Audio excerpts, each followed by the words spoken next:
Chapter 426. John needed a mask. After understanding John's predicament, Sam suggested the same thing. Do you know Captain Morona of the Wildling Camp? She's a witch warrior and wears a white weirwood mask all day long. She's also known as the White Mask. John, you can learn from her. Sam said, Mask, I know about masks. John covered his face and sighed. How could he not know about masks? The legendary demigod Tam had already mentioned this in his diary. After becoming a shadow-binding knight, he had to prepare a mask as soon as possible.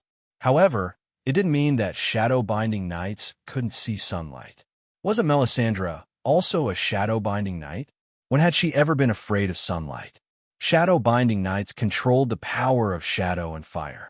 If they could learn a high-level fire spell and develop it to a certain level, shadow-binding knights would no longer be afraid of sunlight. However, the legendary demigod Tam had also said that most shadow-binding knights wouldn't spend too much effort on fire. A person's time and energy were limited. The mysterious and powerful shadow and blood spells were the main focus of a shadow-binding knight. Of course, John didn't need to worry about this. He wasn't interested in blood spells. Switching to fire spells was a good choice for him. The Dragon Queen had even given him Master Lisbon's legacy spell card. According to the Dragon Queen, Lisbon was also a legendary figure known as the Western Overlord. Together with Master Kawei, she of the Far East, they were the two most powerful great wizards in the world. His legacy must be very good. At the very least, even the Dragon Queen majored in fire manipulation. John had originally planned to work hard on fire manipulation, but for some reason, Melisandre had also come to him recently. Melisandre had basically said that she could help him train in fire magic. John was immediately tempted and asked how he could help him. Then, Melisandre's warm and white body leaned over. Her seductive eyes were like silk, and her fragrant lips opened for a kiss. John was mesmerized for a moment, but he managed to control himself in the end. First, everyone knew that the red-robed lady was Stannis' woman, and Stannis lived in the King's Tower next door. John cherished his life. Secondly, the red-haired girl, Ygritte, had been having an affair with him recently. The two of them were very passionate, and John didn't want to make her cuckold. Finally, he had long known that Melisandre was a shadow-binding knight. Now that he had become a shadow-binding knight, he understood the consequences of having sex with a shadow-binding knight. As if she could see John's hesitation, the red-robed woman spoke frankly. Recently, I saw your figure in the flame. You will play an important role in the Long Night War. I want to help you. However, John still firmly refused. The deeds recorded in the diary of the legendary demigod-level Tam were even more terrifying than the ghost stories that Grandma had told back then. Thinking of those magic experiments that scared him so much that he couldn't sleep, John didn't dare to be hard, even if the red-robed woman took off her clothes. Melisandre only told half of the truth. The Great Wall contained powerful magic power, and her magic power had been growing faster and faster recently. However, the stronger her magic power, the more she saw John's figure in the flames. This made her confused. Who was the real child of prophecy? Helping John was just a matter of convenience. She often helped Erlu replenish magic power, so she was already familiar with it. Yes, she could also change her taste. John was fresh and tender. More importantly, she planned to use blood magic to figure out John's background. This was also the reason why John rarely went downstairs recently. He didn't want to have too much to do with the red-robed woman. Of course, he couldn't say this to Sam. Look at this. John took out the Valeglia steel magic card and handed it to Sam across the table. This is a magic card that Her Majesty Dany Alice gave me. It came from Master Lisbon. I've been practicing this magic recently. Tile steel, Fatty exclaimed as soon as he held it in his hand. The Tars also had tile steel swords, and Fatty had seen them many times. Hey, did Dragon Queen learn her fire witchcraft from this? Sam heaved a sigh of relief. To be honest, he was worried about John, not only because he lived alone and became estranged from his friends.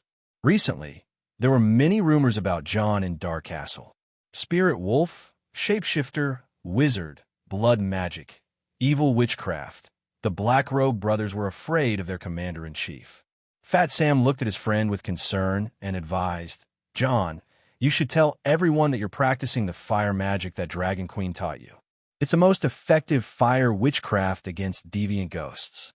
John's eyes flashed, and he shook his head. "No need. I can use fire magic sooner or later. Everyone can see it. If I say it myself, how can it be more effective and convincing than if you help me spread the word of this accident?" Fire mages were indeed more reputable than shadowbinders and spirit wolves.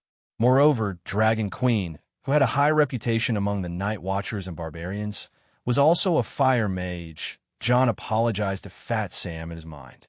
Fat Sam didn't know what his friend was thinking. His face reddened, and he decided to tell the truth. "There's been a lot of bad rumors about you lately. You're arrogant. You look down on your brothers, and you're secretly practicing evil witchcraft. John, you have to explain it to everyone and clear up the misunderstanding." The commander-in-chief's eyes flashed coldly. "It's Slint who's talking bad about me, isn't it?" "You know." Sam was shocked. "I'm not deaf or scared." John lowered his eyes. "How many eyes does Duke Blood Crow have?" 1,000 plus 1. "How many eyes does Commander-in-Chief John have?" One pair, and 1 pair. There was no secret in Dark Castle that could be hidden from him, Sam said. "And Sir Elisa," John interrupted him. "Sir Elisa is Her Majesty Danny Rise's man, and he's only supporting Slint." "Yes, Sir Elisa is different from Count Slint." Sam's small gray eyes flashed with understanding. One had a strong backer, and although he was a bit talkative, he was still so brave in battle. "Sir Elisa, I don't want to be so brave." The other had no backer, liked to talk big, and had a blood feud with Stark. John smiled faintly. When Commander-in-Chief Mormont was still alive, he planned to send a group of night watchmen to Greyguard Castle. "Sam, go and inform Sir Gino Slint to pick 15 men from the Night's Watch and 15 savages. Tomorrow morning, he'll be the commander-in-chief of Greyguard Castle. As for Sir Elisa, he was originally serving at Eastwatch. Let him return to Eastwatch and take care of the savages' southern affairs." Greystone Castle had been abandoned for many years. The buildings had basically collapsed and were almost in ruins. It was the worst of the 19 castles, and John had deliberately misinterpreted Old Bear's orders. Old Bear did want to send people to Greystone Castle at first, but after discovering that it was impossible to live there, he immediately changed his plans. He changed Greystone Castle to Stonegate Village next door. One more thing, the City of Knowledge sent a letter. The professors denied Professor Pereston's identity and insisted that the Great Wall was lying. There are no deviant ghosts and no long night. They even scolded us for going against the neutral position of the Night Watchmen and becoming Dragon Queen's lackeys, Sam said as he wriggled and took out a letter from his pocket. "Damn it." John cursed as soon as he read the first few pages. It was no wonder he was angry. The City of Knowledge had scolded the Night Watchmen for lying. They had cursed the Commander-in-Chief John as a despicable and greedy bastard. In order to get the 7 countries' help, he had lied about deviant ghosts. What did Professor Perestan say? John threw the letter on the table and said with a gloomy face. He was very calm. Even when the City of Knowledge called him a liar, he didn't get angry. Instead, he had an "I knew it" expression. Sam said strangely. John's mouth twitched. He was originally a member of the City of Knowledge. Of course, he understood the City of Knowledge's behavior. "I'm asking, what does the professor plan to do?" Her Majesty Danny Alice has sent a letter. Dragonstone Island is working overtime to mine dragon crystal weapons. In at most 2 months, there will be countless dragon crystal arrowheads and dragon crystal short swords shipped by Sir Sitiga of Crab Island. With weapons, we need people who can use them. Not only do we need new recruits, we need knights with excellent martial arts and officers with a knightly background to lead the barbarians. We also need armor, war horses, blacksmiths, craftsmen. Dragonstone Island is barren and can't provide those things. Her Majesty Danny Alice has already exceeded her responsibilities. Now, the Great Wall needs the support of the nobles of the 7 countries. Fatty said, "The professor asked me to go to the City of Knowledge. He said that words are like the wind. Even the wind can't wake up a sheep that is pretending to be asleep. Only true, deviant ghosts and ghouls can wake them up, just like his own experience.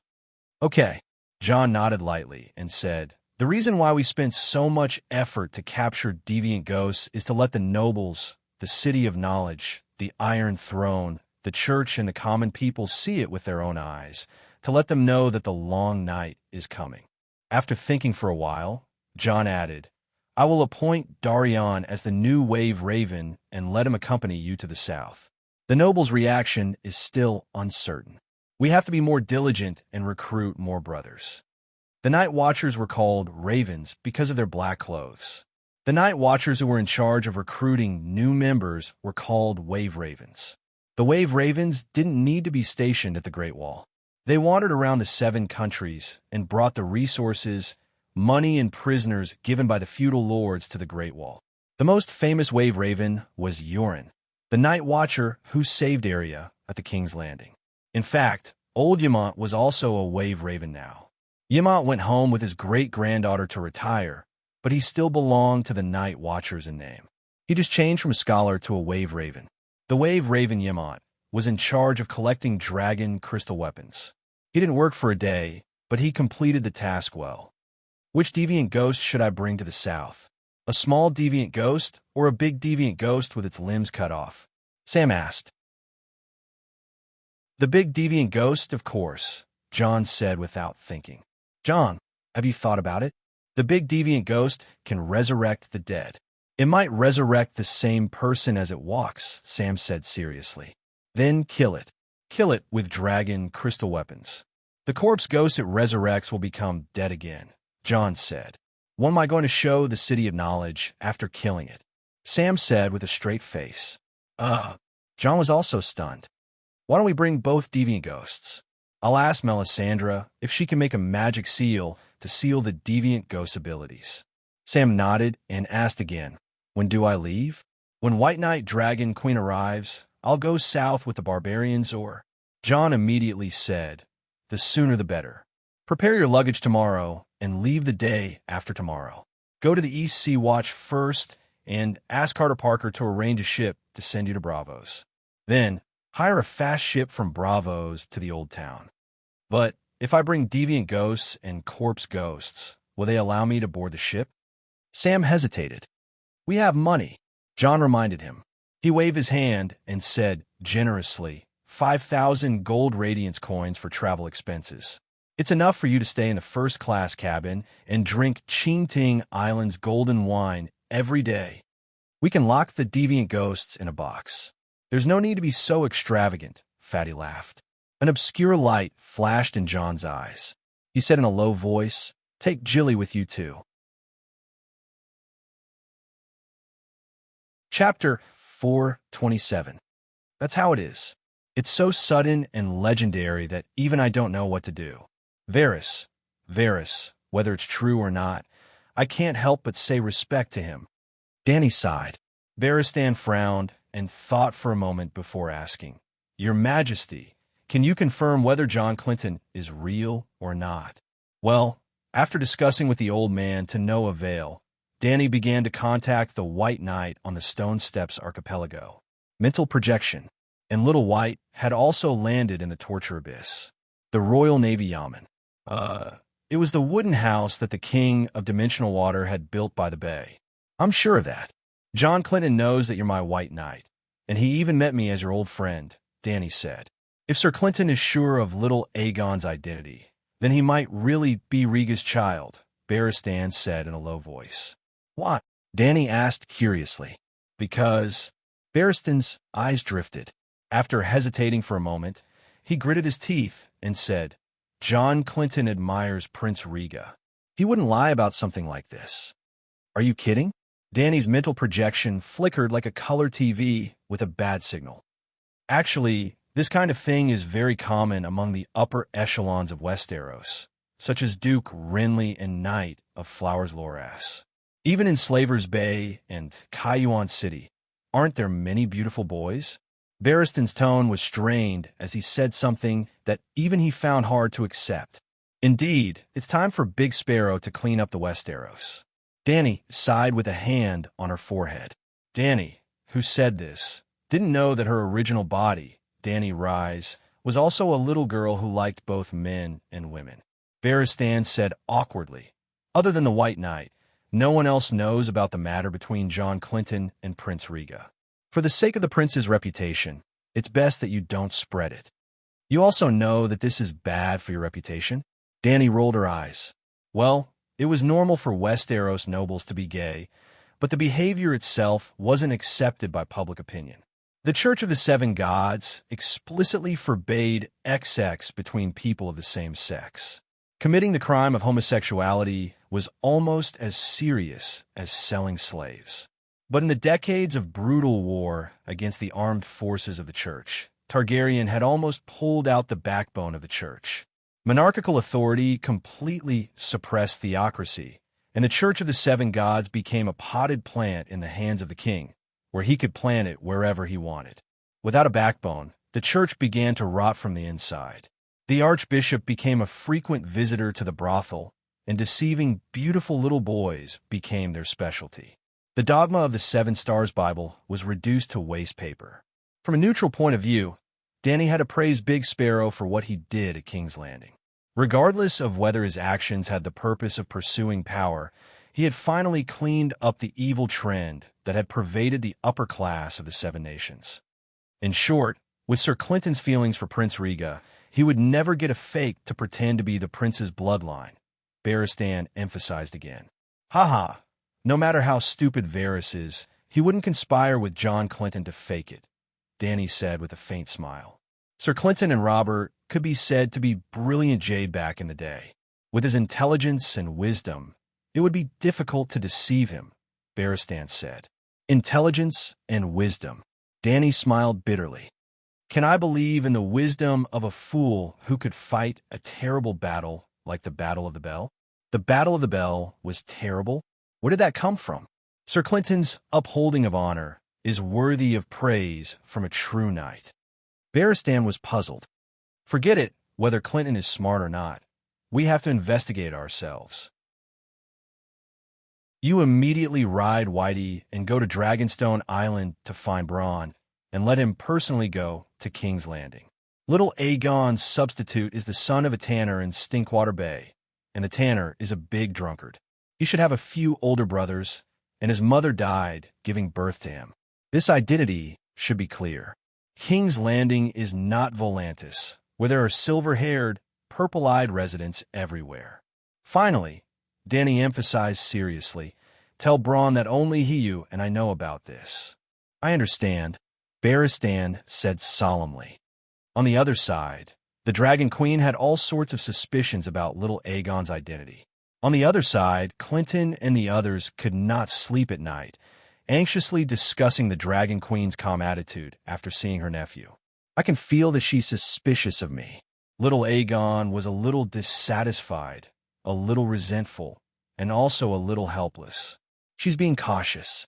It seems that Varys and Illyrio are not worthy of her trust, Clinton said in a low voice. Sister Lamore sighed. Varys and Illyrio miscalculated. They arranged all of this without considering how to dispel the Queen's suspicions. Why should she be suspicious? I'm the real Aegon Targaryen. Little Aegon said excitedly. Clinton frowned and thought for a moment, then asked, Tyrion, what do you think? Tyrion was a little absent-minded, immersed in his own thoughts. He was slow to respond to Clinton's call. Tyrion? Clinton raised his voice. It's me. What's wrong? Tyrion came back to his senses. What are you thinking about? Swordmaster Halden asked, looking at him steadily. I'm thinking about my sister. I'm thinking about her being paraded like a lowly prostitute. I'm still thinking about Jaime. He loves her so much. I don't know how much pain he must feel. Will he learn from Marigal the Cruel and burn down the great cathedral? No, perhaps Jaime should break Cersei's slender, delicate neck. That woman did it with the 3 brothers, and even made them do it with Tommen's wife.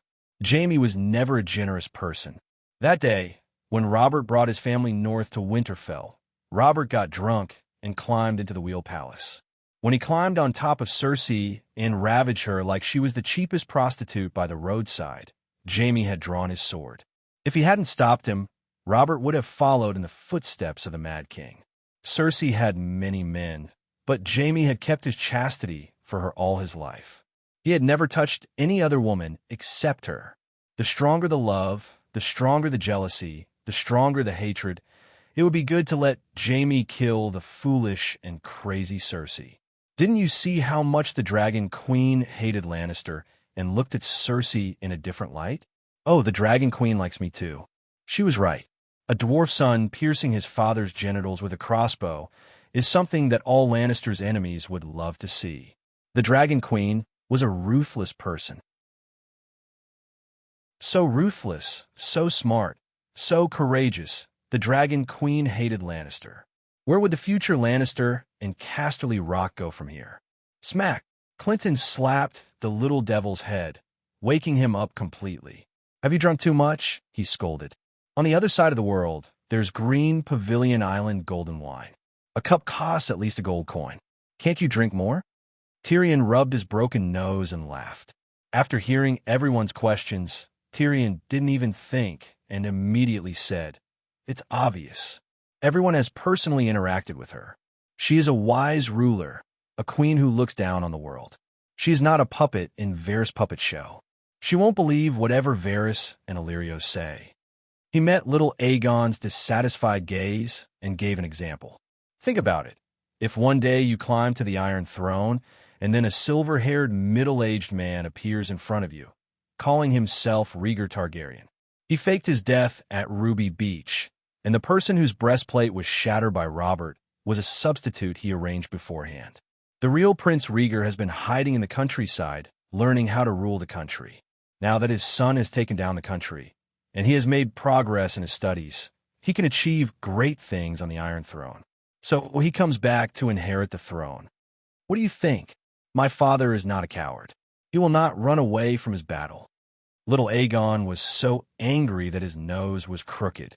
Clinton also frowned and scolded. This is a bad example. Prince Aegon is not running away from his responsibilities. He was just a baby back then. What do you want him to do? The words are crude, but the logic is not. The little devil shrugged indifferently. You should be glad. The Dragon Queen is fierce to her enemies, but she is not sinister. Look at her arrangements for you.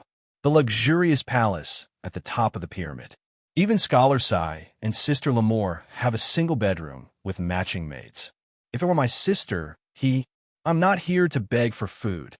Little Aegon clenched his fists and growled. Oh, what other trump cards do you have? Tyrion was interested. It has nothing to do with you. Although little Aegon was a little impulsive, he was not stupid. The little devil thought for a moment and said seriously, the more serious a person's attitude towards something, the more important it is to her. In other words, if your identity is proven to be real, then your position in her heart will be very important. On the contrary, if she hugs you and cries the moment she sees you, then casually admits your identity, you should be worried. Because whether you are real or fake might not make a difference to her. So, the problem now is not the Queen's attitude towards you. In fact, her attitude is already very good. The key is, other than the silver hair and purple eyes, other than Varys who is not trusted by any Westeros, is there any other evidence? The dwarf guessed wrongly. The Dragon Queen placed great importance on the authenticity of Aegon's identity. He was right, but it was not because of her feelings. The main reason was that she did not want to be deceived and played by Varys. No matter if Aegon was real or fake, his influence on her was limited. If Aegon was really Liga's son, she would at most take care of his 3 meals a day. It was impossible for him to have her dragons or her soldiers. But if he was fake, you don't trust Varys? He saved you. Little Aegon asked curiously. I believe that the other ghosts will not trust him either. The little devil pouted at Clinton, who was deep in thought. Ask your foster father if he trusts Varys. Let me tell you, little prince, if you really go to the Westeros one day, please remember this proverb: the loyalty of an 8-clawed spider, the love words of a prostitute in the King's Landing. There is such a proverb? Clinton stared at him. Proverbs are always spoken by people, and I am the first person to say it. Tyrion pointed at his ugly nose and laughed. After thinking for a moment, Clinton asked, "If it was you, what kind of evidence would you need to believe in Aegon's identity as prince?" The dwarf only recognized your identity and guessed my identity from my dyed blue hair. Little Aegon said, "I'm a little smart, and I'm a simple person. I trust people easily," Tyrion said with a straight face. Then he rolled his eyes and said, "However, if there is something like a birthmark, an old acquaintance in the palace, or a letter from Princess Ilia, I will be more determined." Clinton looked at Sister Lamore and said in a deep voice, "What do you think?" Tyrion looked at the charming, long-haired nun in surprise and asked, "You also hid your true identity? Who are you?" Lamore's beautiful purple eyes flashed with hesitation. She said uncertainly, "Sir Barristan is not here. No one knows me. I don't know how much Her Majesty believes in my words." Chapter 428. The sky was dark, and the rain was cold. 5 demonic dragons circled above King's Landing. Smoke billowed, and fire burned everywhere. The dragon flames almost melted the Red Keep. Cersei hugged the crying Tommen and cried, "Mother of Mercy," on the Iron Throne. Below King's Landing, a great battle was taking place that dyed the Blackwater River red. Tyrion was in the middle of the battlefield, holding an axe that was taller than himself. He fought side by side with Barristan the Fearless and Jorah Mormont in white armor. This Tyrion had 2 heads, and neither of them had noses. One of them squealed with excitement, wearing a dragon's helm and shouting, "Kill, kill, kill, kill." The other wore a golden lion's helm, and its eyes were closed and its head lolled, as if in a deep sleep.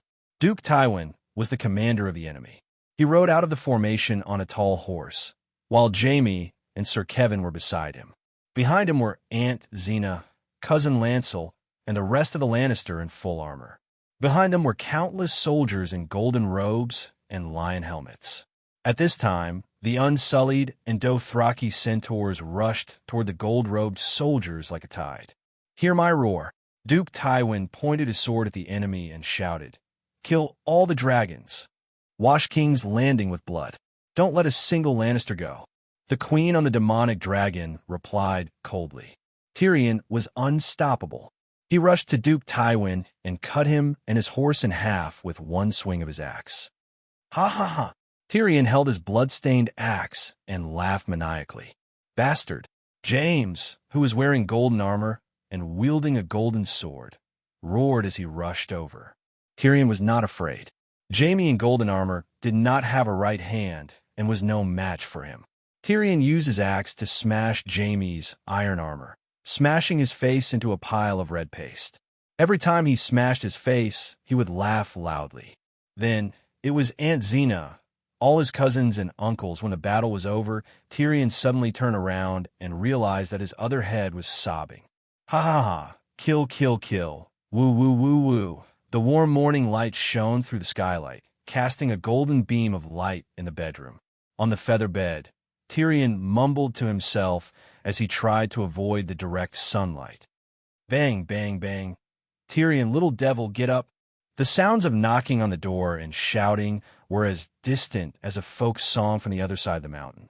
Tyrion did not react at all, until Duke Tywin's head, which had been split in half, fell to the ground. He looked over coldly and said, "Tyrion, get up." "Yes, father." Like a conditioned reflex, Tyrion sat up. Rubbing his sore and swollen eyes, the dwarf slowly came back to his senses. He looked around and realized that he was in a lavishly decorated palace. The heat of the sun was so real. "Damn it, disturbing my sleep." The little devil cursed and said to Duckfield, who was knocking on the door, "Stop shouting. I'll get up now."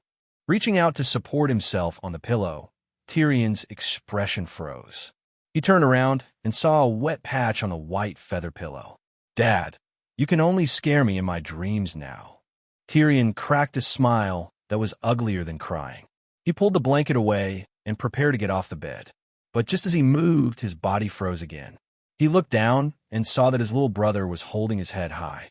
His pants were wet and sticky. Sigh, it's been a few months, and I only have Finny by my side. Thinking of the beautiful female dwarf, his little brother immediately nodded in agreement. But Tyrion's deformed head shook with a complicated expression. It's a good opportunity to experience the exotic scenery of Slave Bay. When it came to treating his girlfriend, the little devil was still very principled. He lusted after Sansa's body, but he still resisted the urge to touch her. It was a great loss for him to let his little finger take advantage of his wife. He also had feelings for the female dwarf, Finny. Finny had sent him a silent invitation a few times, but he still resisted. "Why did you call me in such a hurry?" When the little devil yawned and walked out of the bedroom, only Duckfield was left in the living room. "Look at the sun. It's almost noon." Duckfield pointed at the window and shouted. "So?" Tyrion asked casually. He looked around and didn't even see the shadow of the female dwarf. He couldn't help but ask, "Where is she? Where's His Highness and Sir Clinton?" "Downstairs. Oh, in the lower level of the pyramid. The Queen is hearing the case of the Count of Broken Shackles. Do you want to take a look?" Tyrion was shocked and quickly asked, "The trial has already started? Why didn't you wake me up earlier?" "Didn't I wake you up?" Duck said unhappily. Tyrion didn't have time to enjoy the sumptuous breakfast brought by the maids. He took a piece of food called Rugiamo and ate it as he went downstairs. Nobles had their privileges. Otherwise, why would they work so hard to climb up? Even if Tyrion came late, he could still easily find a place to watch. The trial process was not open to the public. Other than the nobles, there were no other spectators. The trial hall on the second floor was empty. The shackles on Clayton's hands were also removed, and his prison uniform was changed into a comfortable dark-colored sweater. The Count of Broken Shackles sat in the middle, surrounded by a ring of judges. There were a total of 27 judges, 9 nobles and 9 government officials. There were also 9 Gith judges who chose the most famous Gith scholars from the 3 cities of Slave Bay. Yes, they had to be scholars or other professions with the ability of scholars. Only scholars could understand the Codex in Clan's case. "Where's the Queen?" Tyrion came to Clinton and asked softly. After announcing the start of the trial, the Queen left. Seeing Tyrion's confusion, Clinton pointed to the judges who were flipping through the case and explained, "The trial of the nobles is divided into 3 steps: the closed preliminary trial, the public trial, and the closed final trial. Now is the preliminary trial. The main point is to compare the Codex and pick out every violation of Clan's. During the trial, Clan can refute it himself or invite scholars who understand the law to help him." The audience discussed in low voices, but the atmosphere in the hall was tense. The judges kept picking out Clan's mistakes in the case of the son of the Harpy from the case, and the butcher count was not to be outdone and refuted loudly. If the judges accepted Clan's explanation, then the accusation would be dismissed and the next round of accusations and arguments would proceed. If a judge didn't agree with Clan's explanation, or if Clan couldn't give an explanation, then the accusation would be officially filed and recorded. During the trial, it would be handed over to the chief judge to be heard in public.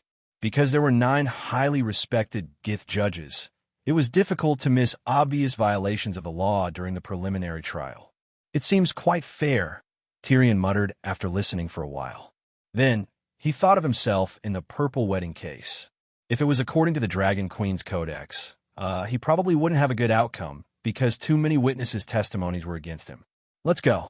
After listening for so long, we've more or less understood the judicial process at Slaver's Bay." "Close to noon," Clinton said in a low voice. Tyrion listened with relish and shook his head. "You guys go first. I want to listen for a while more." "Don't you find it boring?" Little Aegon asked curiously. "Boring? No, it's very interesting." Tyrion held back his laughter. "Don't you understand? The Codex that the Dragon Queen created doesn't seem to target nobles, but the Targaryen family's unique Mad King. Are you crazy? How dare you say such things in front of me?" Little Aegon said angrily, "Your Highness, in terms of magnanimity, you should learn from your aunt." The little devil shook his head. "It's normal for the Queen to learn from her father," Clinton said with a frown. Through the codex and the judicial process, we can see the queen's thoughts and personality. Forget it. You can leave if you don't want to listen, Tyrion said with a wave of his hand. Clinton was deep in thought as he turned to the dark-haired woman and said, Sister Lamore, why don't you meet the queen alone? Where's Fenny?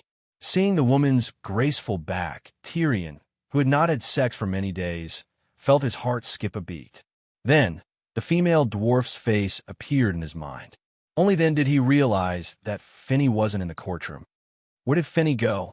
He asked anxiously. She went to the dock to perform the comical props. The pig and the dog are also at the orange wine ship, little Aegon said. Tyrion breathed a sigh of relief, but still complained. It's dangerous for her to go alone in a foreign country. She should have let Duckfy go with her. There's an unsullied following her. And if you don't want to sleep in, you can go with her yourself. The queen has always thought of her as your wife, huh? Scholar Sai laughed in a low voice. The Dragon Queen was not at the Great Pyramid.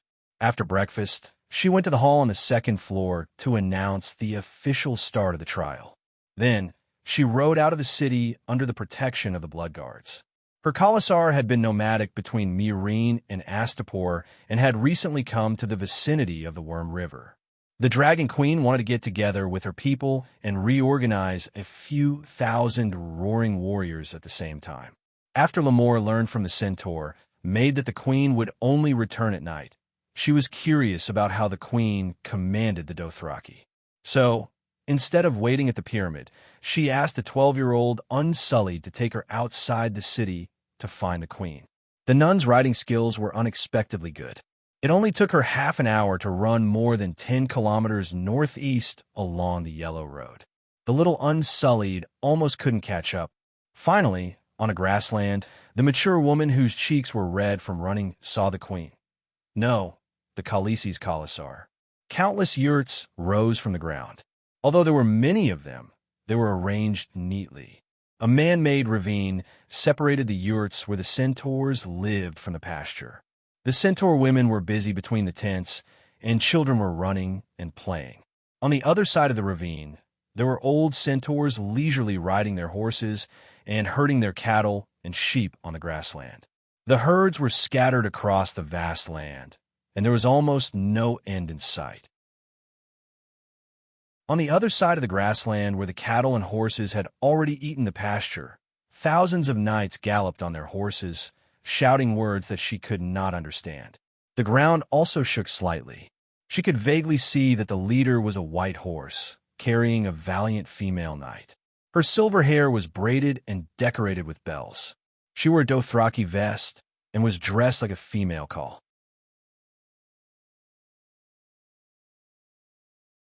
Chapter 429. In front of the roaring warriors, there were hundreds of carriages lined up together, and there were wooden puppets in armor on the carriages. They would act as the imaginary enemies of the centaurs. 3,000 cavalrymen were charging over.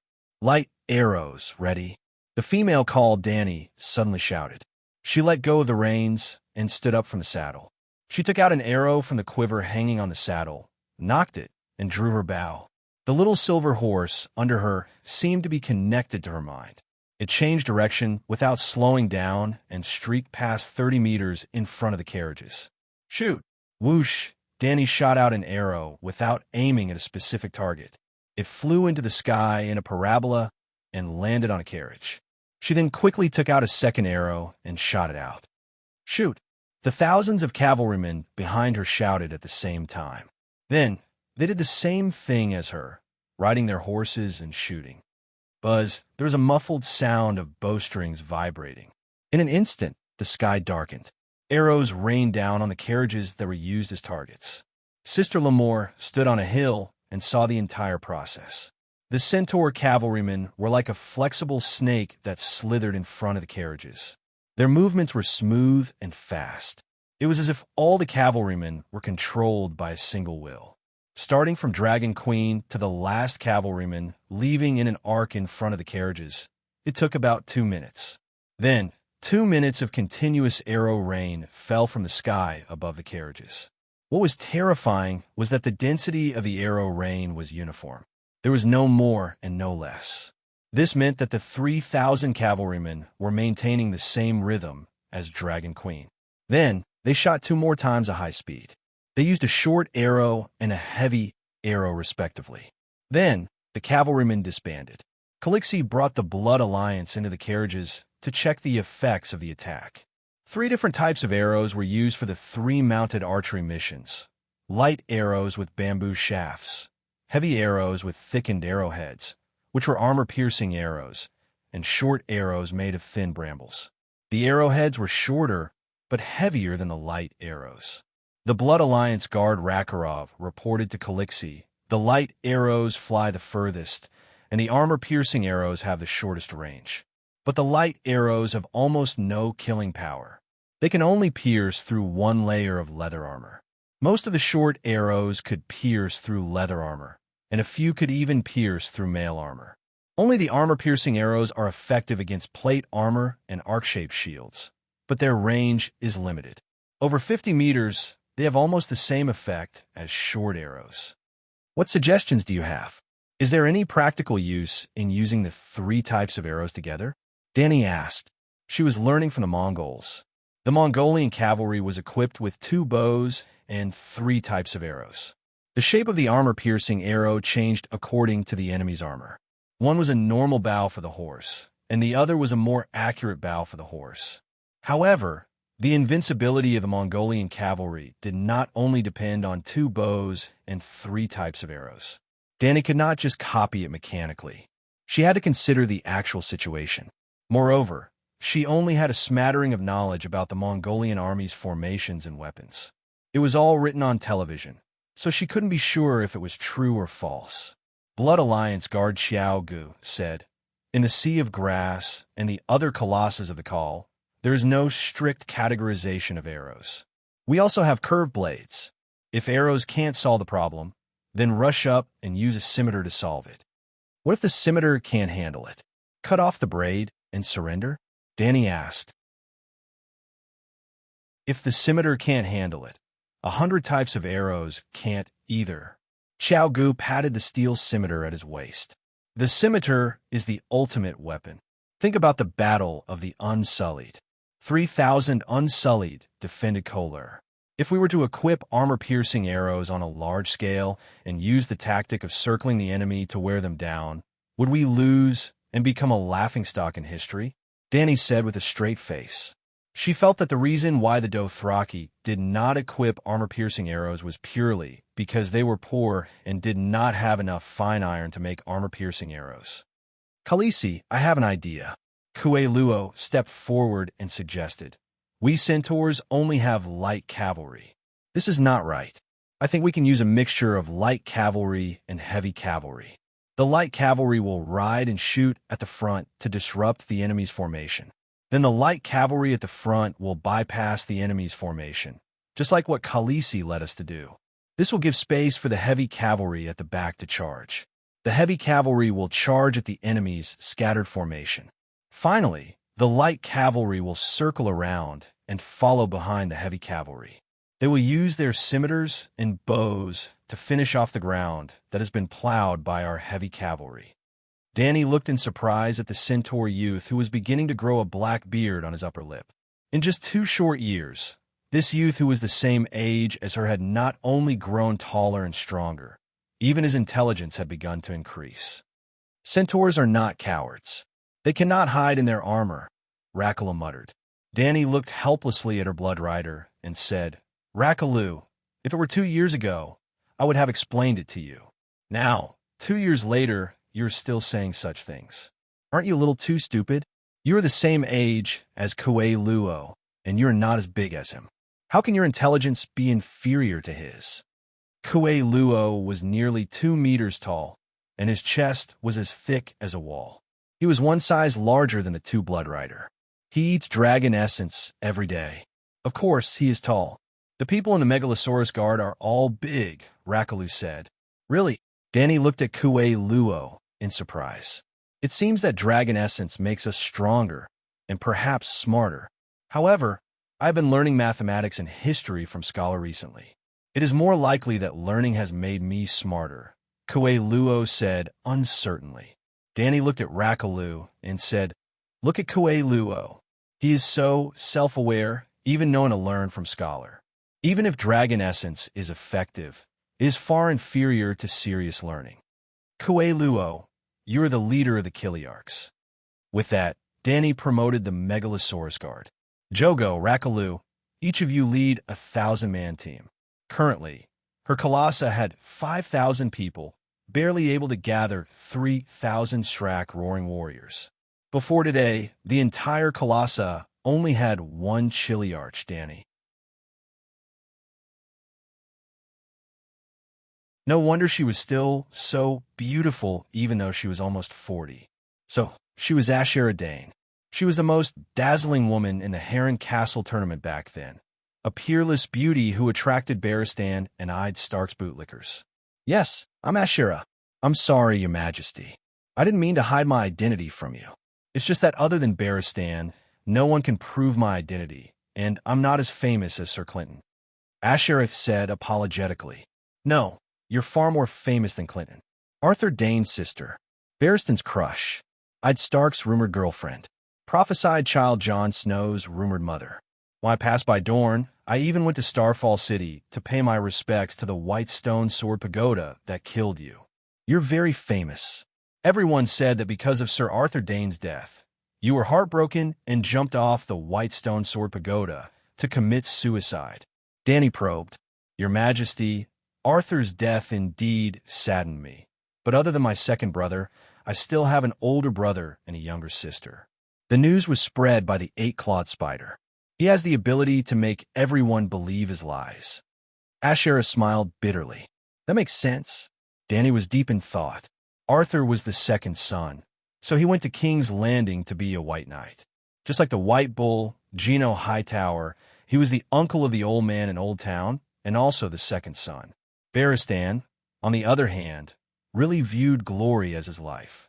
As the only son, he would rather give up his title, territory, and fiancé to his cousin in order to pursue the path of a legendary White Knight. Since Arthur Dane was not Ashara's only relative, she did not need to be heartbroken.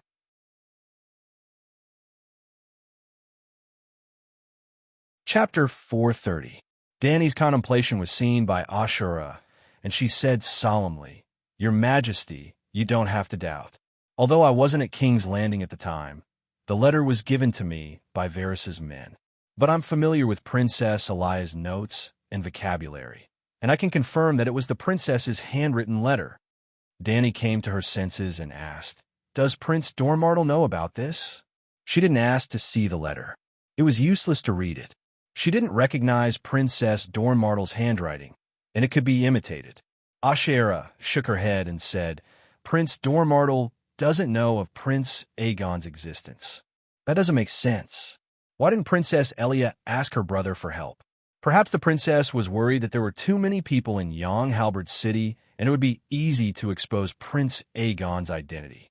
Ashera thought for a moment and said, "Even I could only fake my death and leave the Westeros." Sir Clinton was the same. He pretended to be dead to escape everyone's sight. Danny really wanted to retort, "Then what are Viserys and I? Cannon fodder to divert Robert's attention?" Legally speaking, Liga had not yet ascended the throne, and he had violated the sacred marriage contract before, so he was not qualified to become king again. Refer to the first male generation who broke off the engagement, Prince Romfrey. Then Viserys was the true and legitimate crown prince. And how did Varys and Illyrio deal with Viserys? They sold Dany and Lys as slaves to Horse King Drogo in exchange for the Dothraki invading the Westeros and taking the Iron Throne for Second Brother Way. If Second Brother Way didn't die, Drogo didn't die, and the 50,000 roaring warriors would successfully take King's Landing. Then who would the Iron Throne belong to? At that time, Second Brother Way, Dany, Lys, and the Horse King would not have a good ending. To put it bluntly, Second Brother Way and Dany, Lys were just chess pieces on Varys' chessboard, the vanguard of the king, paving the way for the true dragon. Dany didn't know where Varys got the courage to let little Aegon see her. Were he and Illyrio the only two smart people in the world, and everyone else was a fool? Couldn't she see through his sinister intentions? To tell the truth, before little Aegon had appeared, Dany had felt a pitifully small amount of gratitude toward Illyrio. Even if he had sold Dany and Rise, even if he had the same intention as Lu Buwei, he was still seriously helping the Long family restore their country. Selling Dany Rise to the Horse King could be seen as him not being strong enough to restore the Targaryen Empire on his own. He needed to borrow external forces and find outside help. Even if he had selfish motives, it didn't matter. There is no such thing as love for no reason in this world. He had given so much, so he had to get something in return, right? But when little Aegon appeared, the situation was completely different. This meant that Illyrio and Varys had always harbored ill intentions towards Dany Rise. They had never truly wanted to help second brother Way and her onto the Iron Throne. Glancing at the silent Dragon Queen, Ashura gritted her teeth and said, "There's one more thing."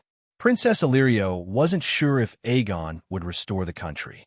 At that time, a shame appeared on her beautiful face. She lowered her eyes and said in a low voice, "I got pregnant before marriage and gave birth to a stillborn girl. But outsiders didn't know about this. I only told Princess Illyrio. She wanted me to announce to the public that little Aegon was my child. Sir Barristan seems to..." Dany had a strange expression. Unexpectedly, old Bart really guessed right. Ashura wasn't Jon's mother. Dany already knew this, but for the people of this world, it wasn't easy for old Bart to know this 16 years ago. He knew that you gave birth to a stillborn daughter. Sir Barristan told you about me? Ashura was surprised. Of course, he didn't hide his admiration for you. Crush, you probably don't know. Dany emphasized. No, I know. I know his feelings for me. Sincere and passionate love, but always protected at a safe distance. Ashura's face had a hint of radiance. Her dark purple eyes, which were originally ordinary and boring, exuded a dazzling vitality in an instant. It was unforgettable. Yes, it was vitality. It seemed that old Bart's love for her had suddenly revived the deadwood, none whose heart was like dead ashes. Dany sighed in her heart. If it was a crush, then so be it. At least he wasn't a bootlicker. Obviously, the girl already knew that his love was so passionate. The more passionate it was, the less reciprocated it was, and the more inferior it seemed. It turned out that old Bart was also a pitiful bootlicker. The smile on Ashura's face disappeared, and there was a hint of bitterness. She said, "Having a stillborn child before marriage is very disgraceful to the Dane family. My elder brother strictly sealed this matter within Starfall City. Dorne was already very desolate, and Starfall City of Dorne rarely had outsiders. Therefore, at the very beginning, there was no news about me in the Seven Kingdoms. At that time, according to Princess Elia's idea, giving Prince Aegon to me could also be concealed. But before Varys brought the little prince to Starfall City, another person unexpectedly came to find me, a person I couldn't avoid. I'd Stark, he is the father of your daughter, so before Aegon was delivered to you, he already knew about your difficult labor, and knew that the baby was a girl." Dany said strangely, "Isn't this too melodramatic? It's Ide. Ide is carrying Arthur's sword, Dawn, the clan sword of Starfall City." Ashura nodded at first, then shook her head and said, "But Ide is not the child's father." Her expression was somewhat hesitant, as if she really didn't want to reveal her lover in public. But Dany was so shocked that she didn't notice her hesitation. Even if she saw it, she would pretend not to see and continue to ask. Because old Barth always thought that he was cuckolded by Ide, and he could tolerate being cuckolded. But Ide abandoned Ashura, whom he regarded as a goddess, and even made the goddess commit suicide with a broken heart. This somewhat challenged the bottom line of a loyal bootlicker. Therefore, every time Ide was mentioned, old Bart's resentment was almost as heavy as Big Bear's. Big Bear blamed Ide because he had worked for Ide for decades, but he wanted to chop off his head for a few poachers. But he didn't think that Ide, who he thought was a scumbag, was actually also a pitiful bootlicker.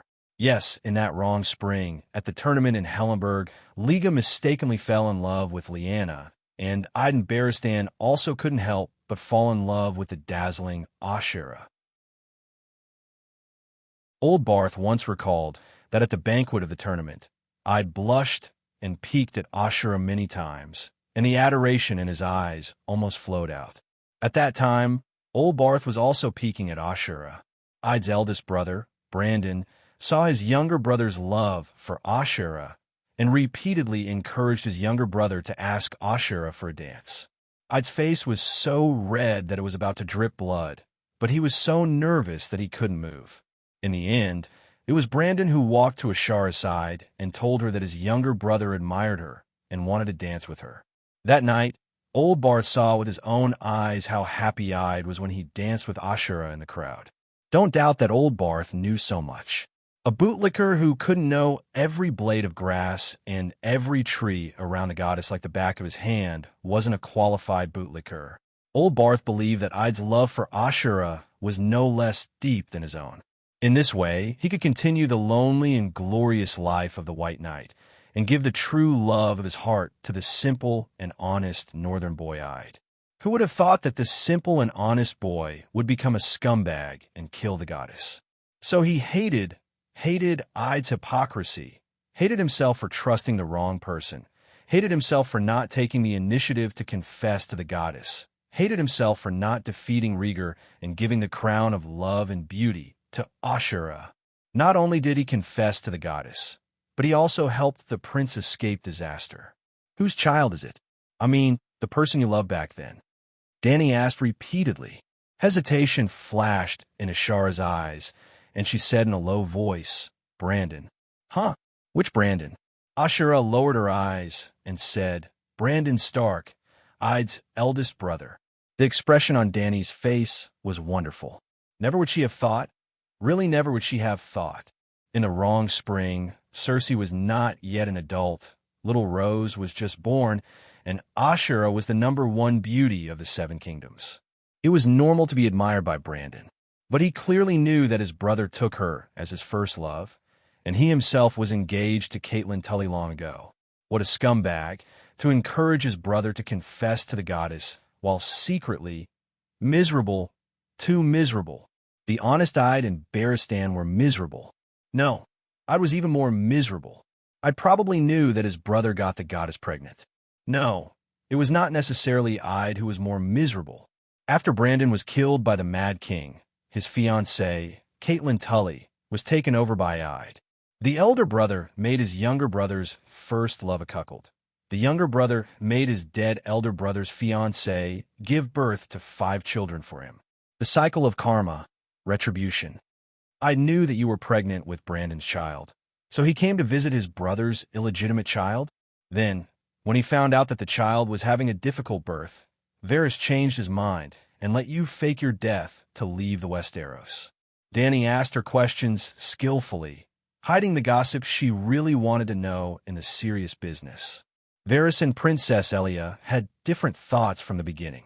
Elia hoped that the young prince would live a peaceful life, while Varys hoped that Prince Aegon could restore his kingdom. Whether Ide went to Starfall City or not, the result would not have changed much. Ashura said with a complicated tone, "All right, did I go to Starfall City alone?" He also brought back an illegitimate child from Dorne, Jon Snow. Many Westeros think that Jon is your child, Dany said. Ide wasn't alone. He had a knight named Holland Lyde, a lover named Vera, and a boy, the Jon Snow you mentioned. Lover. Dany's pupils contracted. Yes, Ide told me that the child was his blood. Before he left, he asked my brother to take Vera in. At that time, Ide had already married Duke Tully's daughter. Lady Catelyn was pregnant, and Ide was worried that Vera's appearance in Winterfell would agitate her. He left a large sum of gold royals and left with the child. Although Ide killed Arthur, we didn't hate him. On the contrary, my brother admired Ide's character and bravery. Not only did he take Vera in, but he also made her Ide's wet nurse. It's my brother's son, Ide Rick. He was born 2 years after I left the Westeros. Ide defeated Arthur, showing his bravery. Ide followed the etiquette of a knight and personally returned Arthur's sword, proving his integrity and honor. My elder brother has always admired him, so he decided to name the child Ed a long time ago, Ashera explained. Ide Rick and Ide were nicknamed Ned. Just like Danny C. and Danny Lee's, their nicknames were Danny.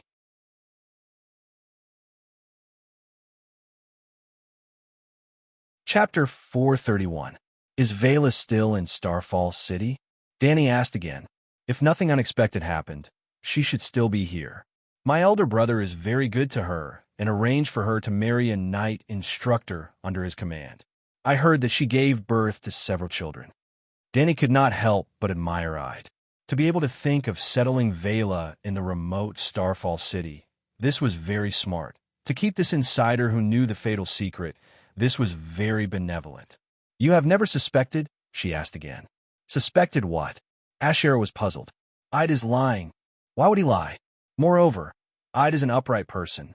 He is a true knight, like Sir Barristan. He values honor and never lies. Asher said with certainty. Sigh. Danny sighed. An honest person would never lie in his life. If he said it once, he could deceive the whole world. Lady Asher, I understand what you mean.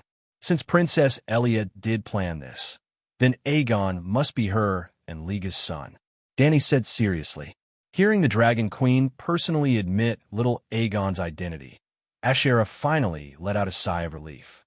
It's getting late. It's time for lunch. Come with me to the camp to taste the Dothraki delicacies. The Great Wall, Commander's Tower. John, his face pale, pushed Gilly into a corner of the room, her face full of fear. John's gray eyes showed that he could not bear it, but he still hardened his heart and said, There is not much danger.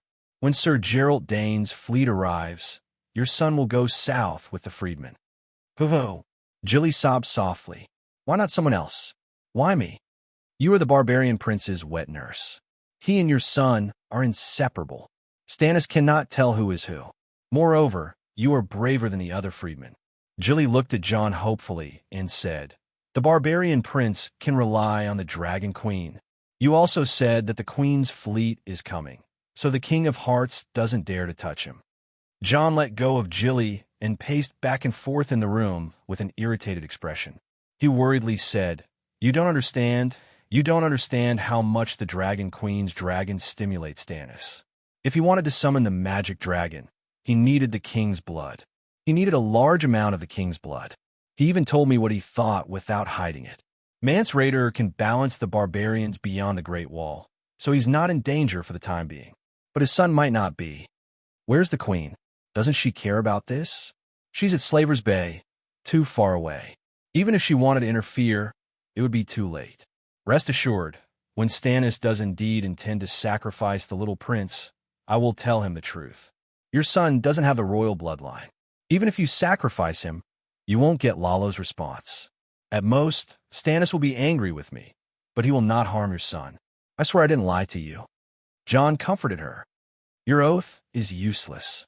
I will only believe it if the Dragon Queen swears it. Gilly said. John's face twisted, and a layer of blood rushed to his pale cheeks. Why? He asked hoarsely. You are a Night's Watchman. The Night's Watchman violated the guest's rights, killed my father, and took his castle, food, and women. The Dragon Queen always keeps her word. Targaryen, her words are as heavy as a mountain. Everyone knows that. Gilly said. Well, Gilly was Cass' daughter and wife, one of them. John's chest was stuffy. He irritably rubbed his messy hair and said, My father is Stark. Haven't you heard of Stark's reputation in the north and beyond the Great Wall? No, the female barbarian said honestly. John choked and said, Sam is also a Night's Watchman. You don't believe Sam? I believe him, but you asked me not to tell Sam about the baby swap. John stared at the female barbarian's frightened but gentle blue eyes and said seriously, If you don't swap your son for the barbarian prince, Stannis will sacrifice him sooner or later. Then, Mons will go crazy. The freedmen were able to behave after the queen left because Mons was in charge. He sent batches of barbarians to Eastwatch and recruited batches of barbarians from beyond the Great Wall. Mons saved countless freedmen and maintained the peace of the North. If he sees his son burned to death, he will definitely lead the barbarians in rebellion. How many people will die then? Gilly, for the greater good, why can't you sacrifice a little? The tough walls in Jilly's eyes collapsed, leaving only fear. Then, she started crying again. After a while, the female barbarian said in a choked voice, "Swear that my son will not be harmed." "I swear." John sighed in relief. Knock, knock, knock. Not long after Jilly left, someone knocked on the wooden door of the office. John's dark eyes lit up as he recovered from his depressed self-blame. He asked, "Who is it?" "Lord Commander, it's me." "Sardine, come in." The door was pushed open, and a beautiful boy came in. He had a pair of watery black eyes, fair skin, and soft black curly hair. He was as pretty as a girl. Sardine came from a brothel in the old town. "Lord Slint refused to leave Dark Castle," Sardine said. "He refused." John's eyes flashed with excitement and coldness. He stood up, took down the sword belt on the wall, and walked out of the command tower. Considering that winter was coming and the snow would cover the houses and roads, the Dark Castle decided to use underground tunnels and cellars. The tunnels were densely packed and connected to all the storehouses and towers. The cellars were spacious and sturdy. The largest one could hold hundreds of people. At this time, Slint was in a cellar that was used as a dining room. Under the dim yellow light, he was drinking oatmeal while laughing and chatting with a few night watchers. The arrival of the commander made everyone in the hall quiet down. The sound of chewing, chatting, laughing, and the sound of spoons colliding with bowls suddenly disappeared. The night watchers, barbarians, and the knights of the deer party all opened their eyes wide and stared at John, who was walking in front of Slint. "Lord Janos, you refuse to go to Greyguard Castle?" John asked calmly. "You little brat, go yourself." Slint did not take the commander seriously at all. He laughed and said, "You have the mark of a beast on you. The dire wolf is the evidence. If you ask me, a piece of trash like you should go to Greyguard Castle. Stay away from us righteous people who worship the gods. Get lost, bastard, huh?" The coldness in John's eyes turned into murderous intent. He asked loudly, "You refuse to carry out the commander's order?" Slint's fat chin trembled a few times. He raised a finger and laughed contemptuously. "Bastard, fuck your ass." Eliza and a few of the dragon party's followers laughed softly. The cellar was filled with a cheerful atmosphere. "Very good." John nodded calmly and turned to his companions behind him. He ordered, "Take Lord Janos to the stable." "Let me go. I have friends in King's Landing." "I am Duke Tywin's man," Slint threatened loudly, but he was still dragged by Melancholy Eddie and Stupid Ox Gylan to the courtyard. At this time, everyone in Dark Castle came out to watch. Even Stannis was standing on the steps of the King's Tower, next to Melisandre. They were surrounded by a group of knights. Slint thought that John was going to tie him to a horse and forcibly send him to Greyguard Castle. He shouted, "I will not surrender, bastard. I will not go to Greyguard Castle, even if I die." "You are wrong." From a stable door, John dragged out a thick oak plank covered with slash marks. It was used by the stablemen to cut the horse's grass. "Eddie, hold him down." He pulled out a long claw from his waist and pointed at the board. Everyone was shocked. Slint's face suddenly turned pale, and he was scared out of his wits. In a daze, he was dragged to the entrance of the stable and pressed on the chopping board. Then, the cold and rough board on his face woke him up. Slint struggled like a carp out of water. He begged no mercy. "My lord, I beg of you, please have mercy. John looked into his eyes, just like I'd had taught them since they were young. If you want to take someone's life, you should at least look into his eyes and listen to his last words. If you can't do that, then maybe he doesn't deserve to die. Father, he deserves to die. Not only can I look into his eyes, but I can also look into his eyes. Right now, I dare to look into the eyes of the Grim Reaper." Crack! The long claw didn't seem to be slowed down at all. Slint's head rolled on the ground, leaving a trail of blood behind. Go now." Sir Elise's face was pale, and his eyes were filled with fear. He urged his younger brother, "Go to the EC now. If the Queen doesn't come back, I will never come to Dark Castle again." This guy, the red-nosed old professor on the crow's nest, was shocked. I can see some of her shadow in him. He is also a ruthless character. Friar Sileta, sew Slint's head back and burn it before it gets dark. John felt unprecedentedly happy but he did not show it on his face. He wiped his claw clean with horse grass, walked past the crowd, and climbed up the crow's nest. "My lord, what are your orders?" Perisdan immediately came up to him. His voice was softer, his waist was 4 degrees lower, and his attitude was 7 degrees more respectful. Seeing his expression and attitude, John sighed and said, "I want to send Sam to the City of Knowledge. Other than proving that there are deviant ghosts, I also want to recruit a group of scholars. At the very least, they must be able to read, write, and raise ravens." With the Queen providing us with a large amount of resources and loaning the young caveman, we have the ability to station people in all 17 castles of the Great Wall. The beacon towers can only send messages for emergencies, and daily communication depends on ravens. When winter comes, the roads will be blocked by snow, and the ravens will be more important. So, I need at least 13 scholars. The ravens in this world were not normal ravens, and they were also different from pigeons. The knowledge required to manage them was no less than mathematics and literature. Other than scholars, ordinary people did not know how to raise them at all. For example, ordinary people used the same method as pigeons. They kept the ravens by their side and tied the letters to the ravens' legs when there was an emergency. The ravens would then fly back home. Scholars were different. They could tell where a raven had been and where it could go, and they could also tell them where to send the letters. "Commander, don't worry. As soon as the Queen left, I informed the City of Knowledge," Perisdan said. "I don't want anything to happen to Sam." Do you understand what I mean? John looked directly into the eyes of the red-nosed old man. "I understand." The old professor smiled awkwardly. "My lord, don't worry. I know the tricks of the professors in the City of Knowledge. When I sent the letters for the first time, I clearly warned them that I would also write to Count Tully. If Sam did not reach the City of Knowledge safely, the consequences would be unpredictable. Well, Count Tully is a ruthless person. He even dared to bring soldiers to threaten the Great Sparrow Church and massacre the Great Cathedral."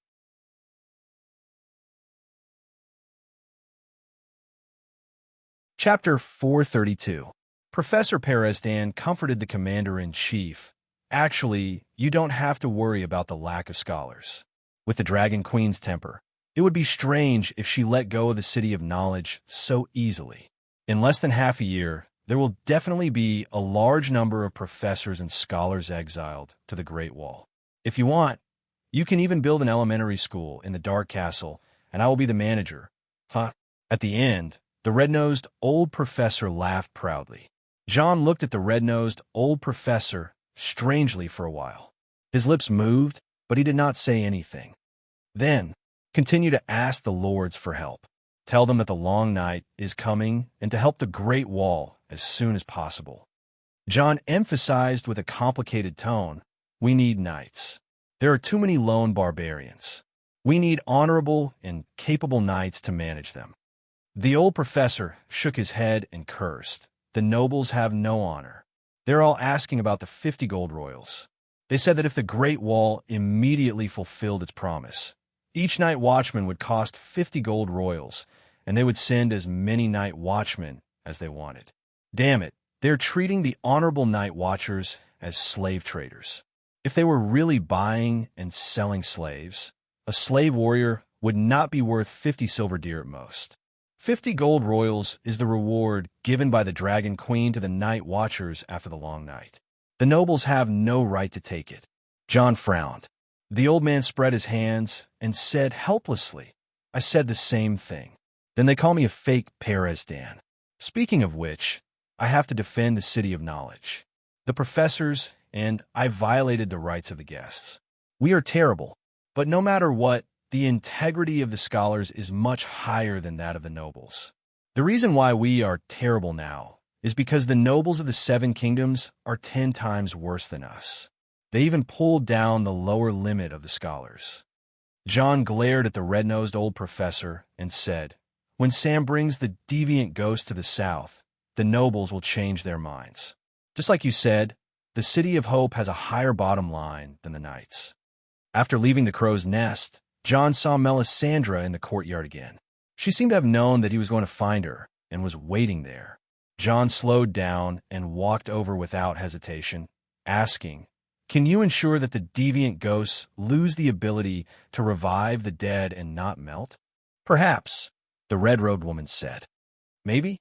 John was not satisfied with this answer. "I've never met a deviant ghost before, and the little deviant ghost is still in the process of being studied, but you just had to send it away." The red-robed woman's tone was also somewhat resentful. "Double insurance. If you can't seal the big deviant ghost's magic to resurrect the dead, you can only let Sam kill it and then show the little deviant ghost to the City of Knowledge and the nobles of the Seven Kingdoms. Small deviant ghosts don't know magic and are far less shocking than big deviant ghosts. They can only be used as backups," John explained. "I'll leave a seal on them and give Samuel a ruby. If the seal fails and the deviant ghost recovers its magic halfway, the ruby will flash red as a reminder," Melisandre said. "All right."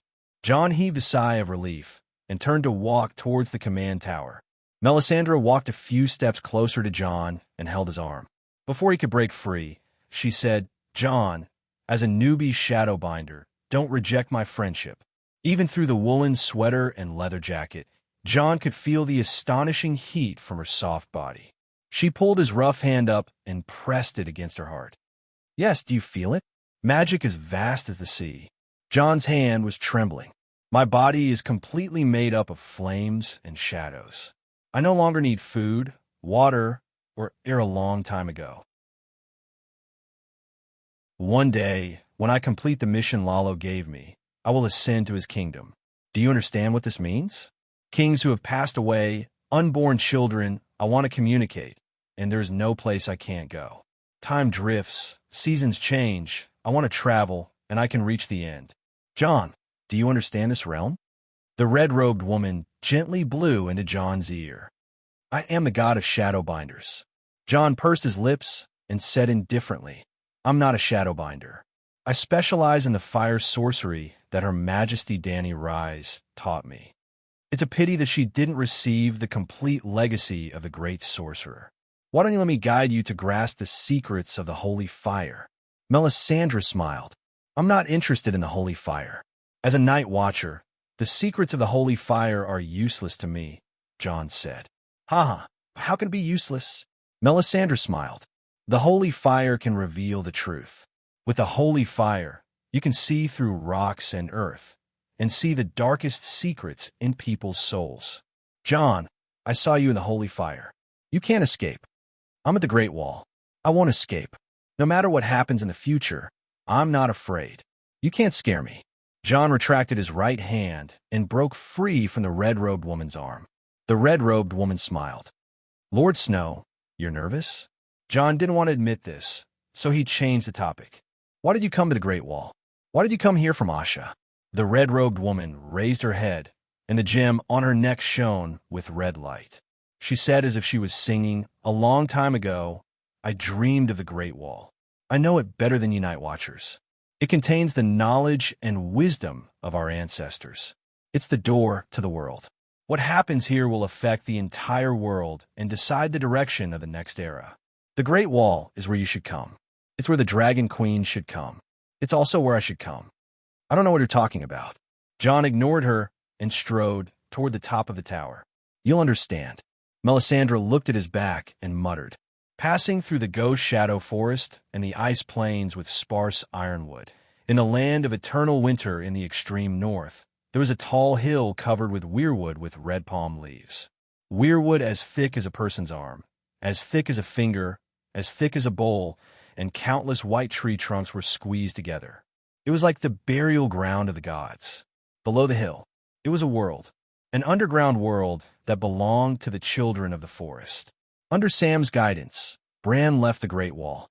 He sat on the back of Lung Show's huge elk and traveled dozens of miles, hundreds of miles a day. He walked north for almost a month. The sun rose and set, crossing mountains, rivers, and forests. Finally, he arrived at the foot of the hill that looked like the tomb of an old god. Countless ghouls surrounded the hill, like an army of millions surrounding a city. When Bran first arrived, the ghouls were buried in snow. He didn't even know how long they had been here. Lung Shou was right. The cave was covered by magic. The ghouls couldn't enter, and Lung Shou couldn't enter either. Only living people with warm bodies could enter. Bran saw many squirrel people. In a daze, he stepped into Old Nan's story. The children of the forest were like children, about 10 years old. Their eyes were large and clear, and there were all kinds of colors. They were long and narrow like cat's eyes. They wore cloaks woven from leaves, and their skin was like a doe's, covered in spots. So many squirrel people. Dozens, hundreds, Bran cheered. Many? No, we're only left with these people. The squirrel people had a clear, girlish voice, but their tone was very sad. Squirrel people are like children, Mara Reed said. The ancestors called us children, and the giants called us squirrels. But we're neither squirrels nor children. The children of the forest name means people who sing praises to the earth in the original language. Long before your ancient language was born, we've been singing in our own language for millions of years, the singer said. Mara said, but you're speaking the common language. This is for him. He can't understand me when I speak the original language. The singer pointed at Bran and said, I was born in the era of the demon dragon. I wandered the human world for 200 years, observing, listening, and learning. I can even speak the Valeglia language. I've seen the human king Rue. I've seen the blood dragon dance wildly and the demon dragon wither. I originally wanted to continue my travels, but my legs were sore. Everything in the human world made me mentally exhausted, so I turned around and went home. The singer's voice was full of vicissitudes, and his eyes were deep. Heavens, 200 years! Mara and Bran cried out in surprise. The singer smiled and said, perhaps I can tell your story to the guests I meet in the next 200 years. The story of Bran and the story of the Dragon Queen. Who's the Dragon Queen? Bran asked doubtfully. When you become the three-eyed crow, you can see for yourself. Her story has already been engraved on the leaves and the roots of the trees, forever and ever, the singer said with a sigh. Do you have a name? Bran asked. Enibudong. The singer opened his mouth and uttered a strange sound. If you use the original language to express it, it's just a symbol, he said. What if you use the common language? Bran continued asking. It's very long. There are thousands of words. You can call me Leaf, the singer said. The singer held a torch and led the way in front. They crossed a row of fishwood roots that were as thick and long as pythons, crossed a few underground rivers, and crossed a narrow bridge that spanned the two ends of a canyon. In the end, Bran, Adu, and Lita followed the singer to a cave filled with fishwood roots. At the center of the cave, fishwood was woven into a throne, and there was a skeleton king on it. His body was thin and weak, and his black clothes were tattered and decayed. The tree roots wrapped around his body like wooden pythons. One of them went through his pants, into his withered thigh, and protruded out of his shoulder. Specks of dark red leaves grew on his skull, and countless gray mushrooms occupied his forehead. There was only a small piece of skin left on his face, and it was tight and hard like white leather. Even this piece of skin was cracking, and brown or yellow bones protruded from it. One of his eyes was as red as a pool of blood, while a thin white tree root crawled down his cheek from the other eye socket and pierced into his neck. This was a person who grew together with fishwood. The three-eyed crow? Bran asked uncertainly. Yes, the three-eyed crow, Blinden, River Text, the Duke of Bloodcrow, and the commander-in-chief of the Night Watchers. I'm all of them. The corpse's red eyes glowed. Bran, you finally came. I observed you for a long time, and I witnessed your birth with my 1,001 eyes. I saw you take your first step, speak your first word, and enter your first dream. I saw you fall from the tower with my own eyes. Bran looked at his leg and said expectantly, My leg is broken. Can you heal it? Blinden replied, I can't do it. Tears welled up in Bran's eyes as he wept weakly. But you've entered my dreams so many times, asking me to come to you, and I've come all the way here to heal my legs. Be strong, child. You didn't come here to heal your leg, but to inherit my position and become the three-eyed crow, Blinden said. Inherit your position? When the 9-year-old Bran saw Blinden, whose body grew together with the tree roots, and whose head had a mushroom, his body shivered, and he cried even harder.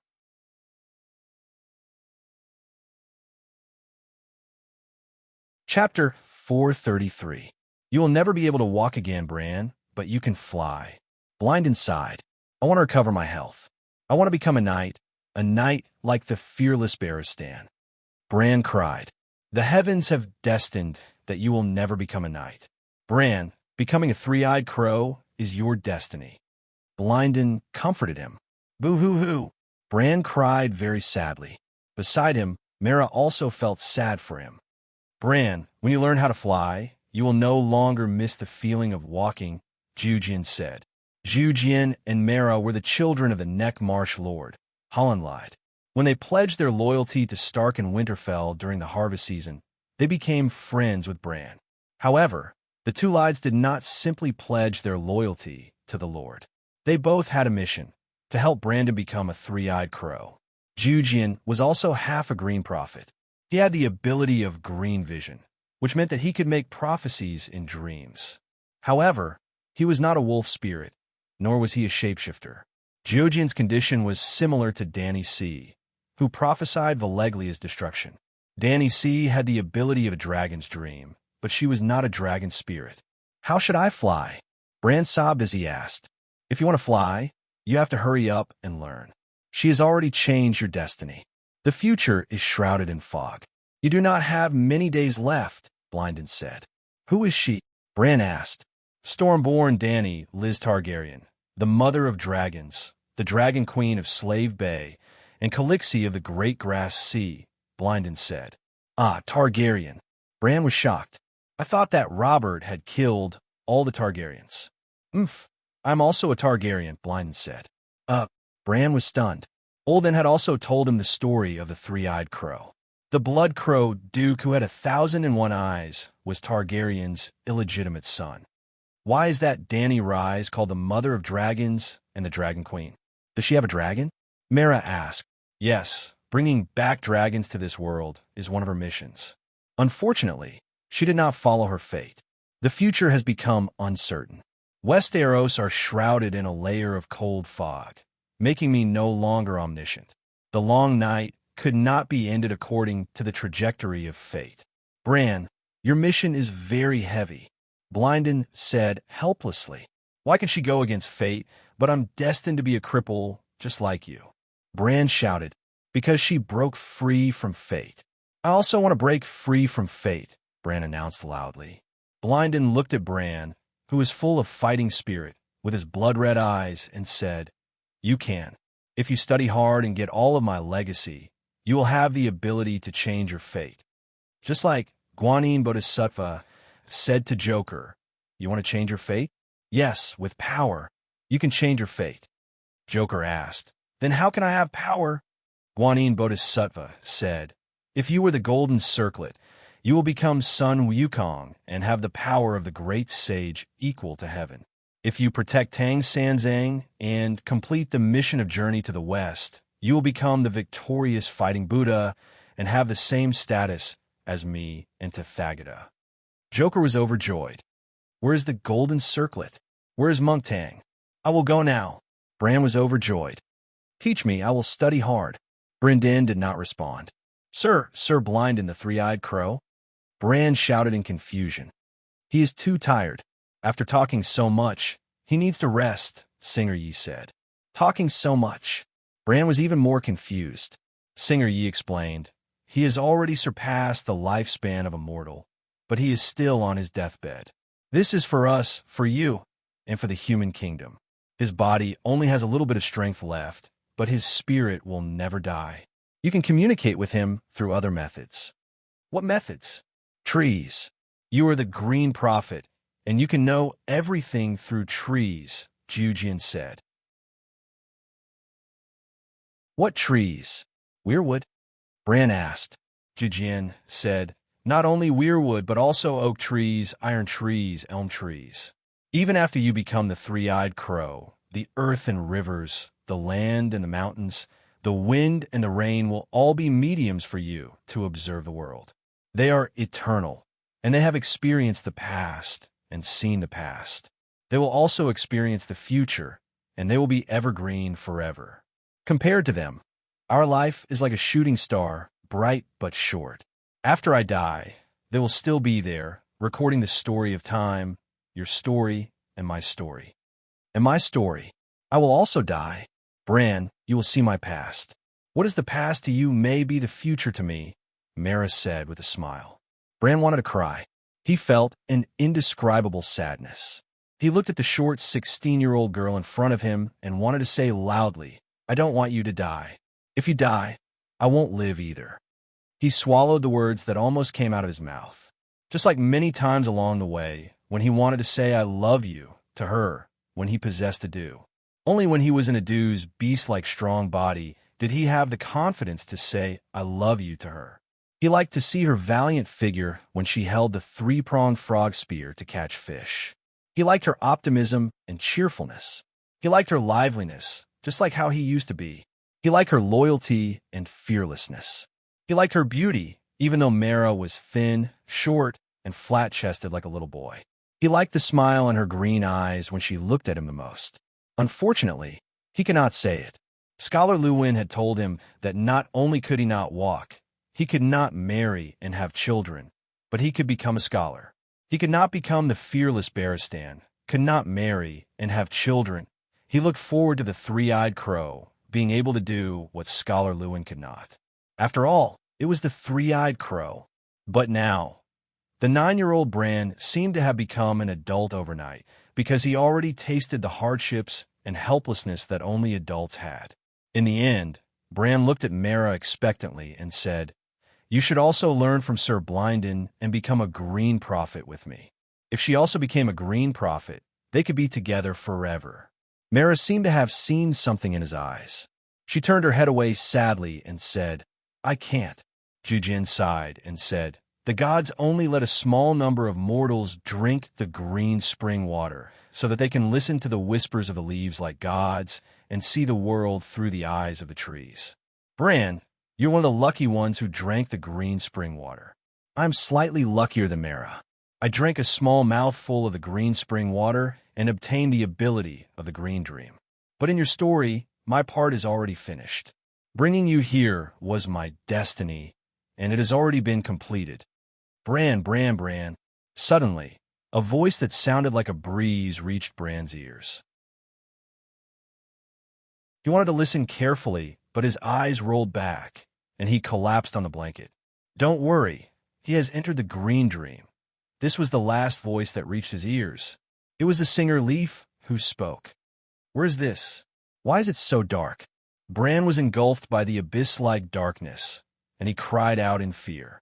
You're going down along the roots and further down. Blinden's voice echoed in his ears. It was stronger and clearer than before. Bran, don't be afraid of the dark.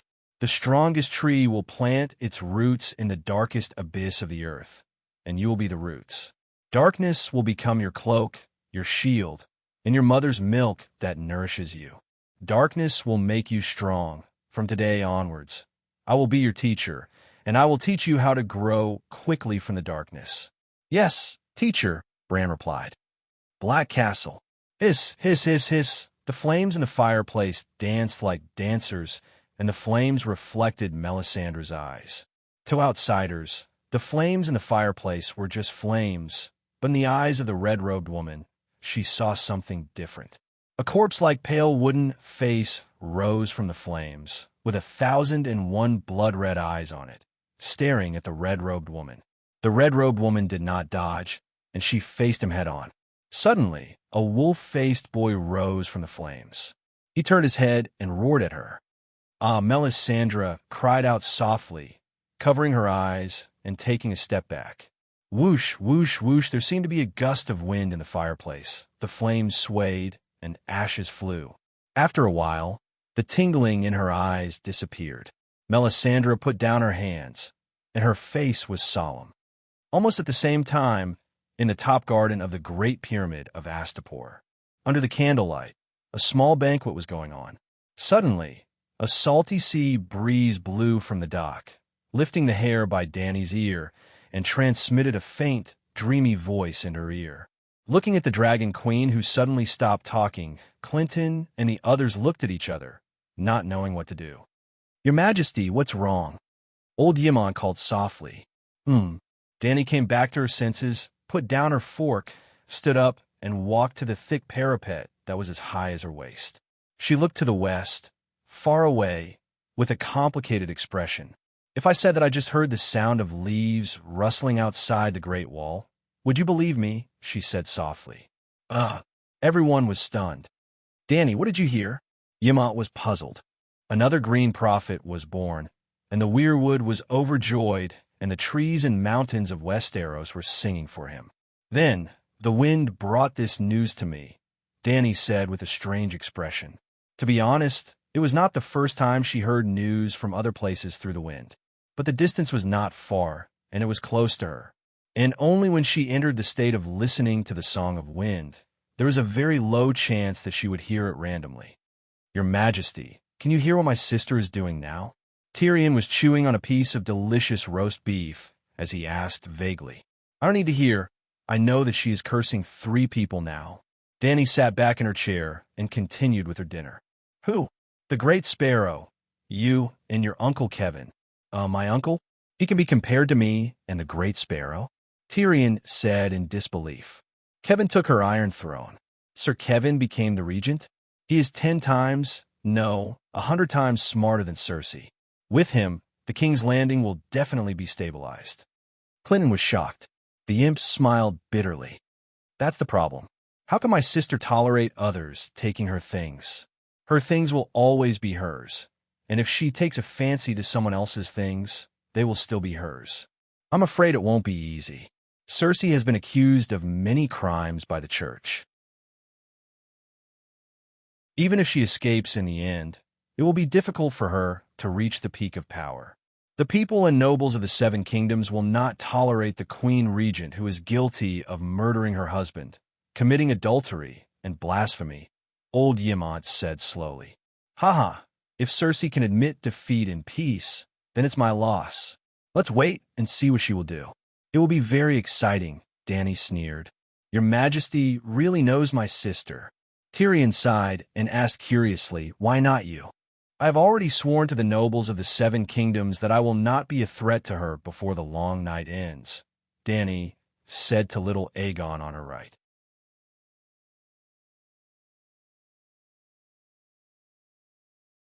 Chapter 434. Eldest Nephew, what plans do you have for the future? Danny asked as she stared at the youth whose eyes were drifting. "Illyrio's letter to you." Little Aegon averted his gaze and said in an unnatural tone, "Haha, eldest nephew, who are you and who am I?" Danny smiled playfully. "As a king, you should humbly listen to the advice of others. But if you follow the script laid out by others, would you still be a king?" Little Aegon saw the mockery on her face and felt anger rise in his heart. He turned to look at her and asked, "Danny, what do you think of Illyrio's advice?" "Danny?" The smile on Danny's face widened. "Kid, keep this anger in you. It will make you work harder." Then she retracted her smile and said seriously, "Aegon, I don't have much trust in Varys, but Sir Clinton and Sister Ashera are true people with honor. I trust their words 100%. I'll admit that you are the son of Prince Rhaegar and Princess Illyrio, but there are some things that I have to make clear." "Speak," Aegon said with a tense face. Danny raised a finger and said, "First, I believe in the 7 gods, and I'm the Archbishop of Slavers Bay. Starting from me, the Targaryen tradition of marriage between close relatives will be abolished." Everyone couldn't help but cry out in surprise, looking at Danny with eyes full of disbelief. Clinton looked worriedly at the pale Aegon and advised, "Your Majesty, you and Aegon's descendants will have a nobler bloodline." Danny waved her hand and said disapprovingly, "The only thing that is truly noble is one's character. Our lifespans will end one day, and only our souls will meet the 7 gods. What does a person do to decide the nobility of their soul? Believe it or not, my father Illyrio and brother Rhaegar are suffering in the 7 hells. Their bloodline is noble enough." The 7 hells. Clinton and little Aegon looked at the Dragon Queen in horror, as if she had become a stranger who had brought them to the 7th level of hell. On the other hand, Tyrion was looking at the Queen with even more interest. "Your Eminence, do you think my father is in the same level of hell as King Aerys and Prince Rhaegar?" he asked with a grin. "Well," Dany scratched her chin and pondered. "My dad only burned the old Stark to death and tortured the old Stark to death. Come to think of it, his main sin was his insanity. However, insanity was only an illness and not a major sin. Stranger might have him stay in the 2nd level of hell. Then it was my brother, Sai, going against the holy marriage. This sin is quite big, at least in the 4th level of hell. Lastly, your father, who betrayed his oath by deceiving the King's Landing into opening the gates and pillaging the people. He murdered the innocent Princess Lelia. He was also responsible for Waldfrey's violation of the rights of the guests. It's probably in the 6th layer of hell." "That makes sense." Tyrion nodded in agreement with a serious expression. "The 7 hells. What are you talking about?" Clinton and the others looked at the two people who were talking as if they were lunatics. "I'm talking about something that everyone knows. Just because you don't say it doesn't mean it doesn't exist," Dany said indifferently. "You're insulting my father."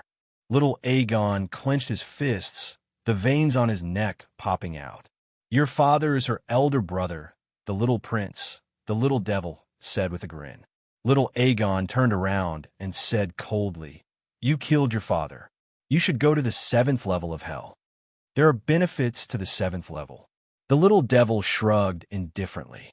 "When you go down, you can go through the 4th and 6th levels and meet your father and my father." "Aegon, don't blame your aunt. She swore that she would not start a war before the long night." Ymont comforted him gently. The anger on Aegon's face disappeared. He looked calmly at Dany and asked, "The long night is not certain. If the next summer comes as usual between the two of us, who will have the highest priority to inherit the Iron Throne?" The moment he said this, everyone fell silent. Clinton looked at his adopted son in a daze. His mouth opened, but he could not say a word. "What do you think?" Dany asked with interest. "After the mad dance of the Blood Dragon, the Great Council established the inheritance system where men have priority over women," Aegon said solemnly. "Eldest nephew, do you know that the nobles of the 7 kingdoms will only acknowledge your identity if I acknowledge it? No one in the 7 kingdoms will believe Varys' words. Sir Clinton and Sister Ashura are upright people, but integrity and honor are not as useful as a rusted sword in the 7 kingdoms today," Dany said with a smile. "You," Aegon's face paled. He said in shock and anger, "You want to use this method to force me to withdraw from the fight for the Iron Throne?" "No, no, no." Dany waved her hand. "The rule I set is the one who ends the long night is king. The goal is to reduce the chaos of war and preserve strength to deal with the other ghosts. If I acknowledge your identity and let you use my declaration to recruit soldiers in the 7 kingdoms, won't my plan to preserve the vitality of the 7 kingdoms be ruined? Also, what will the others think? Ant will take down Dragonstone Island, use the oath to numb the nobles of the 7 kingdoms, and then arrange for me to attack the Iron Throne? Aegon, the long night is real." Old Ymont frowned, his voice no longer gentle. Aegon tugged at his cool silk clothes and said, "Look at the weather in Astapor. It's almost melting people. Does it look like the long night is coming? How about this?" Dany's eyes flashed, and she suggested, "If you follow my rules and wait for the long night to come, Ant will bring you to kill the other ghosts. If we meet the other Ghost King, I will give you the head and let you become the prophesied child to end the long night, becoming the ruler of the 7 kingdoms. If you want to do it alone, you are not my son. I can't control you, and I can't be bothered to. You can do whatever you want, but I won't endorse your actions, and I won't break the oath for you. Which option do you choose?" Aegon's lips moved. He struggled for a moment before turning his gaze to his adoptive father, Clinton. Clinton frowned and thought for a moment, then said, "Her Majesty is not wrong. Since you have made a holy oath, you must strictly abide by it. The problem now is whether the long night will come or not. Her Majesty trusts all of you. With just one sentence, she recognized Prince Aegon as her nephew. But you don't believe her? The centaur maid, Jichi, said angrily. Oh, she and Eerie both trusted Calixi. When Calixi said that the long night was coming, they immediately began to worry. Would the world turn dark after the long night? Should they prepare more candles? How cold would the winter be? How much blankets and firewood should they prepare? Dany's Blood Alliance guards and Kars also immediately believed her. They began to suggest slaughtering the southern horses that could not withstand the cold, and going to the Horse King city to purchase a batch of northern long-haired horses. The north and south of the Centaurs were divided by the Dothraki plains. Jichi's question made Clinton and the others feel awkward and ashamed. The long night is a little too sensational. It's not that we don't trust the queen, it's just that we find it hard to accept. Tyrion said something fair. Ashaya's eyes swept across the dwarf's ugly face and finally landed on the Dragon Queen's beautiful face. She asked, if we don't immediately depart for the Westeros, how will Her Majesty arrange for Prince Aegon? Eldest nephew, what do you know? Dany asked. Aegon swept his gaze across everyone's faces and said confidently and proudly, Sir Duckfeet taught me martial arts. Sir Clinton taught me the spirit of chivalry and the skills of commanding an army. Halden is my mentor. He taught me literature, history, mathematics, and etiquette. Lamore. Sister Ashaya taught me pious faith and the principles of being a person. She is my spiritual mentor. Tyrion supported his forehead with his hand and secretly observed the Dragon Queen's expression with one of his blue eyes. Fortunately, she didn't explode in anger, and her eyes didn't become gloomy, just a little calm. Varys is really looking for death. Sending Aegon to the queen, wasn't it to deliberately provoke her, to make her compare her experience with Aegon? Tyrion raised his hand and said with a smile, Me too. I'll play chess with the prince. Dany glanced at the dwarf and said to little Aegon, Tomorrow, as the archbishop, I'll confer you the title of honorary knight, and then arrange a position for you in Slave Bay. Honorary knight? The church's armed forces? Aegon asked excitedly. He wasn't a knight yet. You'll understand when you take the oath tomorrow. Just in time, the allied army has begun to enter Materis. I estimate that they will follow the Valeglia Avenue straight to Borash.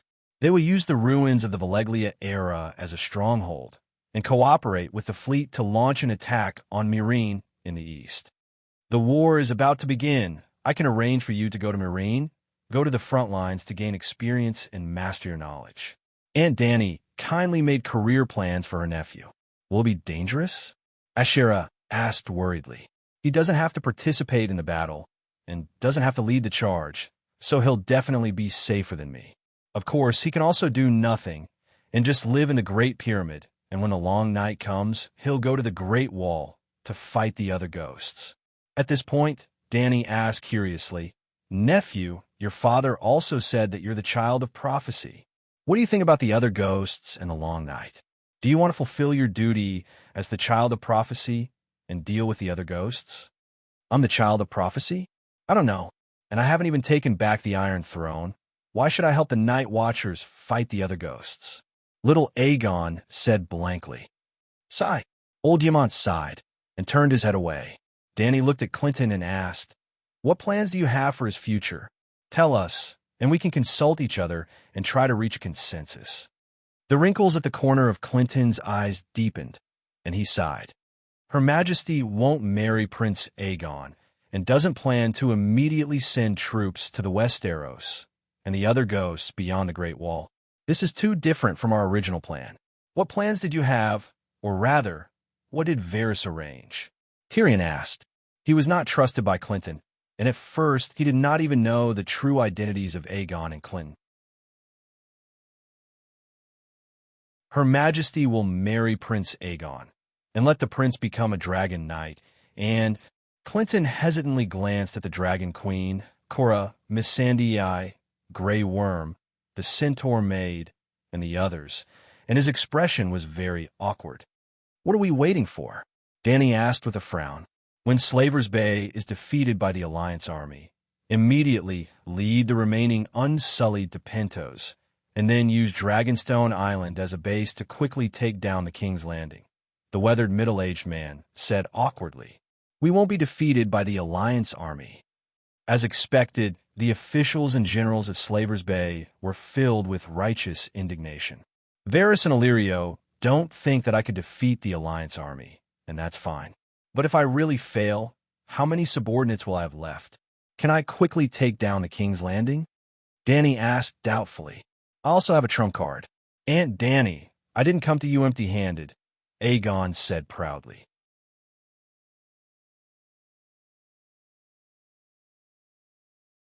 Chapter 435. Tell me, what trump card did Illyrio prepare for you? Dany asked with interest. This. Little Aegon immediately regretted revealing his trump card on impulse. Now that he heard his aunt's question, he could not help but look at his godfather for help. There is no need for your highness to hide anything from her majesty, Clinton said without hesitation. In just 2 short days of contact, Clinton had already seen the queen's character. Like himself and Barristan, she cherished her personal honor and was a true knight with the classical spirit of a knight. The heiress period before Robert was only 16 years ago, but it had become the classical era of knights that could only be recalled. The Westeros nowadays were too lousy. There were almost no true knights. It's the Golden Group, little Aegon said. The Golden Group? Cora, who had been silent all this while, exclaimed for the first time, because he clearly remembered that the Golden Group had clearly rejected Dany, Rise, and Second Brother Way. In order to treat the Golden Group, Second Brother Way had even sold Queen Layla's crown. In the end, the Golden Group ate and drank heartily while loudly mocking the Beggar King. Is the Golden Group reliable? What about their employment contract with Myr? Dany frowned. She remembered that in Game of Thrones, the Golden Group had been hired by Cersei to deal with Dany and Rise. Clinton explained, the Golden Group's contract with Myr is signed once a year. There are less than 2 months until the end of the year. They will not be renewing the contract. As for their loyalty, you probably don't have to worry too much. The Golden Group was formed by the exiled nobles of the Westeros, the backbone of which are mostly the descendants of those nobles. They all want to follow the true dragon to take back their family's land and titles. Oldemont said doubtfully, the Golden Group was formed by Cold Iron. Those nobles' descendants and knights all belong to the Black Dragon, while Dany, Aegon, and I are the Red Dragon. The Blackfyres Rebellion has been going on for nearly 100 years. Can the enmity between the two sides be easily resolved? During the first Blackfyre Rebellion, the 3 illegitimate sons of the mediocre King Aegon IV were divided into 2 factions. Daemon Blackfyre plus Cold Iron, Igor Riverwind versus Bloodcrow Blinden Riverwind. The Targaryen flag was a red dragon on a black background. As a bastard, Demon Blackfyre changed his personal emblem to a black dragon on a red background. Therefore, the Blackfyre Rebellion was a red dragon versus black dragon. In the end, Daemon Blackfyre died at the hands of Blinden, the Blood Crow. Cold Iron Igor Riverman fled the Westeros and established the Golden Regiment on the other side of the Narrow Sea. The will of the Black Dragon had been circulating among the knights of the Golden Legion. Their battle cry was gold above, cold iron below. Therefore, Dany was not too surprised that the Golden Regiment rejected Second Brother Way. Instead, she was shocked that the Golden Regiment was willing to support Aegon. How did Illyrio convince the Golden Regiment? Dany asked. Tyrion beat Clinton to it and said with a smile, regardless of whether it's black or red, a dragon is a dragon. Bullshit. If the Golden Regiment had this kind of awareness, they would not have mocked Second Brother Way back then. This is what the spice merchant told me. Facing Dany's mocking gaze, Tyrion explained. He also said that some contracts are written in blood and cannot be changed, he added. A contract written in blood. Yemont secretly glanced at little Aegon with a puzzled expression. Illyrio thinks highly of you. He even told you this kind of secret. Dany smiled faintly. Of course. The spice merchant is greedy and lustful, but he is definitely a smart person. He knows my value to your majesty. The little devil said proudly. The value of chopping off your big head to make me feel a little happy? No, no, no. Tyrion shook his big head. My big head contains a lot of useful things. Chopping it off is a complete waste. Dany leaned forward, her right hand supporting her chin. She smiled and asked, what are the things inside? Intelligence, wisdom, knowledge as vast as the sea, monstrous strategy, and the key to governing a country. He puffed out his chest and proudly said, I have been on the battlefield, and I have been the king's hand. I have done well. Someone like me who could be a general on horseback and a prime minister off horseback. There is almost no one in Slave Bay, right? I heard that Her Majesty's hand of the king's position is still empty. Sorry, you are not useful. Dany held back her laughter and shook her head. In my opinion, you're one of the rare big idiots in Westeros. The kind that helps people count money after being sold. The little devil's expression froze. He pointed at his noseless nostril and said, I'm stupid.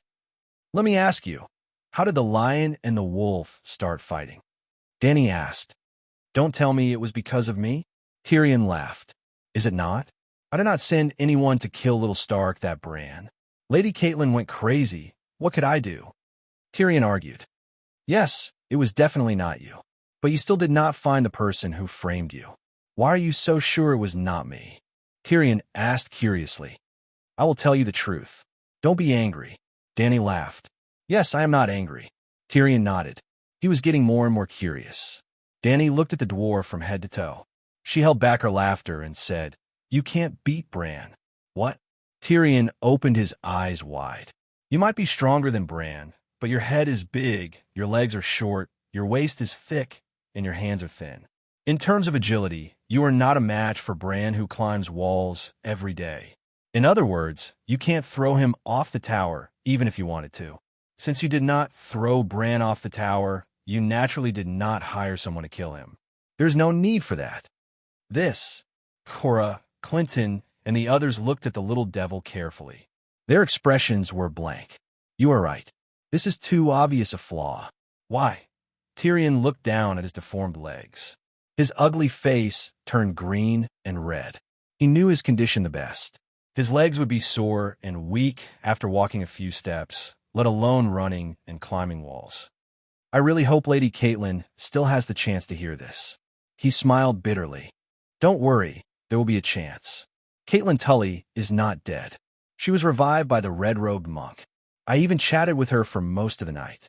When you see her, you have to be mentally prepared, Dany said strangely. Catelyn is not dead? Tyrion was shocked. The dead can be revived? Have you not heard of the story of the Lightning King? The Brotherhood without flags of the Three River Basin. I thought it was a rumor. I don't know if it can revive my father, Tyrion muttered. It can, Dany said firmly. It can? My father has been dead for more than half a year. Bring the deviant ghost to your father's tomb. I guarantee that no coffin can hold it down. Tyrion's mouth twitched. He returned to the original topic and said, Your Majesty, you guessed wrong. The person who threw Bran Stark off the tower is not the same person who sent someone to assassinate him. I know. Your brother threw Bran. It was either Littlefinger or your sister who sent the assassin, Dany said confidently. She had watched Game of Thrones, so she should not be wrong. Unfortunately, she did not see the expected shock on the little devil's face. There was only confusion. Confusion? What are you confused about? How do you know it was Jaime, Your Majesty? Tyrion asked. Bran must have seen something he should not have. At that time in Winterfell, other than your brother and sister having an affair, what else could second young Master Stark not have seen? Dany said proudly. Tyrion was stunned again. Your Majesty, you are so smart. Dany was even more pleased with herself, but her expression was even more indifferent. However, the assassin was not sent by Littlefinger. If it was not Littlefinger, then was it Cersei? Dany was a little anxious. No. Tyrion shook his head again and gave an answer that shocked Dany. It was my nephew, Joffrey. Why would he kill Bran? It doesn't make sense. The dagger was Robert's. Joffrey stole the dagger and found a random assassin among the royal knights. As for the reason, Tyrion smiled bitterly. The title of Second Mad King is not just for show. What reason would he have for changing his mind and killing Ide at the last minute? Little devil, you have guts, little Aegon said coldly. Sigh, Your Highness, I apologize. Tyrion smiled and bowed. Dany said thoughtfully, It seems that I misunderstood you. You were not ignorant about the Bran assassination incident. It's not really a misunderstanding. I was indeed framed by Littlefinger. When Lady Catelyn confronted me with the dagger, she claimed that Littlefinger told her that the Dragonborn dagger belonged to me. Isn't that nonsense? How can I not know that it belongs to me? Tyrion sighed. Since you knew, why didn't you kill Littlefinger? Dany asked curiously. Kill? Weren't you the leader of the kings for a period of time? Isn't it easy to kill a small noble with no background? Sigh. At that time, I didn't even have the confidence to defend King's Landing. How would I dare to have internal strife? I even had to beg him to help me talk to Tyrell because he was eloquent and liked to talk. When a situation was set and we could cook the hound after it served its purpose, I was killed ahead of time. That guy went one step further and became the Duke of Hellenberg, Tyrion said helplessly. You didn't tell your father about Littlefinger instigating the lion and the wolf? Hee hee. Tyrion smiled strangely. I'm not targeting anyone. All of Lannister's enemies should be grateful to me. My father's cunning and ruthlessness are something you can never imagine. While I was unconscious and recuperating, my father quietly made a move against him. What did Tywin do? Dany asked in surprise. Give Hellenberg to Littlefinger, Tyrion said with a smile. What's that supposed to mean? Little Aegon was confused. My father believed that the curse of Hellenberg was real. Even if it was fake, it would become real sooner or later. Unfortunately, before the curse of Hellenberg took effect, you and your father were weakened by him, Dany mocked. What do you mean? Suddenly, Tyrion's pupils shrank, and he cried out, Did he kill Joffrey? Oh, you're not too stupid. Maybe Littlefinger has the ability to do that, but that doesn't make sense. What benefit would he get by framing me or killing Joffrey? Tyrion said in disbelief. Dany stared at him for a long time, causing the dwarf to squirm uncomfortably. Then she held back her laughter and said, The chaotic situation, and he has your wife. Sansa? Tyrion's expression changed drastically and started to turn green. Do you know about Littlefinger's relationship with Catelyn? He used Sansa as a substitute for his first love, Catelyn. Damn it. Tyrion's face turned completely green. The surrounding onlookers looked at Tyrion with sympathy, especially the female dwarf, Fanny. She was so sad that she almost cried for him. Don't you think you're miserable? You've been tricked by the same person so many times. Your wife is lying in his bed. Maybe she even has a child now, but you still don't know anything. Dany had no sympathy at all. She was still gloating over his misfortune. Who told you to betray Dany Rise? You deserve it. The dwarf's face was pale, and he was about to collapse.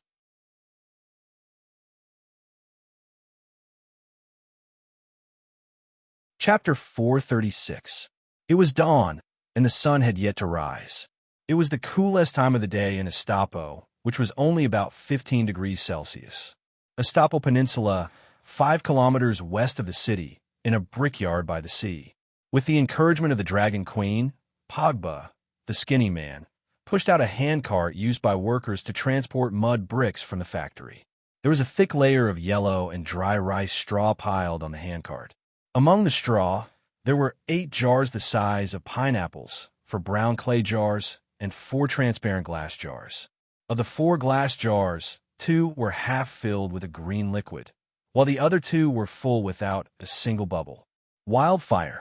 Pogba slowly pushed the handcart out of the factory and came to the red brick steps where the mud bricks were being dried. Well, the process of baking red bricks was rather complicated. One had to first dig out sticky mud, then mix coal ash in the mud. After pressing the mud into the mold and cutting it into mud bricks, they couldn't immediately be sent into the kiln. The mud bricks must be dried in an open, ventilated area. They must not be exposed to the sun. They must be covered with a layer of waterproof linoleum, and then covered with a layer of sunscreen grass curtains over the linoleum. The The mud bricks couldn't be casually placed on the ground. Red bricks had to be used to build steps that were a palm's width above the ground to prevent the bottom layer of bricks from being soaked by water when it rained. Because of this, there were rows of red brick steps that were a meter wide and 100 meters long outside the brickyard. When the mud bricks were dried and hardened, they would be transported into the kiln and stacked together. A layer of coal would be sprinkled on top of them, and the kiln door would be sealed. The kiln would then be lit up from the coal filler above. At this moment, a portion of the mud bricks had been transported away, leaving a long row of red brick steps outside the factory. Well, it wasn't all empty. There were 7 1-meter wide and 2-meter-long mud brick walls that separated them into single rooms that were 10 meters apart. Under everyone's gazes, Pogba had the solemn expression of a bomb disposal expert. He moved gently, but his movements were swift as he moved the jars out of the handcart and placed them on the red brick steps. Perhaps it was because Pogba often practiced his ultimate skill of protection, fire walk, but he was very fast. In just half a minute, he had placed 8 jars on the separated steps. However, this was not the end. Instead, the expression on Pogba's face became even more serious. It was as though he had reached the critical moment of cutting the red line or the blue line. He took out a 30-centimeter tall bronze tripod from the handcart. There was a net under the tripod. At the entrance of the factory, under the eaves, Masterwood looked at the sky and saw a red sun rising in the east. He was very anxious and could not help but shout, "Hurry up! The sun is coming out!" Pogba also raised his head and looked towards the east. A layer of cold sweat immediately appeared on his forehead. His movements became even faster, and, at the same time, he became more cautious. He first put the jar in the net, and then gently hung the net under the tripod. There were a total of 4 tripods for jars, 2 glass jars, and 2 clay jars. Then he connected a long rope to the jar and led the rope to the side, the mud brick wall, 2 meters away. Yes, there were rows of steps made of dry mud bricks, with a distance of 2 meters between each other, making it convenient for handcarts to move in and out. On the stairs next to where the jars were placed, there was still a 3-meter tall brick wall that had not been moved away. However, the flammable linoleum and straw curtain on the mud brick wall had been lifted and thrown aside. For fire mages with brown ointment on their faces, plate armor on their bodies, and iron helmets on their heads stood behind the mud brick wall. They took the rope from Master Pogba's hands with an expression of facing death with equanimity. Phew, this time, Pogba breathed a sigh of relief. The solemn expression on his face became relaxed. "Your Majesty, it's done." He ran under the eaves and reported to the Dragon Queen on the armchair with a smile. "Then let's get started." Danny waved her hand, and the fire mages hiding behind the mud brick wall began to pull the rope rhythmically. On the red brick stairs across the mud path, for jars hanging under the tripod swayed gently. There were people standing on both sides of the Queen's chair. In addition to the 50 fire mages, there were also a dozen scholars. Even White Knight, Old Yimont, Larissa, Tyrion, Lil Aegon, Clinton, and others were looking up. The red sun gradually rose, and the red morning glow turned into golden morning light. The temperature slowly rose. Tyrion's nose was sweating. He said nervously, "Isn't a little too much? 1 jar can hold 4 to 5 pounds of wildfire." "What's too much?" This kind of small jar is already the smallest kerosene bomb of the Megalosaurus bomber. You haven't seen the giant bomb I used when I took over Dragonstone Island. It was about the size of a water tank. It could even be used as a bathtub for you, Danny said casually. Wildfire is not kerosene. It's dozens of times stronger than kerosene, Tyrion emphasized. If it's not stronger than kerosene, why would I waste so much effort to torment it? If I reduce the amount of wildfire and let the wildfire jar burn with the same effect as the kerosene jar, I might as well use kerosene directly. At least it's safer. Tyrion was speechless. At this time, the little devil changed her clothes. She was wearing a gold-framed t-shirt with a black dragon embroidered on the chest. In the past few days, although Dragon Queen did not participate in Klein's trial, she was not idle either. She formed the Royal Megalosaurus Mage Guild and built wildfire refinery bases in Astapor and Mirene. She also went to Marine, Kayuan, and Astapor to participate in a few great leap forward in agricultural production. She reformed the centaur tactics and changed the breed of cattle and horses. She also made adjustments to the government at Slave Bay. She was very busy, so busy that she did not have time to interact with Nephew Gu. While optimizing the authority of the government, Dani also made changes to the official titles. She established a 7th-rank official title system and unified the government's uniforms. The black dragon pattern on the Little Devil's t-shirt was actually a patch. Just like the beast and human clothing of the ancient officials in China, the civil officials' uniforms used birds as patches to show their virtue. The military officials' uniforms used ferocious beasts as patches to show the military officials' prestige. She had to admit that compared to the beast in human clothing court meetings, the Western country's casual wear of the government meetings was a few levels lower in class. It looked more like the grandpas and aunties in a street mahjong house. Furthermore, the king did not even have an exclusive dragon robe. In the future, Dani, who became the empress of the world, would collect a gold coin, a copper pot, and an iron sword for various cities and melt them to create a throne. She hoped that when she sat on the throne, it would not be a messy market below, but a solemn, well-dressed, orderly civil and military officials. Therefore, she first unified the officials' uniforms. The 7th-rank officials had a red dragon, the 6th-rank officials had a golden dragon, the 5th-rank officials had a green dragon, the 4th-rank officials had a white dragon, the 3rd-rank officials had a black dragon, the 2nd-rank officials had a dark red, 3-headed dragon, Targaryen's previous clan emblem, and the 1st-rank officials had a 5-color dragon with its head and tail connected. Originally, Little Green and Little White were neck and neck. However, after following Dani to the Westeros, there were thrills and rewards. Little White became a magic dragon. As such, Little Green became the 3rd. Little Gold was the 4th, and Little Red was the 5th. Of course, Dragon Queen did not forbid the civilians from wearing clothes with the Megalosaurus pattern, but they were not allowed to completely imitate the government officials. At least, they were not allowed to add a 7-pointed star embroidered with gold borders around the Megalosaurus pattern. The little demon was wearing a t-shirt with a black dragon embroidered on it, which meant that he had become the Dragon Queen's subordinate. He had even recommended himself to the queen that day. He had professional experience in the hand of the king, and Slave Bay was currently lacking a prime minister, so why not just put up with it? Then, he was mocked by the Dragon Queen and had a miserable life. Although he failed to apply for the hand of the king, the Dragon Queen also took pity on his talent. The little demon had used wildfire to turn the tables in the Battle of Blackwater Bay and defeated the 2nd most famous general of the 7 kingdoms, Stannis, with an absolute disadvantage. It could be said that Tyrion was the only person in the world who had used wildfire on a large scale in war and won. After the Megalosaurus became extinct, Targaryen had also funded the Alchemy Guild to create a steel Megalosaurus that could shoot wildfire, preparing to use the Iron Dragon to deal with the Dornies. In the end, the Iron Dragon that was equipped with wildfire self-destructed midway. Therefore, in the field of wildfire, Tyrion was really a rare talent in the world.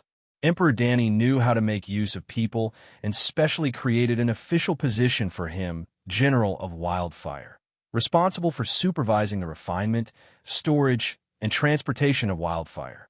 Today, General of Wildfire Tyrion accompanied the Dragon Queen and began to test the stability of wildfire. Look, the wildfire in the bottle is boiling. Suddenly, little Aegon pointed at the shaking bottle of water in the distance and shouted in horror, "Be careful, the wildfire is about to explode." Tyrion's pupils contracted as he shouted at the fire mage behind the mud wall. Glug, glug, glug. Under the sunlight, the glass bottle that was being pulled by a rope released green bubbles. The bubbles grew from the size of a rice grain to the size of a broad bean, then rapidly expanded to the size of an egg. Boom! From the sound of it, it sounded like a grenade had been detonated. Looking at the fire, green flames that were 4 to 5 meters tall suddenly rose under the bright sunlight. The ground and brick walls nearby were covered in green flames. The effect was like a barrel of oil that weighed hundreds of kilograms suddenly exploding. The enchanting green flames were clearly extremely hot, setting off waves of heat, but in the eyes of the crowd, it did not make them feel warm. They only felt a chill in their hearts. This is magic fire. Little Aegon's face turned pale. Targaryen is afraid of fire? Dany glanced at him and said calmly. Little Aegon was stunned. He stood up straight, puffed out his chest, and said firmly, "I'm not afraid." Looking at the panic in his eyes, then looking at Tyrion's deeply hidden excitement, Dany had a strange expression. Targaryens are not afraid of fire, but they should be rational when dealing with wildfire, old Yemont said, justly. His gaze was complicated. When he saw the wildfire, he could not help but think of his elder brother who drank the wildfire, Devil Run. "What's the temperature?" Dany looked at the ironclad fire mage who ran back and asked. Yes, the shockwave from the explosion of the wildfire bottle was very strong. It caused the thick mud bricks 2 meters away to shake a few times, but they did not collapse. The fire mage who was pulling the rope had completed his task and ran back. 25 draconic degrees. The fire mage's face was filled with fear. "Your Majesty, it's too scary." It exploded at 25 draconic degrees. The highest temperature in Astapor is 45 draconic degrees. 45 draconic degrees is the ground temperature. The highest temperature is only about 32 draconic degrees, a scholar said.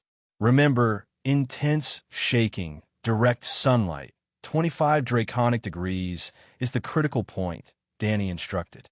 Immediately, a scholar picked up a pen and started writing on the document. A thermometer was not difficult to make. Back in the Ming Dynasty, Galileo had invented the first thermometer. It was very simple. It was a glass tube connected to a glass ball at the bottom. It was also open, so the error was relatively large.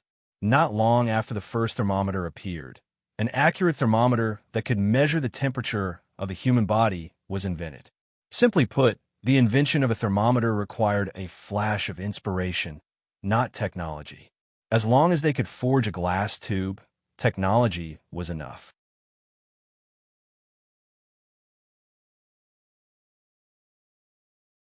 Chapter 437. In this world, even stargazing mirrors could be made. Measuring cylinders and measuring cups were standard equipment for scholars. The technology to make thermometers was already sufficient. Therefore, when Dany needed it, she only needed to ask the glassmaker to experiment a few times to make a very accurate mercury thermometer. In fact, not long after she took down Astapor, she invented the thermometer. Because she knew that the long night was coming, she needed to know when the long night would come. She arranged for scholars to record the temperature for 24 hours in a day and draw 24 curves on the x-axis time, y-axis temperature coordinate chart. She could roughly calculate the trend of temperature change. If the data changed linearly, she could even predict the arrival of the long night in advance when the lowest temperature was below zero. It was a perfect plan. However, the temperature recording team had been established for 2 years. The 24 curves fluctuated almost on a horizontal line, which meant that the temperature in Slave Bay did not change much. Of course, it was not completely ineffective. In the past 2 months, the lowest temperature had been decreasing. There was only one point. According to the current rate of temperature decrease, it will be difficult to see snow in Slave Bay in the next 2 years. Well, in the past few thousand years, it had never snowed in Slave Bay. As for the dragon degrees, the temperature was calibrated with Celsius because the first scientist who proposed the standard temperature was surnamed Celsius. Obviously, Dany did not need to use Celsius in this world. Otherwise, she would be annoyed to death just by explaining who Celsius was. The calibrating temperature was also very simple. Mixing ice and water was 0 degrees. Boiling water was 100 degrees. Boom! About half an hour later, the second green flame rose. This time, it was the glass bottle that exploded. It was the half bottle of wildfire placed on the red brick steps. 28 degrees, no violent shaking, but it receives direct sunlight. The third jar that exploded was a shaking clay pot. It was half a bottle of wildfire, 30 degrees. The fourth was a clay pot placed on the stone steps. It was half a bottle of wildfire, 39 degrees. Fortunately, the critical temperature is 39 degrees, and the highest temperature in the cellar is only 31 dragon degrees. Wizardwood breathed a sigh of relief. 39 degrees, very close to human body temperature. It won't explode when the person is not in the cellar. But if the wizard stays in there for too long, Tyrion sneered. Are you stupid? Hang a thermometer on the wall. When the temperature rises to 25 degrees, stop making wildfire. When the temperature approaches 30 degrees, everyone evacuates the cellar. What danger can there be? Dany asked. If there's no danger, why don't you become the wildfire general yourself? Motherfucker, general of the wildfire. It sounded scary. This was probably the scariest position in the history of the human kingdoms, right? Tyrion glanced at the dragon queen from the corner of his eye, cursing in his heart. At this point, all that was left were full of wildfire without oxygen. 2 clay pots and 2 glass bottles. 1 clay pot and 1 glass bottle were still shaking, and the other 2 were quietly placed on the red brick steps. The glass bottle was directly hit by the sunlight, while the clay pot blocked the sunlight, but it did not explode. It's already past noon. It's 2:30 in the afternoon. It's almost the hottest time of the day. The outdoor temperature is 39 degrees Fahrenheit. The indoor temperature is 30 degrees, and the ground temperature is 45 degrees. The wildfire is still stable. Pogba cheered loudly.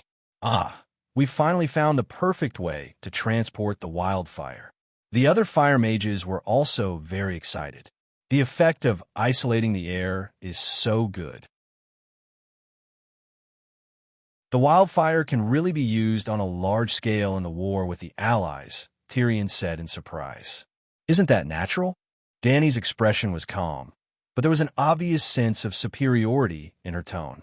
The wildfire is also a kind of fuel. Any fuel needs air to burn. After saying that, she stood up, clapped her hands, and said, the test is over. Let's go back to the city and celebrate. Blam. It was as if a Tomahawk cruise missile had exploded in their ears. No, not one, but 4 in a very short period of time. The nearest glass bottle was 30 meters away from the factory, but the shockwave not only blew the tiles on the roof into a mess, it also sent everyone tumbling a few times. The silk clothes on their bodies exploded in the shockwave. Especially Tyrion. His legs were deformed and weak. Like a rubber ball, he rolled a few times on the ground. The black dragon t-shirt that represented a rank 3 official was tattered. The loose silk pants on his lower body were nowhere to be seen, revealing 2 short, fluffy legs that were disproportionately short. Even the burly Mormont, who was fully armored, had his cloak torn. He took 3 steps back and supported the old man Yemot, whose gray robe had fallen apart. On the other hand, Dragon Queen's performance shocked everyone. The violent shockwave was like a river that met a reef, and it split into 2 sides of her body. Other than her hair flying in the wind, she, who was only wearing light leather armor and chainmail, did not move in the wind. This is not scientific.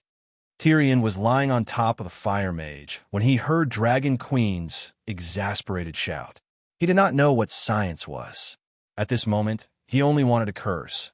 I'm going to resign and let the deviant ghost be this stupid wildfire general! Exclamation point.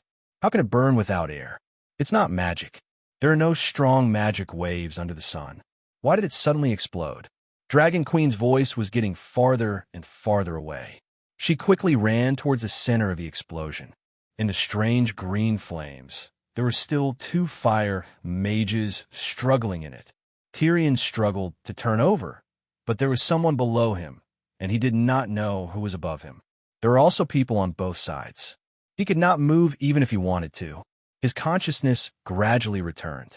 His nerves became sensitive again, and the feeling on his skin became clearer. His squirming body suddenly froze. Little Tyrion was being held in someone's hand. There were only two women at the scene, the Dragon Queen and her mage apprentice. The queen had run away, then it had to be that black girl. Tyrion turned his head in anticipation. In the next moment, a basin of ice water was poured over his heart. It was cold, and his body felt uncomfortable as if caterpillars were crawling all over it. He did not see the short-haired Larissa's black face. It was a face that had seen the vicissitudes of life, with her eyes tightly shut and a few deep crow's feet at the corners of her eyes. John Clinton. That's right. He had always been standing with Clinton and little Aegon. He was still far away from the black girl. Hey, sir. Sir Clinton, wake up. Tyrion's face was red. He twisted his body with all his might, and with great effort, he finally broke free from the other party's rough hands. Little Aegon, who was on top of Tyrion, heard the little devil's cry. He turned his head and saw the back of Clinton's head bleeding profusely. It seemed like he had hit a brick. Sir, Godfather, Sir Clinton, Godfather. Aegon shouted in panic. Ugh, Clinton was a tough guy after all. He quickly opened his eyes in a daze. Suddenly, he felt the warmth on his right hand. The confusion in his eyes instantly disappeared and was replaced by panic and anxiety. Don't pinch, sir, it's me. Tyrion screamed. 7 levels of hell. Clinton shouted in horror and immediately broke free from the pile of limbs with his right hand. As expected, the deerskin glove that he had been wearing was gone. Ouch, get up, you're crushing me. The skinny Pogba's groan came from under Tyrion's, but, oh, little Aegon woke up with a start. He quickly got up and wanted to help his godfather up first. Don't worry about me. Clinton avoided his godson's pull with his right hand as if he was avoiding the plague. He struggled to sit up and found the glove that had fallen off not far away. He staggered over, picked it up, and put it on. Damn it, my clothes are torn. The little devil covered his crotch and wailed. He was still all right. There were only a few holes in his t-shirt, and there were still a few pieces of fabric clinging to his body, covering his private parts. A few of the fire mages with loose robes were naked. Not a single piece of clothing was on them. The shock wave was too strong. Other than Mormont, who was wearing armor, Clinton and Aegon, who were wearing light leather armor, almost none of their clothes were intact. 7 gods above, the explosion of wildfire is so powerful, the ragged Ymont said in horror. Fortunately, Ura Mormont was in front of him and helped to resist most of the impact. Otherwise, the old man would not have felt good. Looking at the roof that had been blown away by more than half of the tiles, looking at the people who were in a complete mess, and then looking at the flames that had almost formed a sea of green dozens of meters away. Not even a shadow of the dragon girl could be seen. Tyrion shuddered. For jars, he hissed. For jars, he said. 1 full jar must have weighed at least 8 pounds of wildfire. For jars would have weighed 32 pounds, and they were exposed to the sun for so long. Damn it, I should have thought of it. When I was at the King's Landing, the alchemist kept warning me not to throw more than 10 pounds of wildfire jars.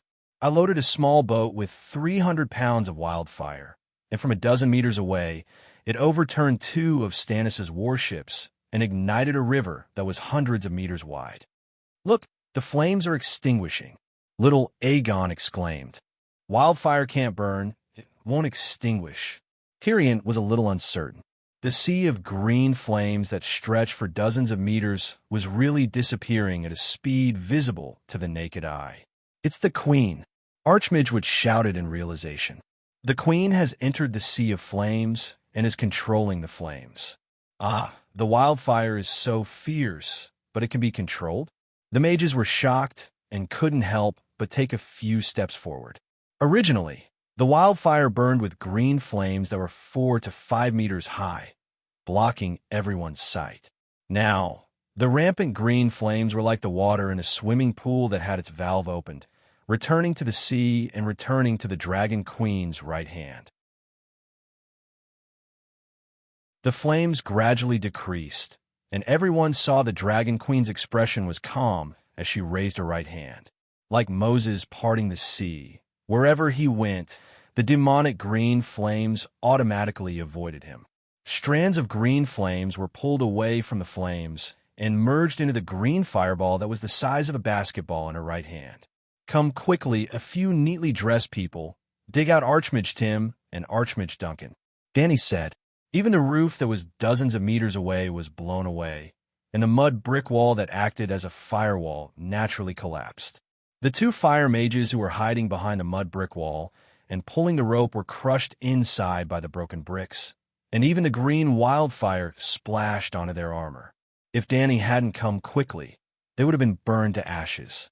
In reality, even if they weren't burned to death, their organs were injured in the explosion and they spat out blood.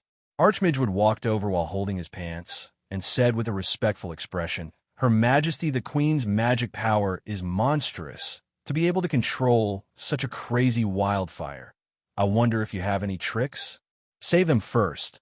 I'll give a magic lecture in 2 days and teach you the truth of fire witchcraft." Dany said with the aura of a big boss. "Your Majesty, can I learn?" Tyrion heard from afar and was about to run over to ask, but was stopped by Clinton. "Wait, let me see your dick," he said seriously.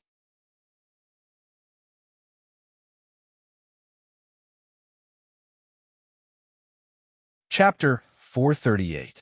Magic and the power of the gods were real.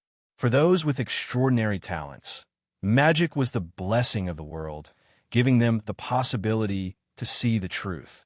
But extraordinary magic was too high for ordinary people, more like a curse than a blessing. Comparison of power levels. The magic of ordinary people, extraordinary people, and the divine power of gods. The magic of extraordinary people could curse ordinary people. But in the face of the divine power of gods, even extraordinary people could not resist being contaminated. In this world, there were 5 places suspected to be contaminated by high-energy divine power: Asia, Thunder Island, the land of long summer, Valeglia, Sosros, and the heartache of the Lone River. Among them, Valeglia and the heartache of the Lone River were the most famous curses. During the cataclysm of Valeglia, the magic of gods and fire witchcraft wreaked havoc. Humans and dragons close to the center of the cataclysm were directly swallowed by the high-energy heat, and those far away were also distorted and deformed by the subsequent magic radiation. Chillon of the Lone River, known as the capital of festivals, was the richest and the greatest city along the Lone River. It was also the center of the Lone civilization. In the battle between Prince Jaren and the 250,000 Lone people against the Valeglia Dragon King, the Lone River was evaporated by hundreds of megalosaurus, and the prosperous city was turned into ruins. Prince Jaren was captured alive by the Valeglia people and locked in a golden cage. The Lone civilization was destroyed. The mother goddess of the Loiner people, the Loiner Mother River, made a final stand against the invaders for her people. A sudden flood in the middle of the night dragged Cheyenne and the invaders to the bottom of the river. Mutual destruction. The former capital of the Golden Plains faded from its glory in summer colors. Surrounded by fog all year round, it became a gray and damp heartache. It also became the source of the grayscale disease and the hometown of the stone people, victims of the disease. Grayscale disease caused the patient's skin to harden and lose the sense of pain and touch. It was covered with black and gray spots and was as hard as stone to the touch. In the late stage, the patient's tongue and lips first turned to stone and lost the ability to speak. As the day of their death approached, the other parts of their body would slowly turn to stone. In the end, they would become stone people. It was a very magical, infectious disease. Well, grayscale disease was contagious and could be transmitted through touch. When they passed by the heartache, Clinton jumped into the river to save Tyrion, but unfortunately he was scratched by the stone people and a finger on his right hand was infected with grayscale disease. The most effective way to check if he was infected with grayscale disease was to stab the stone people. So Clinton took Tyrion's arm and said solemnly, "Let me see your dick." "What did you say?" Tyrion thought he was hallucinating. "Take off your pants and let me check your dick," Clinton said seriously. Tyrion shuddered violently and broke free from the other party's grip. With a pale face, he said, "You hit your head on a brick. Are you crazy?" Clinton noticed the strange looks from Aegon, Ymont, and the others. His expression froze as he reached out and pulled Tyrion to the side. I'm not crazy. This is a serious matter. You have to tell me the truth. Do you feel anything? Noticing the seriousness in Clinton's eyes, Tyrion forced himself not to break free again. How do you feel? He asked in a low voice. Do you still feel anything when I touched that part of your body? Clinton asked seriously. Tyrion's back broke out in a cold sweat. He widened his eyes and looked at Clinton's bold and square face in horror. His calves were trembling. What do you mean? He asked weakly. Let me ask you, do you still feel anything after I touched your dick? Clinton had just explained when Tyrion retracted his arm in horror. Clinton was anxious.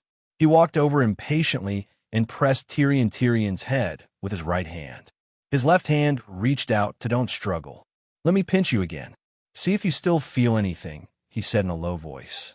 Suddenly, Tyrion remembered a rumor he had heard at King's Landing. Renly and the Night of Flowers were nothing. Back then, John Clinton and Riga, 7 levels of hell. Go pinch the balls of the other ghosts. Tyrion was furious. He pulled back his hand and kicked Clinton's right hand that was reaching for his crotch. Get lost. I'd rather cut off my dick and sell it to a wizard. I won't let you pinch it. Clinton looked thoughtful when he heard that. If he immediately cut off his wrist after noticing the abnormality and cut off the infected limb, there was a very low possibility of stopping the gray plague from spreading to other parts of his body. Thinking of this, he nodded with a complicated expression. Very well. Since you have such courage, I won't force you. He was not without courage. In fact, he could still save his life by cutting off his right hand. He would definitely die if he kept his right hand. Obviously, Clinton was not even afraid of death. Why would he be afraid of cutting off his hand? If it was his left hand, he would have cut it off immediately. But the infected hand was his right hand. It was his dominant hand. 80% of Clinton's power was in his right hand. He still had to lead troops to war and help little Aegon restore his country. Looking at Jaime's miserable fate after his right hand was cut off, he understood how important a dominant hand was to a swordsman. After being intimidated by Clinton, Tyrion's passion to learn fire magic decreased by half. When he walked to the front of the Dragon Queen, he saw a fire mage being dragged out of the rubble by Maul. His arm and face were char-black. He was still vomiting blood. It was very miserable. Looking at this pitiful fire mage, the little devil could not help but put himself in the other party's shoes. He shuddered and took half a step closer to Dany. He probed, Your Majesty, it seems like you have failed. The temperature in Slave Bay is too hot. There is no future in starting a wildfire. Why don't we break up? Break up? This word was very familiar. Dany looked at the little devil with the corner of her eye. She said, It is because you have failed that you have the chance to show off your skills as a wildfire general. If you really succeeded in one try, how could you show off your ability? When we return to the city, I will give you a sum of money. Walk 5 kilometers to the west and find a deserted place to build a wildfire shooting range. The kind that you can mess around with and explode at will. The second fire mage was also dragged out. One of his legs was broken, the bone fragments poking out. Blood was gushing out. The other leg was charred black by the wildfire. The charred bones gave off the smell of barbecued pork ribs. Tyrion felt his teeth ache. It seemed like his calf was also hurting. Why don't you replace me? My ability... No. He was almost begging. Fuck, I can mess around with and explode at will. Who am I going to explode?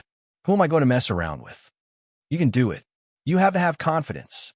Dany patted his deformed head and encouraged him. You can chop people up on a horse. You are a good security guard. You are a good manager. You have the most experience in storing and using wildfire in the world. You are a good technician. Wildfire general. Who else but you? Tyrion wanted to cry. Right? You said that you want to learn fire magic from me? Dany patted his head 3 more times. She praised him. You are very motivated. After learning fire witchcraft, you can also personally create wildfire. It seems like you have the potential to become a scientist. Maybe you can develop a type of extremely stable wildfire. Improve wildfire? Do you think that I don't die quickly and miserably enough? Tyrion's eyes were red. Improving wildfire is equivalent to changing the world. If the wildfire maintains its current burning value, but has the stability of kerosene, there is hope for a steam engine. You can even directly develop a wildfire engine and advance the world civilization by 1,000 years. No, with the speed of this world's technological development, it could be advanced by 1,000,000 years. Moreover, with the efficiency and power of wildfire, it can even be used as a space fuel. If you can create a wildfire in a space vehicle, you are small, eat less, drink less, and keep flying to the moon. Maybe you can even become the first person to land on the moon. Dany became more and more excited as she spoke. Originally, she wanted to encourage, tease Tyrion, but in the end, she was moved by the great scene she imagined. Wildfire is created through magic. If you can develop a magic formation that can create wildfire and inlay the magic formation into a wildfire engine made of steel, if the magic formation can automatically absorb the magic elements in the universe. Dany's eyes widened as she exclaimed, 7 gods above, wildfire might really be the hope for this world to transcend. Looking at the fanatical Dragon Queen, Tyrion took a few steps back in fear. 7 gods above, to be so crazy about wildfire, as expected of the Mad King's daughter. Sigh, the chance to be immortalized in history is yours. If it wasn't for the fact that I am busy with work and have such a large country to manage, I would want to become a wildfire scientist myself. Dany looked at the terrified dwarf and sighed. Why don't we switch? The little devil really wanted to say that. I can share your burden, he said tactfully. Very good, Dany said emotionally. There are too few officials as responsible as you. General Wildfire, I know that you are responsible for this accident. Dragon Queen suddenly raised her voice and immediately attracted the attention of the people around her. Tyrion's strange eyes were filled with confusion. As the General Wildfire, you underestimated the explosive power of wildfire after being exposed to direct sunlight for a long time. You mistakenly assigned a dangerous mission to the Fire Mage. Sigh, you should have arranged a sheep to pull the rope. But even if you made many mistakes, you can't ask to take all the responsibility. I'm also at fault. We're all at fault. Dragon Queen sighed. When did I ask to take all the blame on myself? Tyrion was stunned. Would the Fire Mage's fire-repelling ointment couldn't resist the wildfire. I was a little far from the scene of the accident and couldn't rescue him in time. The mages didn't study the properties of wildfire thoroughly enough.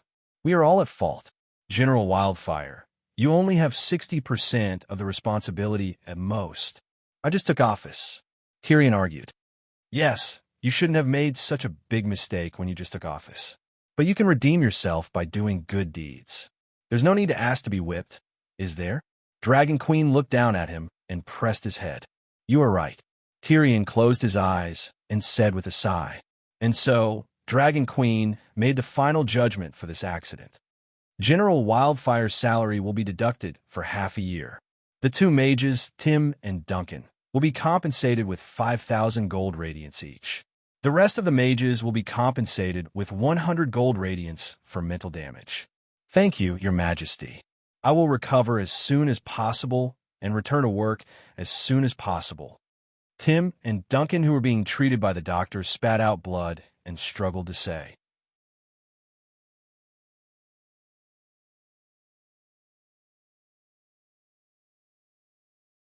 Chapter 439. Since the Green Saint came to complain, Klein's case had been tossed around for more than a month.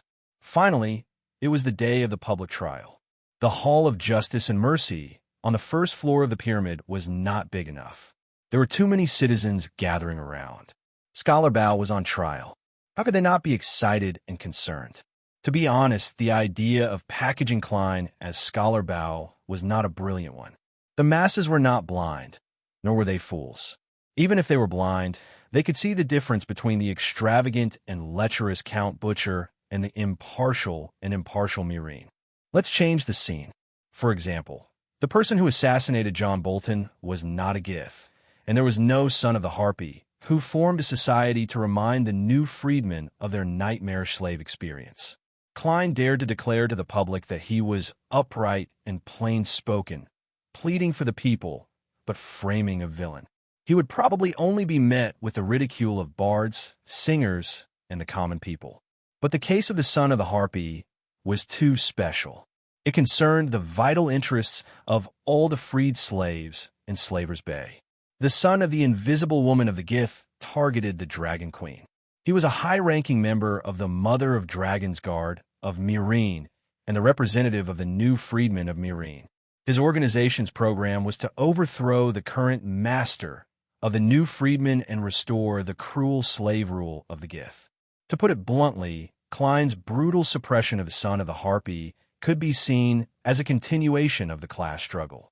The former ruling class, the slave owners of the Gith, the former oppressed slaves, now the new freedmen, the revolutionaries. These two were too distinct and too typical of opposing classes.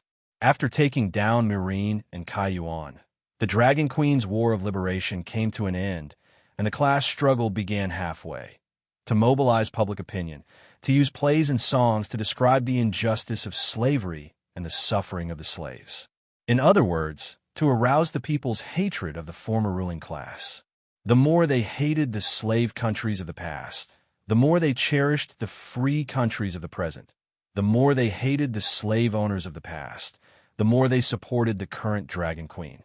This kind of emotion aroused by public opinion could turn the onlookers into revolutionaries, thus strengthening the Dragon Queen's resistance to the Allied forces and the stability of her rule. Logically speaking, once the hatred was triggered, the next step would be to settle the score. The revolutionaries had both hatred and hostility in their hearts. While they were settling the score, they were also venting the hostility in their hearts, killing many birds with one stone. Everyone did the same. However, Dragon Queen could not do it. First, her enemies were not only the guise people of Slave Bay, but also the slave owners of the whole world. In other words, the Dragon Queen was still at the stage of establishing a united front against slavery. Weak slave owners, big slave owners who sympathized with slaves, and neutral forces who only wanted to make money were all targets of the united front. Just like everyone did. If the entire world was a country, then the Dragon Queen only occupied a small county as the base of her revolution. When she really completed the unification, the united front would no longer be needed. Those who had cooperated with her before, the weak slave owners, the big slave owners who sympathized with slaves, became class enemies. The neutral forces who only wanted to make money, the free people who did not have their own opinions, became XX doctrine. In short, the Dragon Queen could not be too ruthless to the guise people. Otherwise, the slave owners of other city-states would not surrender again. Instead, they would erupt with great energy to survive when they thought they had no way out. The second reason was that when the long night came and the guise people were settled, who would come to farm for the Dragon Queen? Therefore, the Dragon Queen stopped abruptly halfway through the class war, leaving the hearts of the newly liberated free people in a state of uncertainty. At this time, Cleon came out of nowhere. Standing in the wind, pigs could also fly. Cleon stood in the wind with a pair of invisible wings. A hero met the times. In another way, he continued the next step of the class struggle. He overfulfilled the settlement of the guise people and helped the new free people vent the hostility in their hearts. Therefore, he became the righteous master in the hearts of singers, poets, and the free people of the guise people. The so-called righteous master, wasn't it just asking for the people's orders? Cleon did so well. Why couldn't he be considered a righteous master? There was only one point: his methods were too cruel. But for the people, corrupt officials are treacherous, and honest officials are even more treacherous, was a matter of course. Corrupt officials were hateful. Honest officials were cute. The people were so simple. Even if Cleon did break the law, they could forgive him. It was because Dany understood this that she came up with the bad idea of come to the scholar and wear the scholar's vest. Facts prove that the effect was not bad. Cleon, the impartial and impartial. Cleon, the loyal and righteous. Meereen's clear sky Cleon. Cleon, the nemesis of evil. On the first day of the public trial, from inside the hall to the square outside the hall, thousands of people crowded together, and slogans were endless. They kept putting pressure on the 15 jurors in the courtroom. In the preliminary trial, there were 27 legal experts who examined Cleon's criminal acts. In the public trial, there were 15 jurors, 5 nobles, 5 representatives of the new free people, and 5 representatives of the guy's people. "It's about time," Miss Sandy Eye reminded the Dragon Queen. Yes, Danny was the chief judge, sitting under the plaque that said, "Justice is above, benevolence is below." This was also the Queen's throne. Pa! The Dragon Queen slammed the gavel, and the Unsullied holding the fire and water staff below hit the floor rhythmically. Bam, bam, bam, they shouted. Wei Wu, there were also 10 Unsullied holding up the silent sign. 2 were in the hall, and the remaining 8 were scattered on the second step of the pyramid, facing the free people in the square. The Dragon Queen's power was extraordinary. In the next moment, the slogans suddenly stopped, and everyone in and out of the hall quieted down. With just a sign, you did what Cersei's 3,007 swords couldn't do, the Wildfire General said with emotion. Little Aegon looked enviously at Aunt Dany on the throne and sighed. "When I ascend the Iron Throne, will the people of King's Landing be so obedient? That depends on whether your 3,007 swords are sharp or not. There are only unruly people in King's Landing. Unless you can fill everyone's stomach and let everyone live in a clean and spacious house, they won't love any king like the free people of Slaver's Bay love Dragon Queen," the Wildfire General said as he took off his green helmet. Yes, after the last incident, Tyrion had to wear leather armor, and helmet during work. The iron helmet became a safety helmet, and the armor was a work uniform. The leather armor, helmet, armor, and even the cloak behind him were all green, like a burning wildfire. This was the Wildfire General's exclusive equipment, and no one else had the right to wear it. "Why 3,007 swords?" Little Aegon asked. 3,000 golden robes, 7 Kingsguard. This is all the power the king has. Sigh, compared to the Dragon Queen, it's too far away. Tyrion sighed. The Dragon Queen's dignified voice echoed in the quiet hall. "The law is the law. The jurors can take the opinions of the crowd into consideration, but don't be completely influenced by them. You are the jury, and you know the law, so you should act according to the law." "Yes, Your Majesty." The 15 jurors bowed respectfully to Judge Danny and took their seats. Smack! The Dragon Queen slammed the gavel again and stared with her beautiful eyes. She shouted at the prisoner below, "Cleon, you imprisoned the Green Saint and her family for no reason, and even raided the Temple of Divine Grace. The first charge against you is harming a religious leader and threatening the freedom of religion of the people of Meereen. Do you admit it?" "Your Majesty." Jurors, Cleon's face was clean and tidy, and his expression was calm as he spoke. "I admit that I detained the Green Saint and most of the saints of the Temple of Divine Grace, and I also admit that I locked up their families. But before convicting me, please confirm one thing." He raised his index finger, looked around at the people around him, and said loudly, "Should the Green Saint be arrested? She is the spiritual leader of the Sons of the Harpies, one of the initiators of the rebel group, and the biggest enemy of all the free people of Slave Bay. I dare to swear to the 7 gods. She deserves it." "Swear to the 7 gods." Tyrion looked at the brown-skinned, black-haired butcher of Gith, and then looked at the approving expressions of the people around him, and felt that it was very absurd.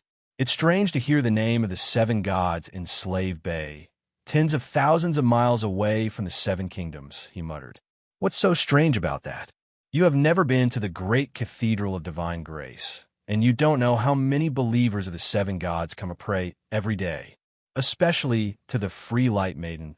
The believers here are thousands of times more devout than the 7 kingdoms. If you walk around the city more, you will find that the teachings of the 7 gods have penetrated into every household in Astapor. Now, the marriages and funerals of the people are all presided over by the White Nun." Sister Asherah said disapprovingly, "But I heard that the great Cathedral of Divine Grace has holy prostitutes." Is this in line with the teachings of the seven gods? Doug Duckfield said awkwardly. The church needs money to survive, and not all women are determined to serve the seven gods. Also, the Red Saint and the Garden of Desire are a cultural tradition of the city of Ursus. Ashara's face turned red, and she explained calmly. Tyrion's eyes lit up. I have heard of the name of the Red Saint in the Garden of Desire, and I thought that this profession was taken away by the Dragon Queen. As he said that, he punched the Duck Knight's thigh and scolded in a low voice, Duck, you are too disloyal. You didn't even tell me when you went to find the holy prostitute. Anon, that's so exciting. I also accidentally found out about it when I was drinking at the docks. Also, you're busy experimenting with wildfire bullets all day long. I often don't see you. Duck said. Clinton's heart skipped a beat, and he pulled Tyrion aside and asked, Can you do it? Do what? Tyrion was confused. The day before yesterday, after I touched you, your dick, and before he could finish, Tyrion's expression changed and he growled. I said it clearly. Unless you are as beautiful as the Knight of Flowers and wear women's clothes, it is impossible between you and me. Don't harass me again. Clinton's stiff, square face turned white and red, and he gritted his teeth. You never look in the mirror? That's right. Normal people, including yourself, will be so disgusted that they wouldn't be able to eat if they didn't have nightmares when they saw your deformed face. Then I'm really relieved. I was worried that your taste was so unique that you would ignore my appearance and take a fancy to my noble and rich soul, Tyrion said. You, little Aegon and Duckfield took a few steps back, looking terrified. Smack! The shock block interrupted Tyrion and Clinton's explanation, and they heard the Dragon Queen say, The Green Saint, Graz Dan Callel.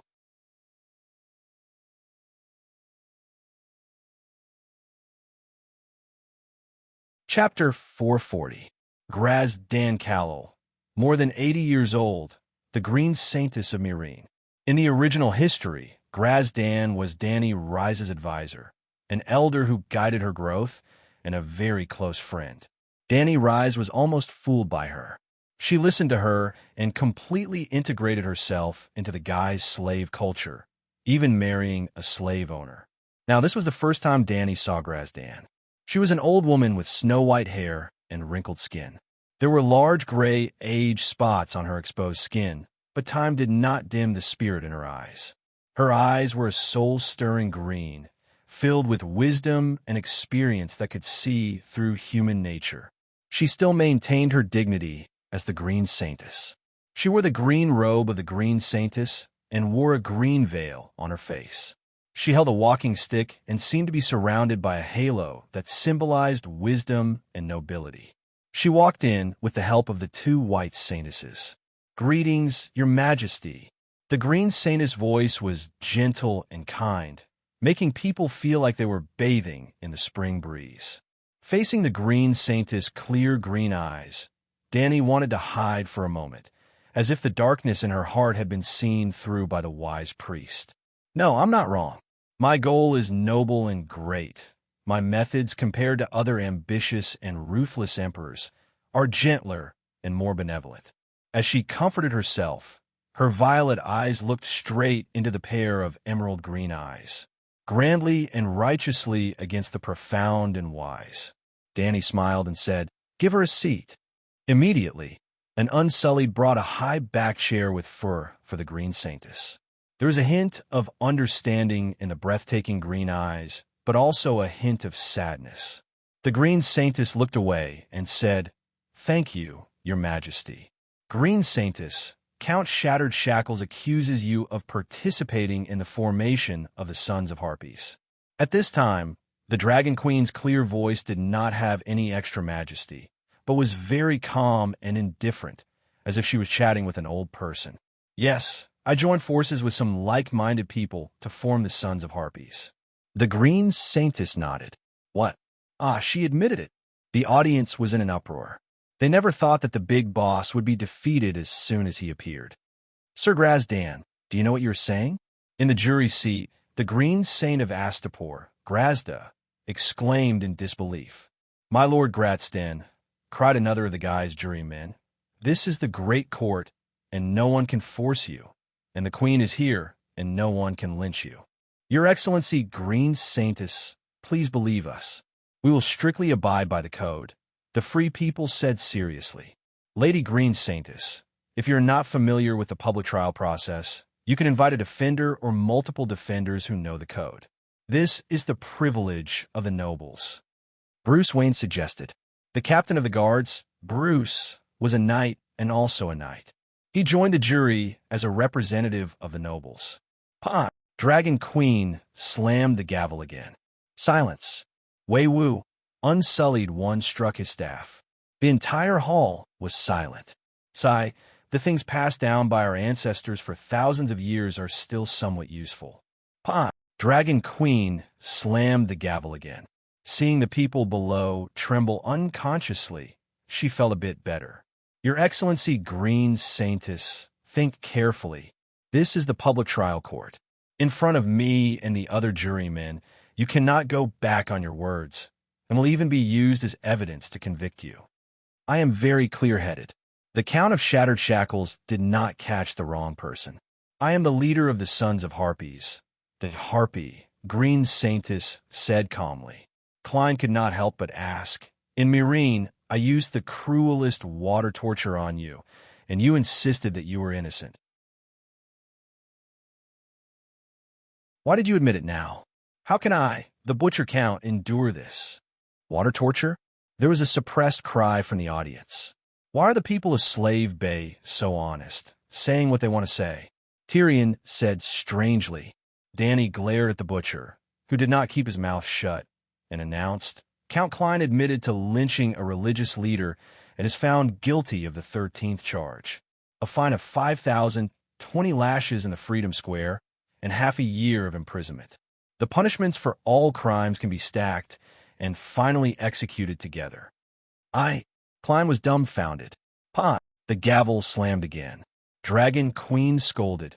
Everything the court says can be used as evidence to convict you. Do you not agree? I agree, I plead guilty. Lord Bow of Myrene lamented.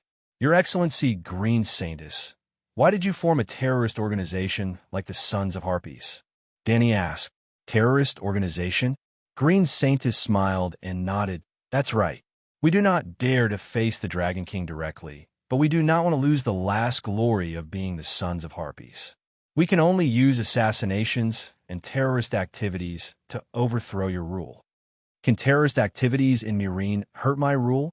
Danny was a little amused. Green Saintess' eyes flashed with sadness. She shook her head and said, We thought we could, but reality has proven that we cannot. Your household registration system is perfect, almost locking out the possibility of us secretly causing trouble. Even if there was no assassination of Commander John Bolton, no Count Shackle, as long as we start our activities, as long as the Lord of Myrene is not a fool, we can unearth the Sons of Harpies sooner or later. Tell me, what are you dissatisfied with about me and the current Slaver's Bay? Danny said. Green Saintess looked at the eyes around her, which were as many as stars, and hesitated. Here, I am upright, and there is nothing I cannot do that I cannot tell others. Danny said firmly. After staring at the Dragon Queen for a long time, Green Saintess sighed. Well, you are so confident and proud, and you have the ability to maintain your pride. The Guy's race did not die unjustly in the hands of your majesty. A dash. As soon as this was said, the 5 Guy's race jurors and the Guy's race in the crowd all changed their expressions and exclaimed in a low voice. Danny's eyes were sharp, and she said lightly, I did not exterminate the Guy's race. The sadness in Green Saintess's green eyes grew stronger, and she said in a sad tone, A race is not made up of people. If the spiritual backbone is broken, the cultural and religious inheritance is also over, and a race does not exist. You changed the divine grace temple to the Church of the 7 Gods, and made my race give up the faith of the Harpies and convert to the free Maiden of Light. You closed the Colosseum that represented the Guy's race's tradition of martial arts, and made some drama clubs and troops that aroused hatred between the new free people and the Guy's race. You never wore toga robes, but wantonly promoted the sleeveless linen of the dock workers. You changed the guy's race's tradition of eating dog meat and persimmons, and promoted strange foods such as chopped hot pepper fish head, blood sausage, tofu, fried dough sticks, meat buns, and other strange foods. You changed the Gaskali language and unified the learning of the standard Valeglia language. You also forced the guy's race to shave their heads, keep their hair, but not their heads. Danny's eyes widened, and her face was full of disbelief. Keep their hair, but not their heads? When had she ever said such valiant words? She wanted to immediately interrupt the old saintess and ask, but the other party's series of questions seemed to have gotten to her head. She was so agitated that she could not stop, and quickly scolded the Dragon Queen for her sins of destroying the guy's race. You have never relied on the noble Gith people in politics and military affairs. You have allowed your slaves to rise to the top in one step, surpassing their former masters. The Gith people have been marginalized in all aspects of politics, economy, and military affairs in your kingdom. You also moved the noble guy's race out of their ancestral pyramids that have been passed down for thousands of years, and let them live in ordinary brick houses like the civilians. You showed no mercy to the guy's race nobles, killing them without mercy. Countless innocent people who were only interested in learning had their properties confiscated and their families sent to labor camps. What you did was to strip the guy's race of slave, bay, away step by step. The guy's race's culture, traditions, beliefs, and spirit were all destroyed one by one. If we did not resist, one day, the guy's race would merge with the slaves from all over the world, and their bloodlines would be mixed up, their civilization would be tampered with, and their land would be taken over. The last trace of the guy's empire's existence would completely disappear. The Green Saintess spoke for a long time, and many of the guy's race people were deeply moved after hearing it. They looked at the Saintess with complicated eyes. The five guy's race jurors could not help but cry. Her Majesty the Queen is so ruthless. If the old woman is not lying, then she really intends to wipe out the guy's race. Tyrion said in shock, Your Excellency, Green Saintess, I wonder what I should do to be a qualified queen of Slave Bay in your heart. Without waiting for the old Saintess to answer, she asked herself, should I wear a toga robe and learn the dialect of Slave Bay? Live according to the guy's race noble's way of life? Open the arena, or even buy one yourself, and raise a group of gladiators like horses? It would be best to find a marriage alliance with a noble guy's bloodline, and completely integrate yourself into Slave Bay. The old Saintess' eyes flashed with wisdom, and she sighed, Isn't that good? If you're willing to integrate into the guy's culture of Slave Bay, the other free cities will not be so hostile to you. With the help of a royal husband of a noble guy's bloodline, the new guys would no longer attack Slave Bay. Your ancestors, Aegon and his sisters, didn't they also give up Valeglia's beliefs and traditions, convert to the Church of the Seven Gods, and completely integrate into the culture of the Undulls? There are also the 14 Fire Peak nobles of Valeglia. After their bloodline descendants left Valeglia, they entered Slave Bay, Quills, Norfoss, and the various coastal cities. They brought advanced technology and culture to the local area, and they also integrated into the local culture. They married the local noble women and worshipped the local gods.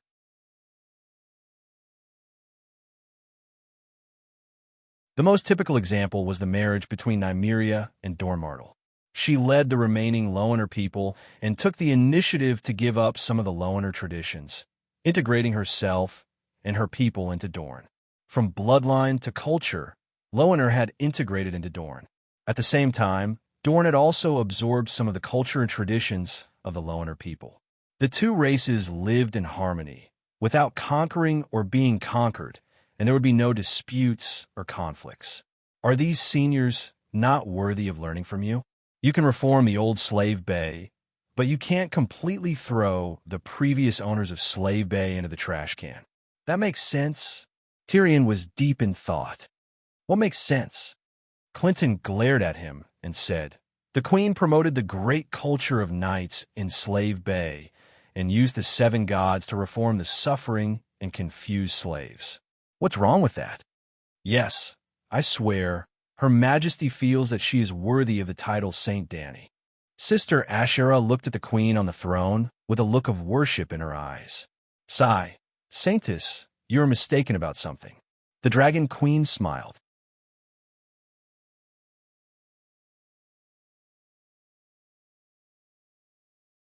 Chapter 441.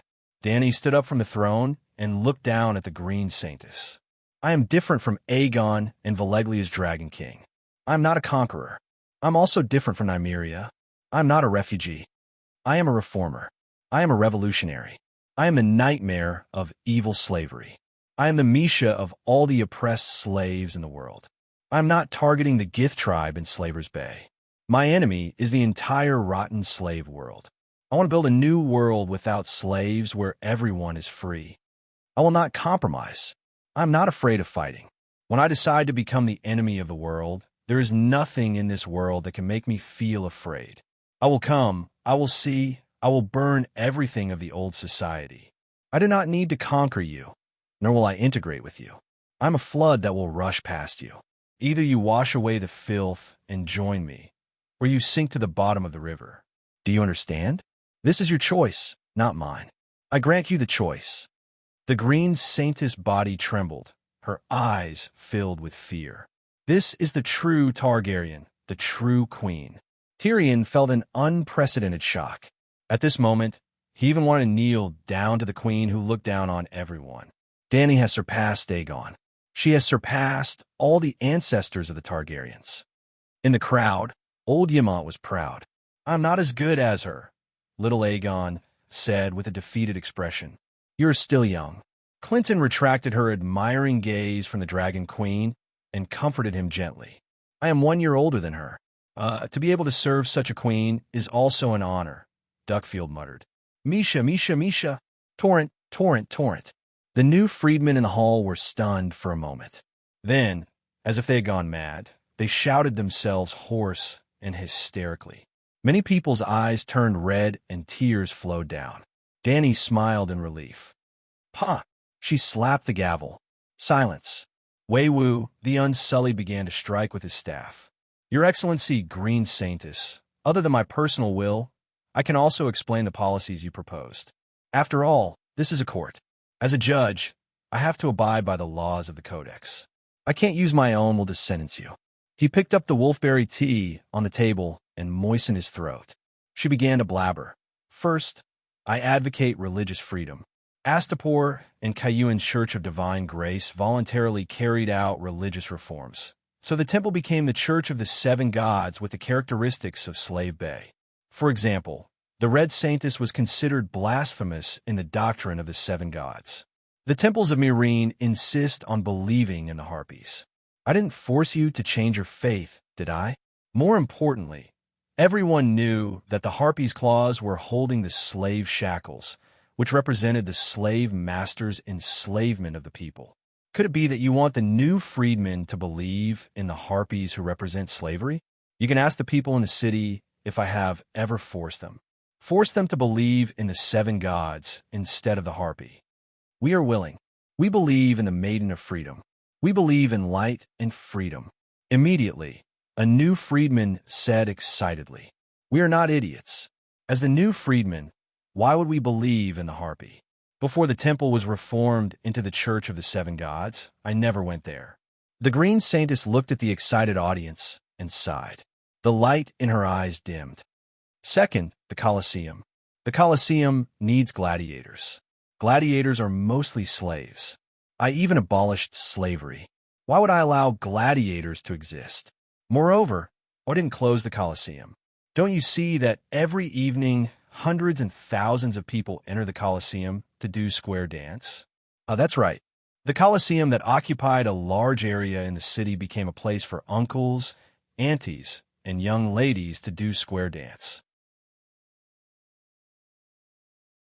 As for how the people of the other world learned to do square dance, a certain queen firmly denied that she knew how to do square dance.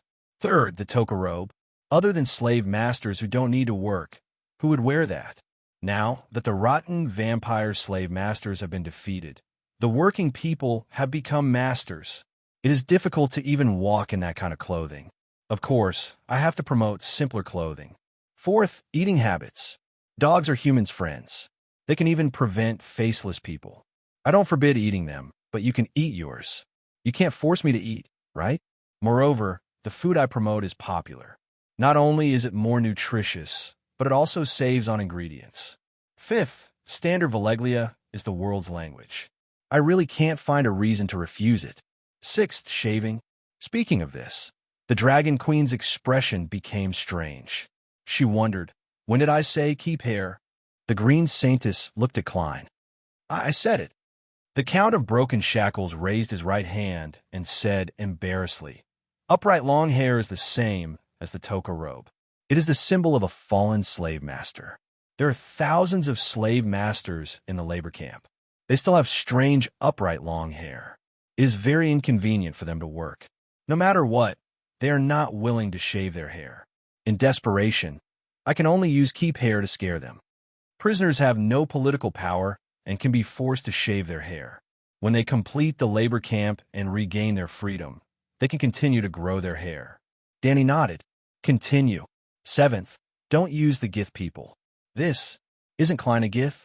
He is the first city lord under my command, the first count. Klein, do you think I am deliberately suppressing the Gith people? No, absolutely not. You are like a second parent to me, changing my life. Butcher Count solemnly vowed. His bloodline is low. The Green Saintess said, no, at Slaver's Bay, he is the Gith with the highest bloodline. In the future, he will become the noblest Gith in the world. Danny shook her head. Your Majesty, Klein received some kind of implicit promise. He was so moved and grateful that his eyes turned red.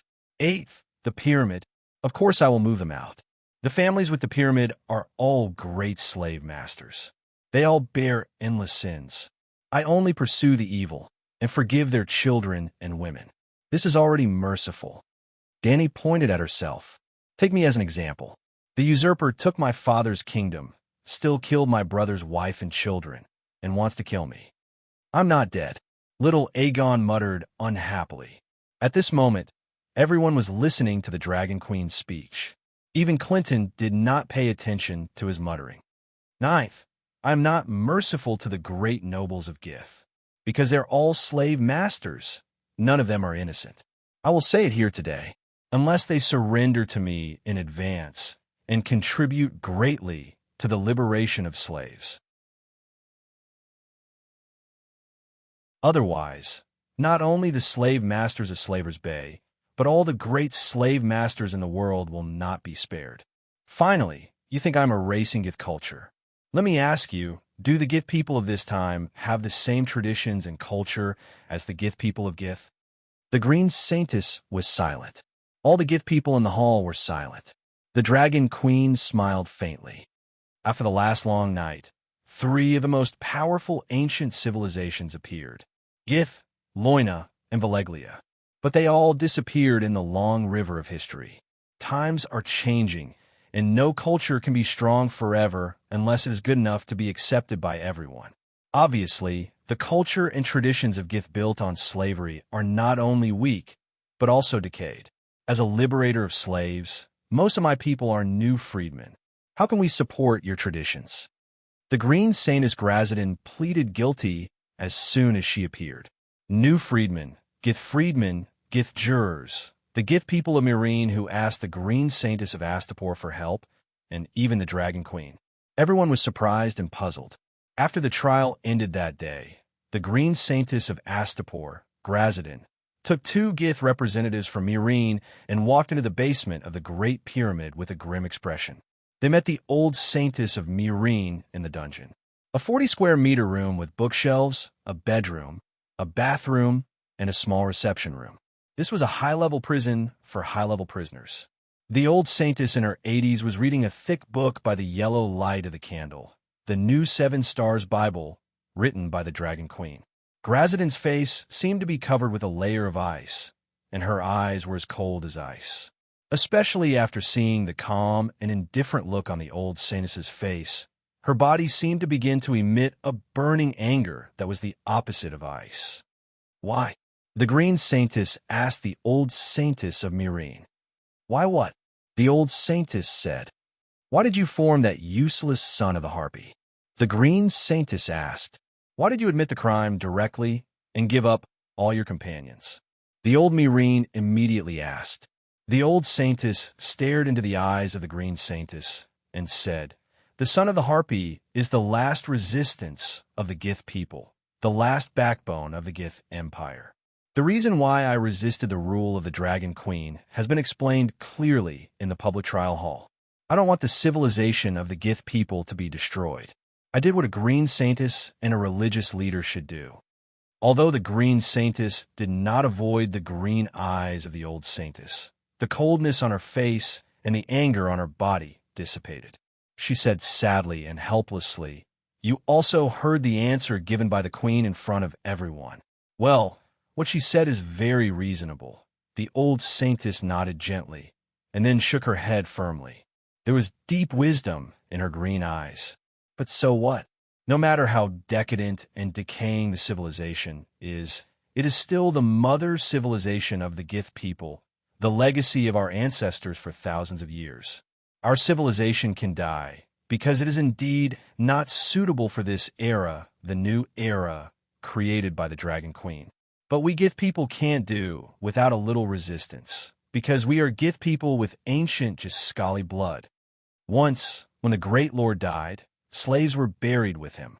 Now, a country, a race, a civilization is dying, and we can't do without sacrifices. My children and I are willing to be buried with the Gith civilization, the old saintess said in a flat voice. The three Gith people were silent and sighed. After a while, an old saintess asked, since you have such a fearless spirit of sacrifice, why did you plead guilty directly without even a trial and betray the members of the entire organization?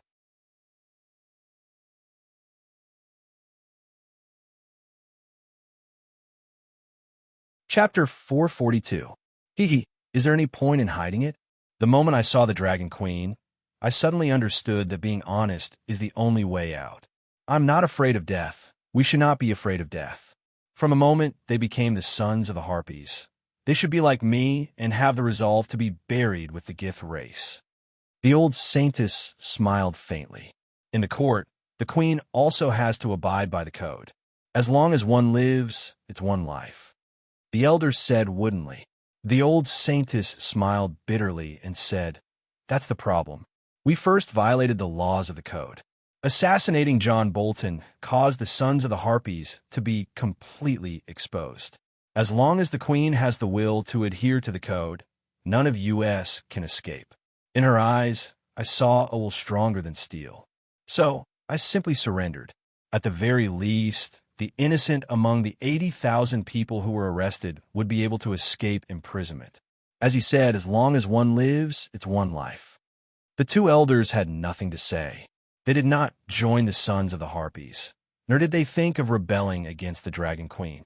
To put it bluntly, they even hated and feared the sons of the Harpies from the bottom of their hearts. If not for the fact that they were all Gith race, they would have shouted incorruptible Klein. Because the targets of the sons of the Harpies were three types of people: the outstanding representatives of the new freedmen, the officials and generals of the Dragon Queen, and the traitors.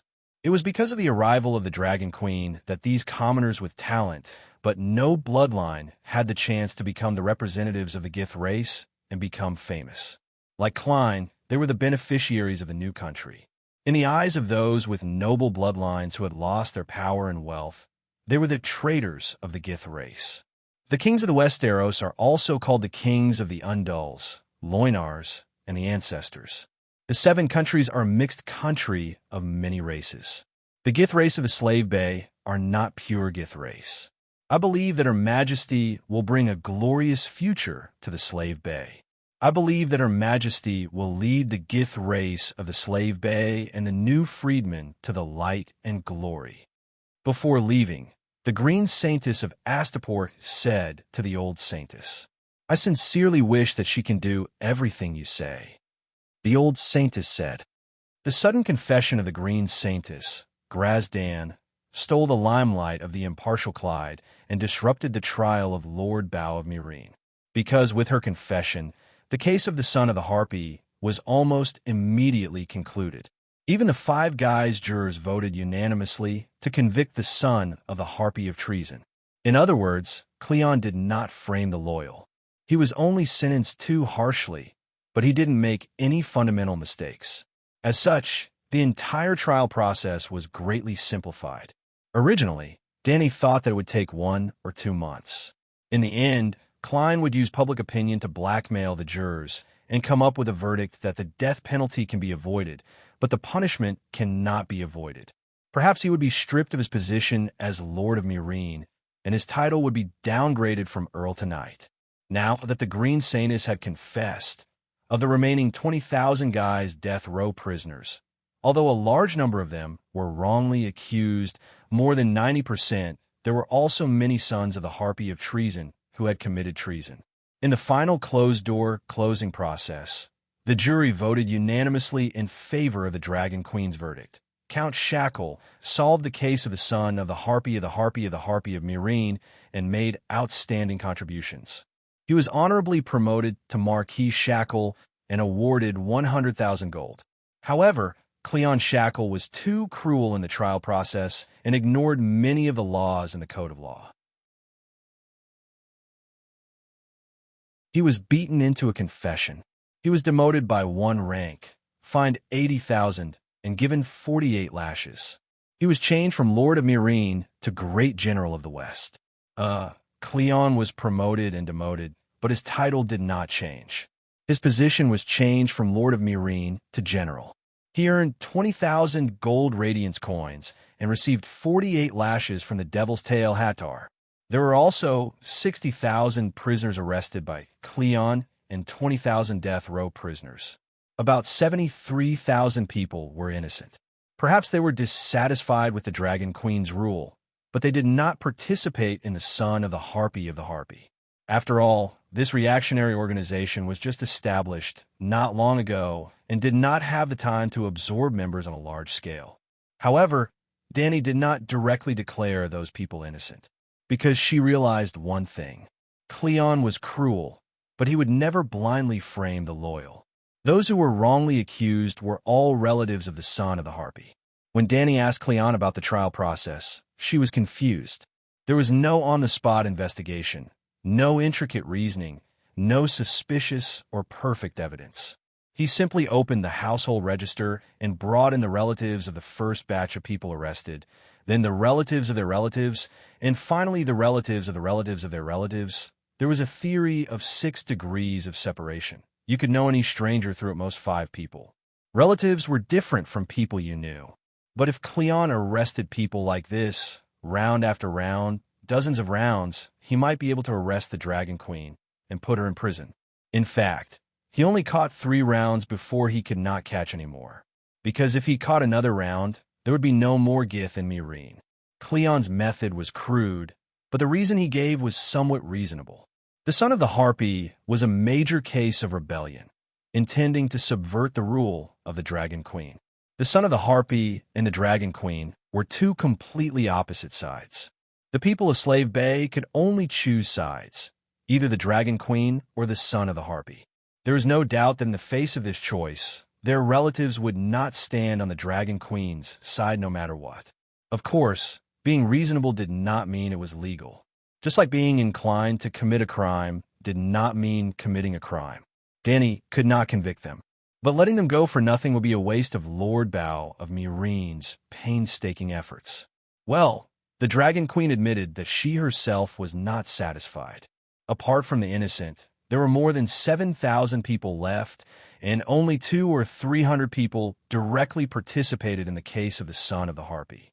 The other 6,000 were their family members, and those who could not prove their innocence, they knew of the existence of the son of the Harpy and were willing to help them, but they did not personally join. Then, Danny came up with a bad idea. According to the law of the code, the crime of rebellion is unforgivable, and the person involved will be beheaded immediately, and the immediate family members will be sentenced to death or life imprisonment. But The Dragon Queen pointed at the plaque on the throne.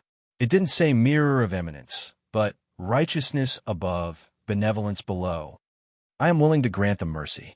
The Dragon Queen said compassionately, the 80,000 people arrested are all relatives and friends, so it is better to share the blame.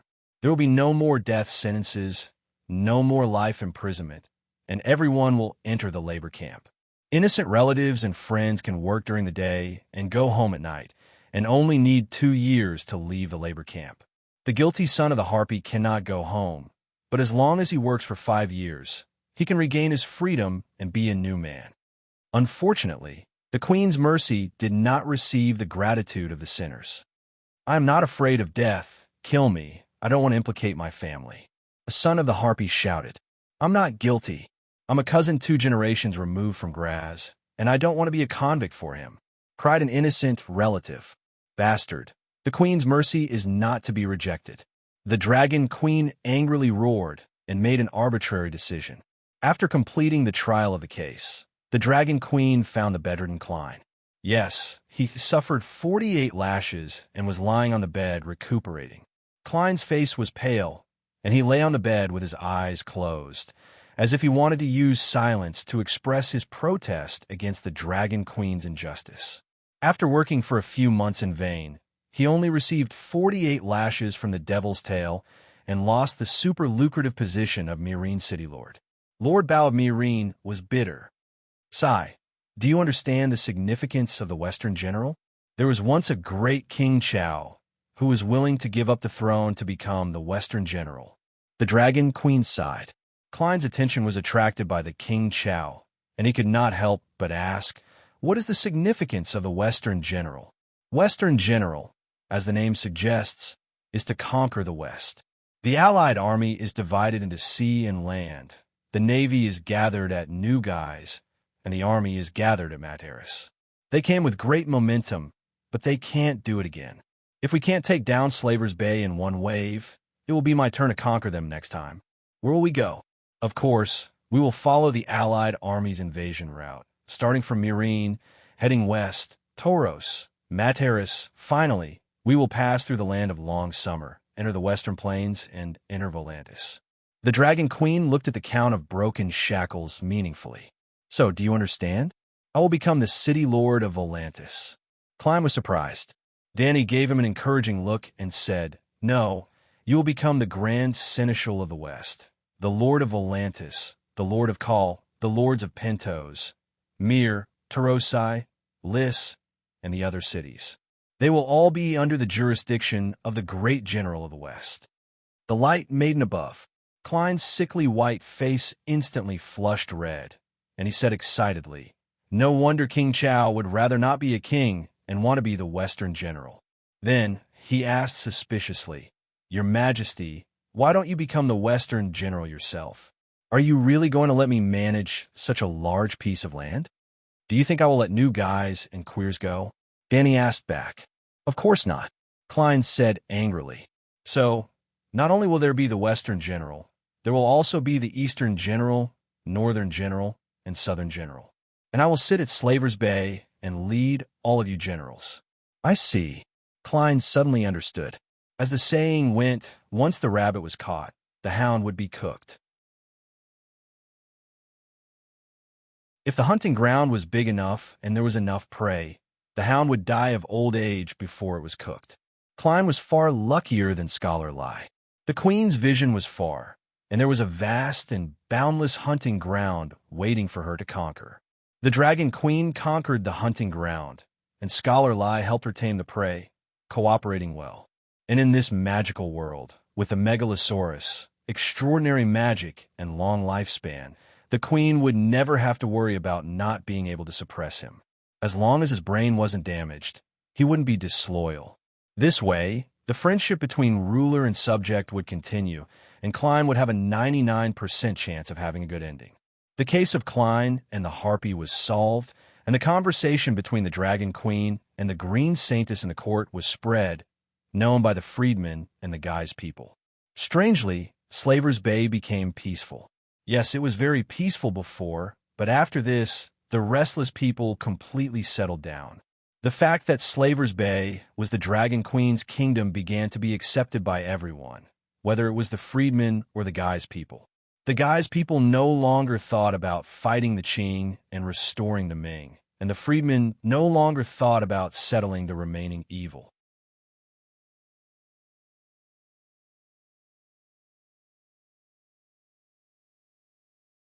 Chapter 443.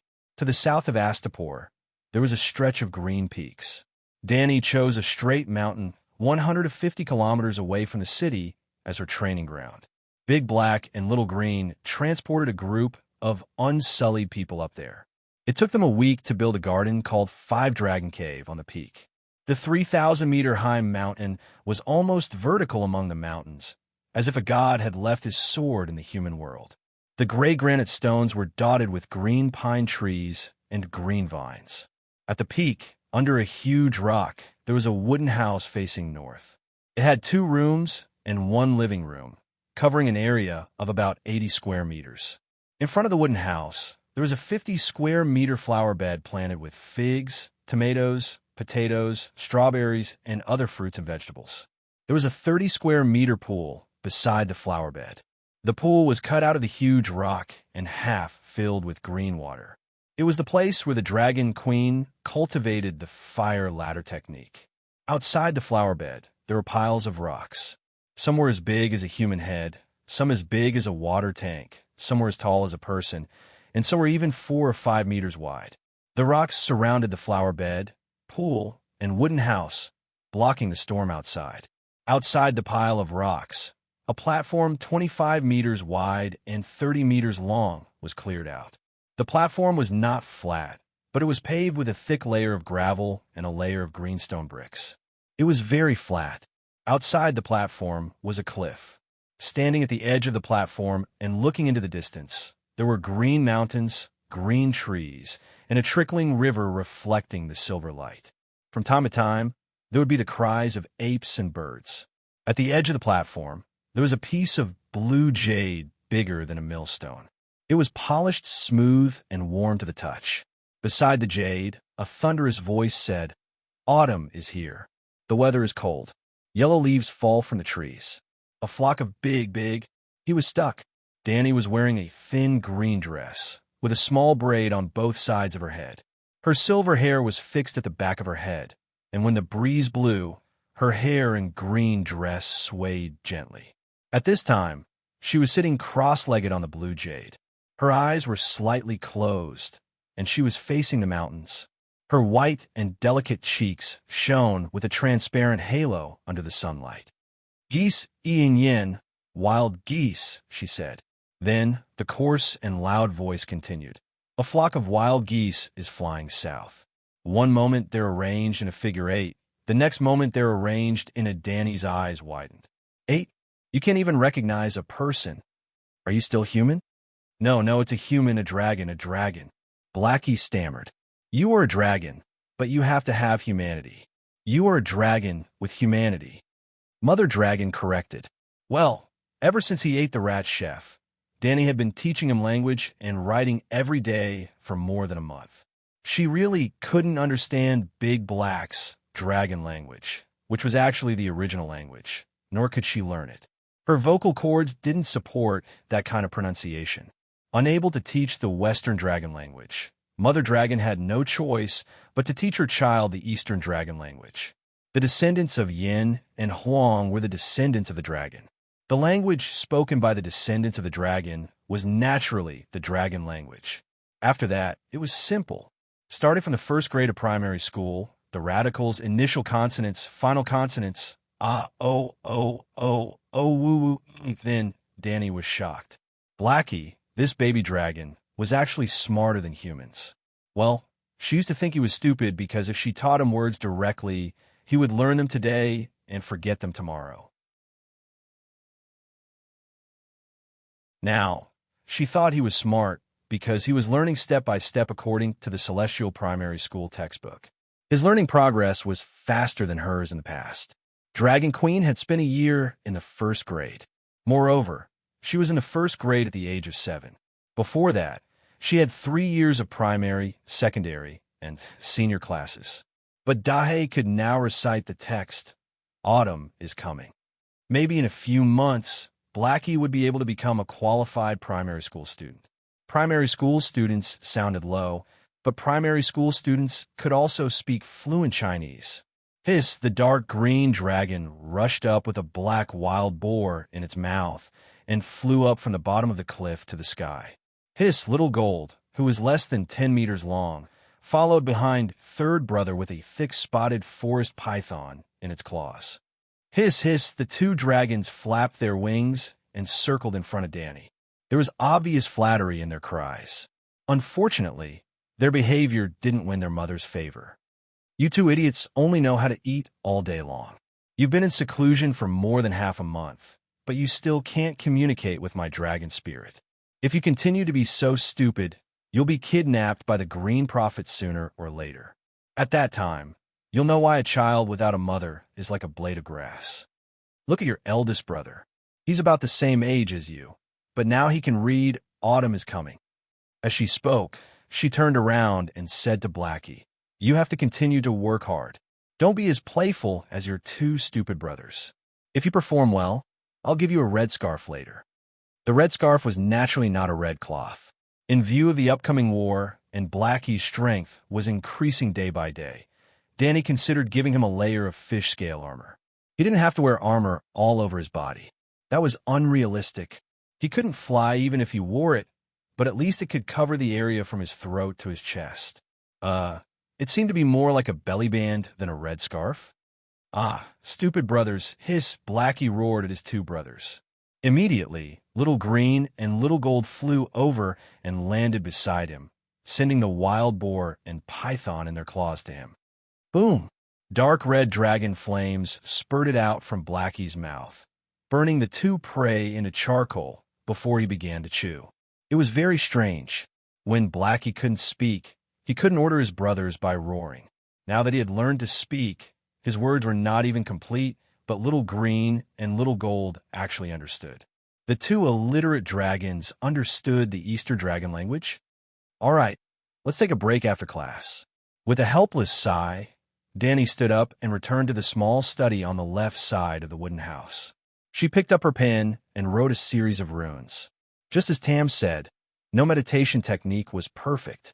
There was always the possibility of evolution.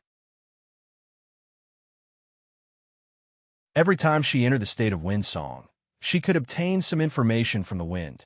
More accurately, windsong helped her understand the universe. The new understanding allowed her to improve her two major meditation techniques little by little. She improved some runes and formed new runes. She would record the newly obtained runes and analyze their meaning and functions.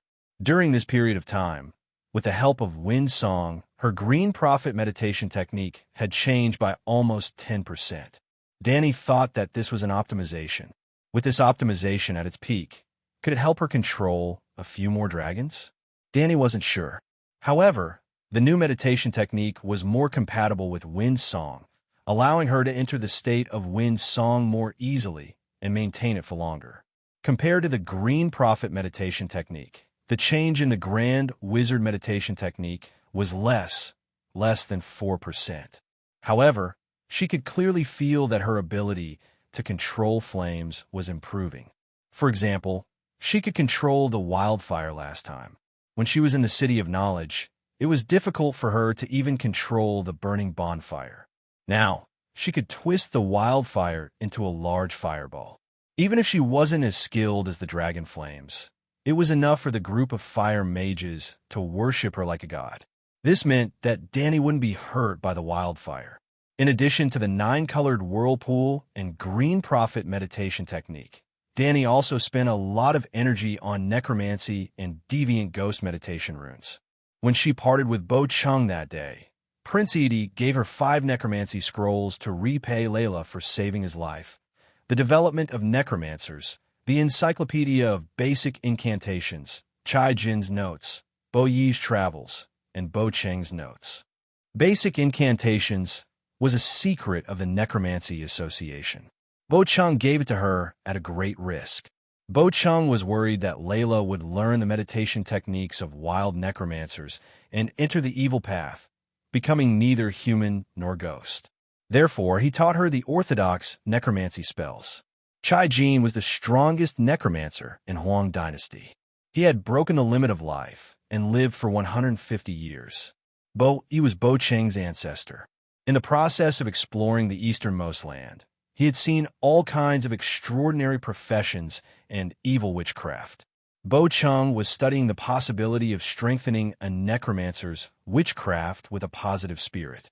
The 5 necromancy scrolls were very useful, especially in the study of the meditation runes of deviant ghosts. When she was at the Great Wall, Danny could only sense that the meditation of deviant ghosts came from the same source as the Green Prophet. However, she could not analyze it in detail like how she analyzed fire witchcraft. However, after studying necromancy, Danny was shocked to find that deviant ghosts and necromancers were somewhat similar. Spirit was divided into yin and yang. The spirit in a living person's body was all yang spirit. After a person died, part of the yang spirit would turn into yin spirit, and the yin spirit and yang spirit would mix. The necromancy spells of the barbarians broke the balance by artificially extracting the yang spirit from a corpse. Then, the corpse would become an obedient zombie that could move freely. Cersei's White Knight, Robert Strong, was a zombie created by Cawborn from the corpse of the Magic Mountain.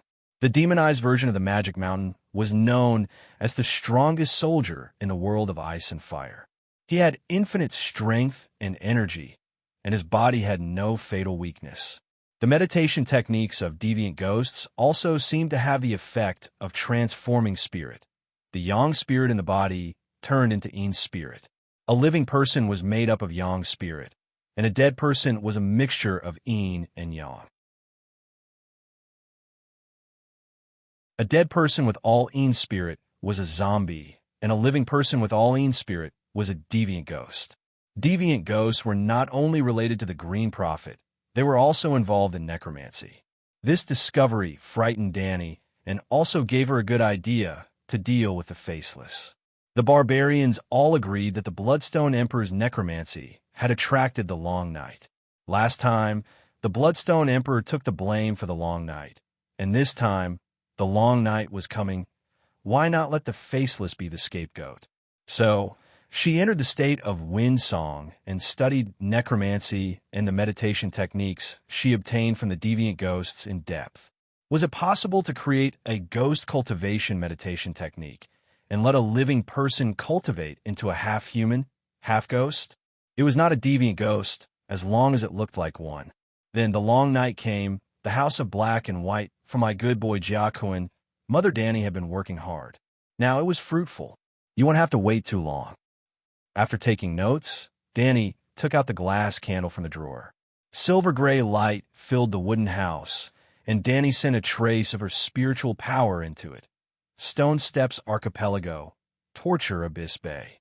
In the captain's room of Princess Elia, Barristan was sitting upright with his eyes closed, waiting for the arrival of the Dragon Queen. Before that, Little White had already flown over to remind him. Just like teleportation, in an instant a pretty girl in a green dress appeared in front of White Knight. How is it? Half a month has passed. Did Bronn find anything? Danny asked. Barristan opened his eyes, and there was a flash of surprise in his eyes. He said, Your Majesty, you should wear more skirts. You are very beautiful. If you can make a skirt like this with Valeglia steel, I can wear it every day. Danny laughed. The old knight sighed, put this aside, and said seriously, The results are out. Prince Aegon should be real.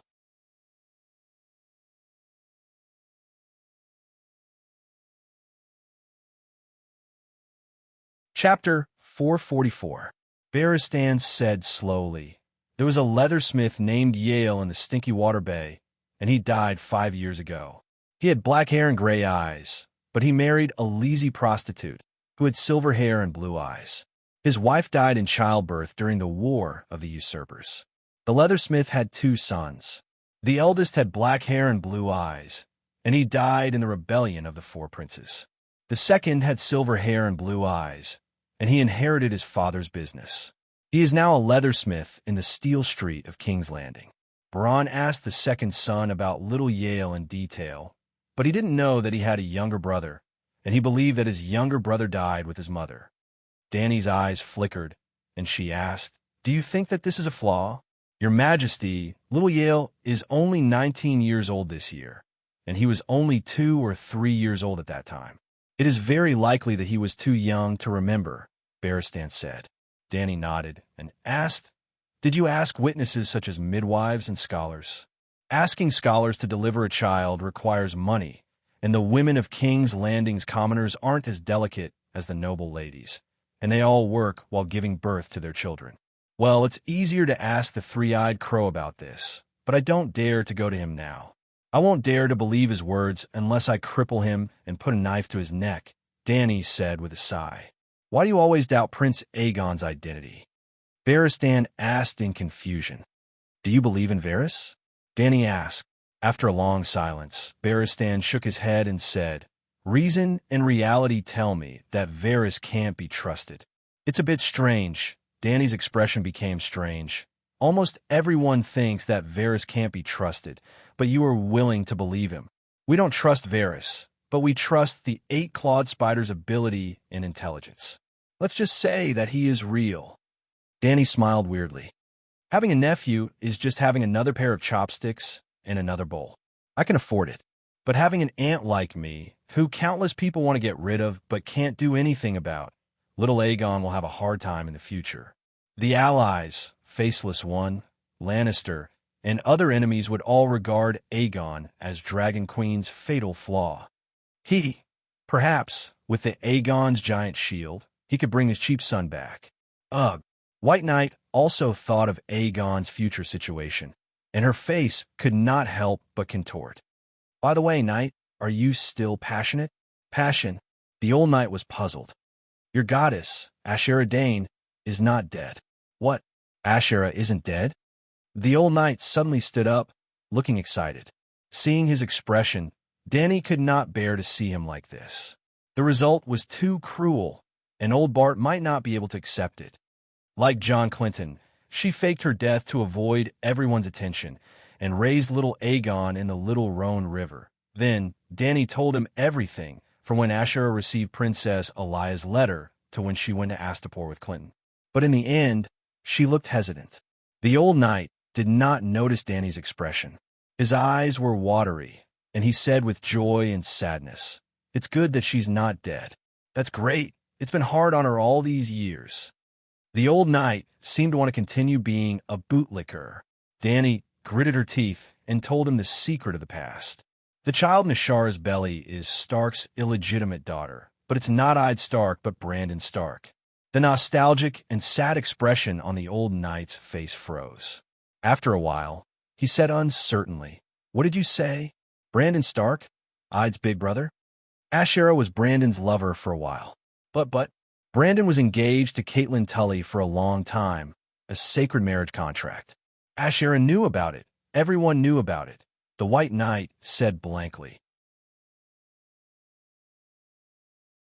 Before Dany could answer, his expression changed again, and he said in shock and anger, Did Brandon use force?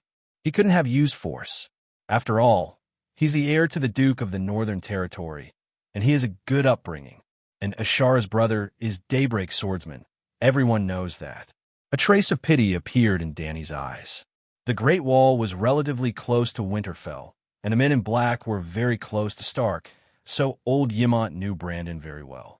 The previous young Wolf Master was a typical dissolute young master of a noble family. He was not an ordinary lecherous man, but he liked to conquer unmarried ladies. He had a famous saying that was widely spread in the Northern Territory. A bloodstained sword is the most beautiful sword. Many daughters of noble families in the Northern Territory had affairs with him, and they could not forget it even now. Just like when Targaryen traveled through the Seven Kingdoms, many nobles gave their daughters to him as lovers. When Brandon was a guest in a noble family in the Northern Territory, the nobles were very happy to see their daughters being fucked by him. It was worth mentioning that a noble lady who lost her chastity to a lord would not be looked down upon. It seemed that it was natural to serve a lord. and even an honor? For example, Count Riswell of the Stream had once used his daughter Barbara to curry favor with Stark. But after Brandon and Tully got engaged, Barbara was still very popular with Count Lone Moon next door. For example, on the night of Stannis' wedding, Robert had sex with the bridesmaid Delena on his wedding bed. Delena had given birth to an illegitimate son, Idric, and this was known throughout the Seven Kingdoms. But Delena was still married to the heir of the Norco's family, without any discrimination. Even Duke Tywin took a fancy to her and proposed marriage to her father on behalf of his son, Tyrion. In the end, her father did not like the little devil. Even if my daughter was sent to the Silent Sisters, she would not marry a half-human. In Westeros, when a woman did not have the right to inherit, her status was really low.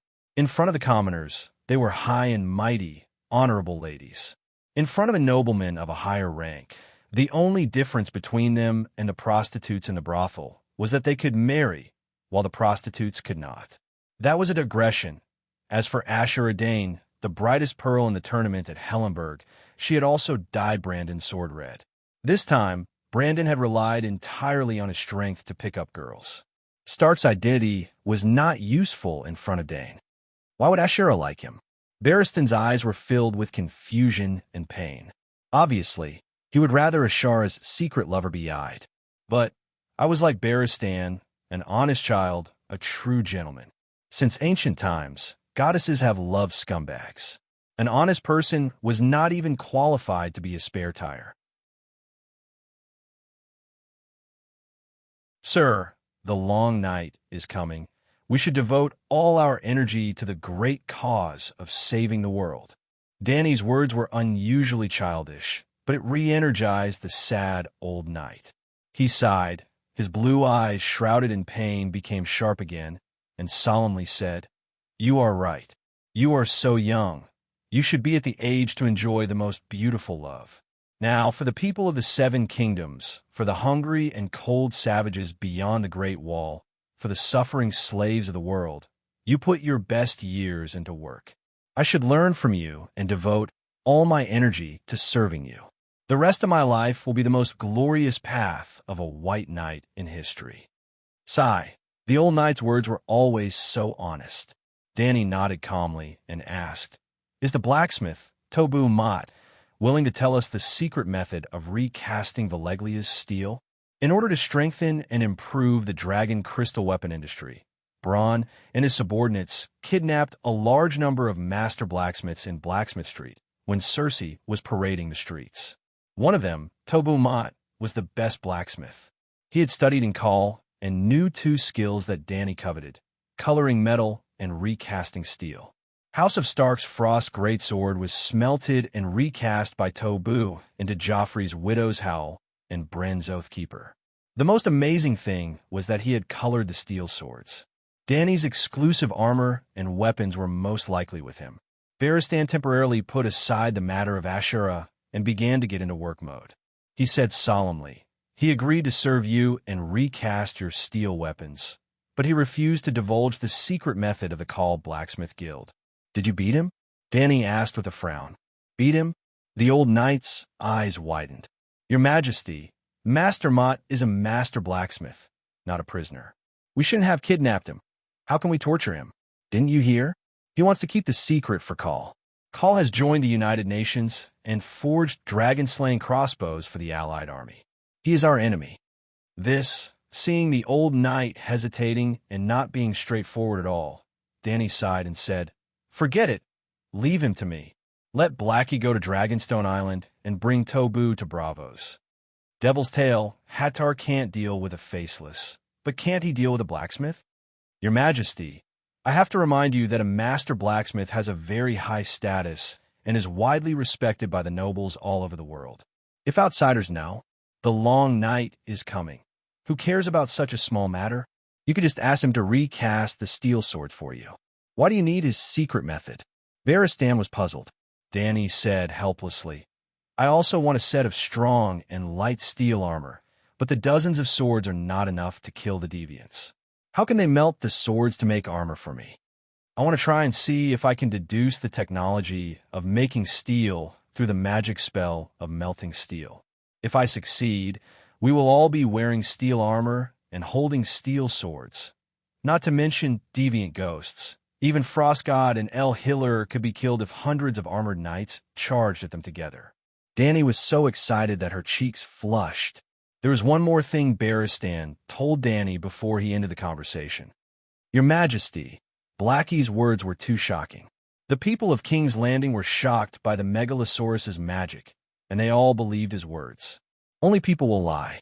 As the great guardian of light of the Church of the Seven Gods, the holy Megalosaurus will not lie.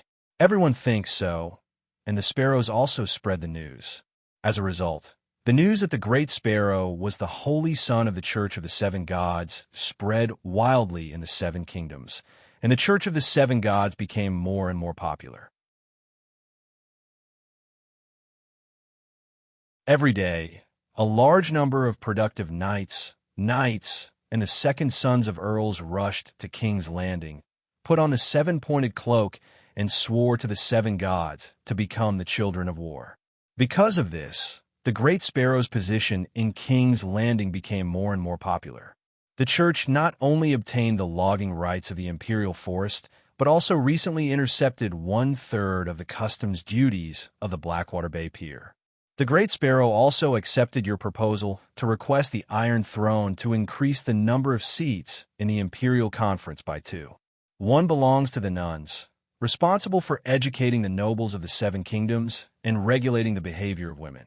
The other belongs to the monks, representing the seven gods, and the archbishop to listen to the court and correct the parts that violate the teachings of the seven gods. If the Iron Throne does not act, it will lose control of King's Landing sooner or later. Wow! The Great Sparrow humbly accepted the advice. Well done. Dany smiled happily. Well done. Barristan raised his voice and said worriedly, Lannister is willing to lose his authority?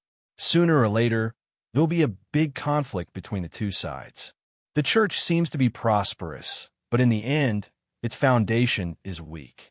When Lannister pacifies Hygien and moves the main forces back to King's Landing, I'm afraid the great cathedral will be filled with blood. Cersei dares to jump? Does she really think that Blackie, the great guardian of light, is a freeloader? Tell the Great Sparrow, don't be afraid. I will support him at Slave Bay.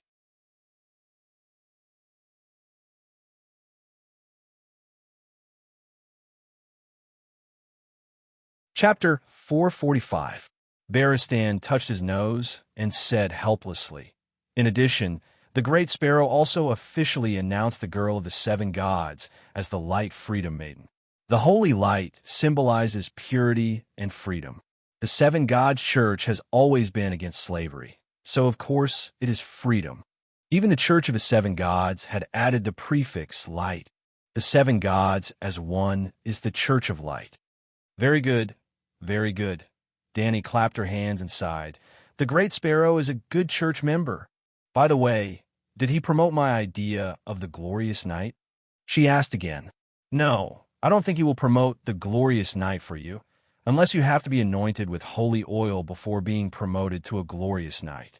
However, the last time he conferred more than 1,000 glorious nights, the royal cities near Dragonstone Island gradually learned about the glorious nights. Many wandering warriors, free knights, and even bards and tavern singers declared themselves as glorious knights. Barristan said, "Haha, this is the effect I want." Dany smiled proudly. Your Majesty, you have to be careful. The Great Sparrow saw the influence of the talking Megalosaurus on the believers, and he is planning to bind Blackie to the Seven Gods Church. Barristan reminded, Blackie is not in the Westeros. What can he do? Promote Blackie's identity as the Great Guardian of Light?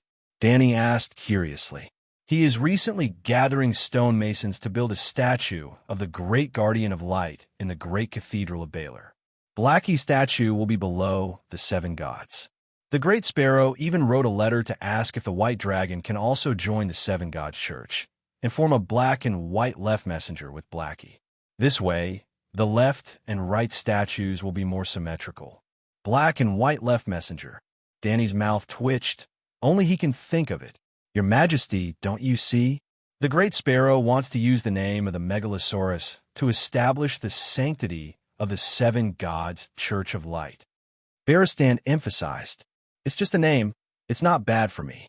Promise him you can let Little White become the right messenger of light. When he can speak, let the Great Sparrow baptize him." Danny held back her laughter. "Your Majesty, you must understand that this is a sacred oath. You let Big Black and Little White join the church today, which is equivalent to a knight swearing allegiance to a lord. However, Megalosaurus' allegiance is not to humans, but to the seven gods." This matter was too shocking. It was the first time something like this had happened since ancient times. There were countless churches in the world, but only the Church of Light had a Megalosaurus that could speak as a guardian. It would definitely be known by everyone and become a legend. If you were to ascend to the Iron Throne in the future, you would no longer be able to use the Megalosaurus against the church, Barristan reminded with a serious expression. Do you think I'm Cruel Meg, who would ride a dragon and burn down a great cathedral?" Danny smiled strangely. Barristan said seriously, "You are not Meg. But I know that no monarch can tolerate theocracy suppressing monarchical power. You're no different." "I'm different. I'm both the Queen and the Pope." Danny laughed. Barristan was stunned and said hesitantly, "What about your children? If she really ended the long night and ascended to the Iron Throne, the person who inherited the throne of the Seven Kingdoms would also be the most disliked descendant of Danny's grandmother. Let him do whatever he wants. If every grandson was cute, Danny's grandmother would reluctantly go to the Westeros to help steer the ship and turn the Church of the Seven Gods around again. The Big Sparrow was not the real Holy Son of Light. It was a miracle that he could live through the long night. After his death, the Church of the Seven Gods would still be controlled by Saint Danny. However, this could not be said to Old Bart. Danny only said confidently, "Do you think there are many archbishops who are as tenacious and capable as the Big Sparrow? I'm younger than the Big Sparrow and destined to live longer than him. As long as I'm willing, it's not too difficult to restore the supreme monarchical power." Well, living long is also a kind of ability. Barristan had nothing to say. After ending the conversation with Old Bart, Danny found that her magic power was only half consumed, so she began to contact Kuei again. Since the three-eyed crow incident, every day before going to bed, Danny would send a soul-shaking true dragon roar. To Kuei, she threw the soul fragment on her wrist every night. It was not an offensive soul attack, but a soul-calming sound to cleanse evil. In the same dark and cramped stone room, Kuei, she sat cross-legged on the soft couch. The glass candles were shining brightly. "What's the matter?" she asked. "I want to see how you are doing." "I'm fine. Recently, I'm considering whether to go deeper into the underground palace." "Kuei," she said, "I don't understand. You should know the limit of your power. Even if you really find the evil god in the underground palace, are you sure you can deal with him?" Danny asked. "Kuei," she said helplessly, "the evil god of the underground palace has existed for tens of thousands of years. No one has ever been able to destroy him. I know my limits. I only plan to leave a magic seal in the depths of the underground palace to block the evil aura overflowing from the ground. The deeper you go into the underground palace, the closer you are to the demon god, the better the seal will be. A few thousand years before me, countless wizards have done the same thing." Danny's heart skipped a beat. He said, "What do you think of the Great Wall's magic formation that suppresses evil forces? Is it as effective as yours?" "City Builder, Brandon's evil warding magic formation? Where did you find it?" Kuei, she asked curiously. "I'm surprised that you know about City Builder Brandon," Danny said with a strange expression. "Of course I know him. He's the founder of the evil-suppressing magic. Wizards with ancient legacies all know about him," Kuei, she said. "Are you sure? The Westeros Brandon is the ancestor of the Asian wizards? It's only limited to the evil-suppressing magic." After a pause, Kuei, she said, "Besides the Great Wall, Winterfell and the Stormstop Fort have the power to suppress gods and demons. If you have the chance, go to the Stormstop Fort or Winterfell and try it out." Standing outside the walls, You won't be able to use magic to attack people inside the walls unless you enter the castle. There's no need to go to the Stormstop Fort. If it's really effective, I'll refurbish my Great Pyramid, Danny said. Where did you find Brandon's legacy? Kueishi asked. I crossed the River of Time in the Song of Wind and saw him leading a group of green prophet to carve the magic formation stroke by stroke. I know the magic formations inside the Great Wall very well, so I can help the collapsed Great Wall to recharge quickly. Danny could not help but sigh as she recalled what she had seen.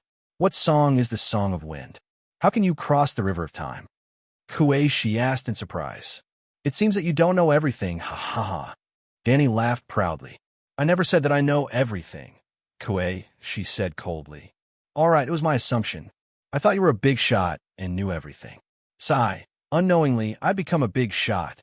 A real big shot, Danny said with a smile. All of a sudden, Kueishi felt like punching that smug, smiling face. Why are you looking for me? She asked in a muffled voice. If there's nothing, leave quickly. Danny couldn't see her expression and didn't seem to understand the meaning behind her words. The smile on her face grew wider, and she said, I've recently formed a royal mage group with 50 famous grandmasters both in and out of the country. With your ability and reputation, you're completely qualified to be the leader of the group. How about it? I can send a Megalosaurus to pick you up from Thunder Island. It'll only take a day or two. I'm not going. I said a long time ago that I won't interfere too deeply in your life. Moreover, you were very afraid of me back then, weren't you? Kueishi said stiffly. Danny didn't deny it and said confidently, that was then and this is now. A person's tolerance will grow along with their strength. Then, she said in a tempting tone, the West Arrows did encounter a lot of danger, but my gains were even greater. The City of Knowledge's secret arts of Alleglia, the Green Prophet's meditation, the foundation of deviant ghost spells, and even the Barren Lands necromancy spells. I made some breakthroughs. Come here, we'll talk, study secret arts together, and explore the truth of the universe. What do you think? This time, Kueishi was a little tempted. In just 2 years, the Dragon Queen had turned from a muggle into a rare great wizard. This talent and opportunity made people envious and impressed. If they could sit down and discuss with her, they would definitely gain a lot. The Thunder Island's Empress is not in a good state. I must fulfill my promise to Emperor Bogon. Kueishi said. How long will it take? Danny asked. 1.5 years is not short. 3 to 5 years is not long either. Danny licked her lips and said thoughtfully, the evil god of the underground palace. Is it a demigod or a true god? Theoretically, true gods can't exist in the human world. Kueishi said hesitantly. The astral plane is just a legend. No one has ever been there. No one knows what it's like. Maybe the astral plane is just a dimensional dimension connected to the human world. Danny guessed. What's a dimensional dimension? Another world, a small world. Danny's guess was well-founded. When the door god was still alive, his original body was in Hujian. When the Great Wall was built, 100 ancient royal girls were sacrificed. Royal blood had power to transfer the will and divine power of the weirwood into a branch. Maybe, after the door god became a god, his spiritual will lived in another space, which was the divine kingdom. His weirwood body was a coordinate and channel that connected to the real world. Whether he's a true god or a demigod, you and I can't afford to offend him. No matter how powerful your Megalosaurus is, can it enter a narrow underground palace that's 1,000 meters underground? Kueishi said. Are you sure it's 1,000 meters deep? How did the ancient people build this kind of project? Danny was surprised. The underground palace I'm in now is at least 1,200 meters from the surface. Did you notice that I'm in the underground palace every time I see you recently? If it's not too deep and too far from the exit, why don't I rest in the luxurious palace at night and work during the day? Do you know where there are demigods? Don't be too powerful, like an immortal. Danny asked. Why? Kueishi asked curiously. Danny thought for a moment and decided to tell the truth. My dragon likes to eat demigods. In quarrels, Blackie ate an immortal and grew tall and strong. In the Great Wall, Blackie ate the rat chef and became smart. I don't have to worry about his studies anymore. So I was thinking, can I let little white, little green, little gold, and little red grow taller and smarter? Danny said with an expectant expression. You Kuei, she pointed at Danny, her voice and arms trembling. Eat gods. You're crazy. Is your Targaryen mad blood acting up? Sigh, you don't know how hard it is for a mother to raise her children. She has to worry about their meals, teach them not to be bad, and be constantly on guard against dragon traders who might kidnap them. Then, when they grow up, she has to worry about their studies and worry about them getting shot on the battlefield. Mother Dragon said helplessly. Kueishi's face turned pale behind the wooden mask. After a while, she recovered and sighed. I've told you before that with a dragon by your side, you'll be immune to any curse or magical damage. But there's no shield in the world that can't be broken. When I said any, it obviously doesn't include the gods. If magic power is divided into levels, there's no doubt that the gods are of a higher level than the Megalosaurus. Not to mention the true gods. Even a Megalosaurus can't handle some powerful demigods, such as the three-eyed crow. Danny smiled confidently and said loudly, in the past, I could only rely on the dragons to protect me. Now I can protect them. If the Megalosaurus can't handle the gods, I'll handle them. I have 3 blood guards, 4 half-white knights, and more than 20 steel swords. What kind of gods can I kill?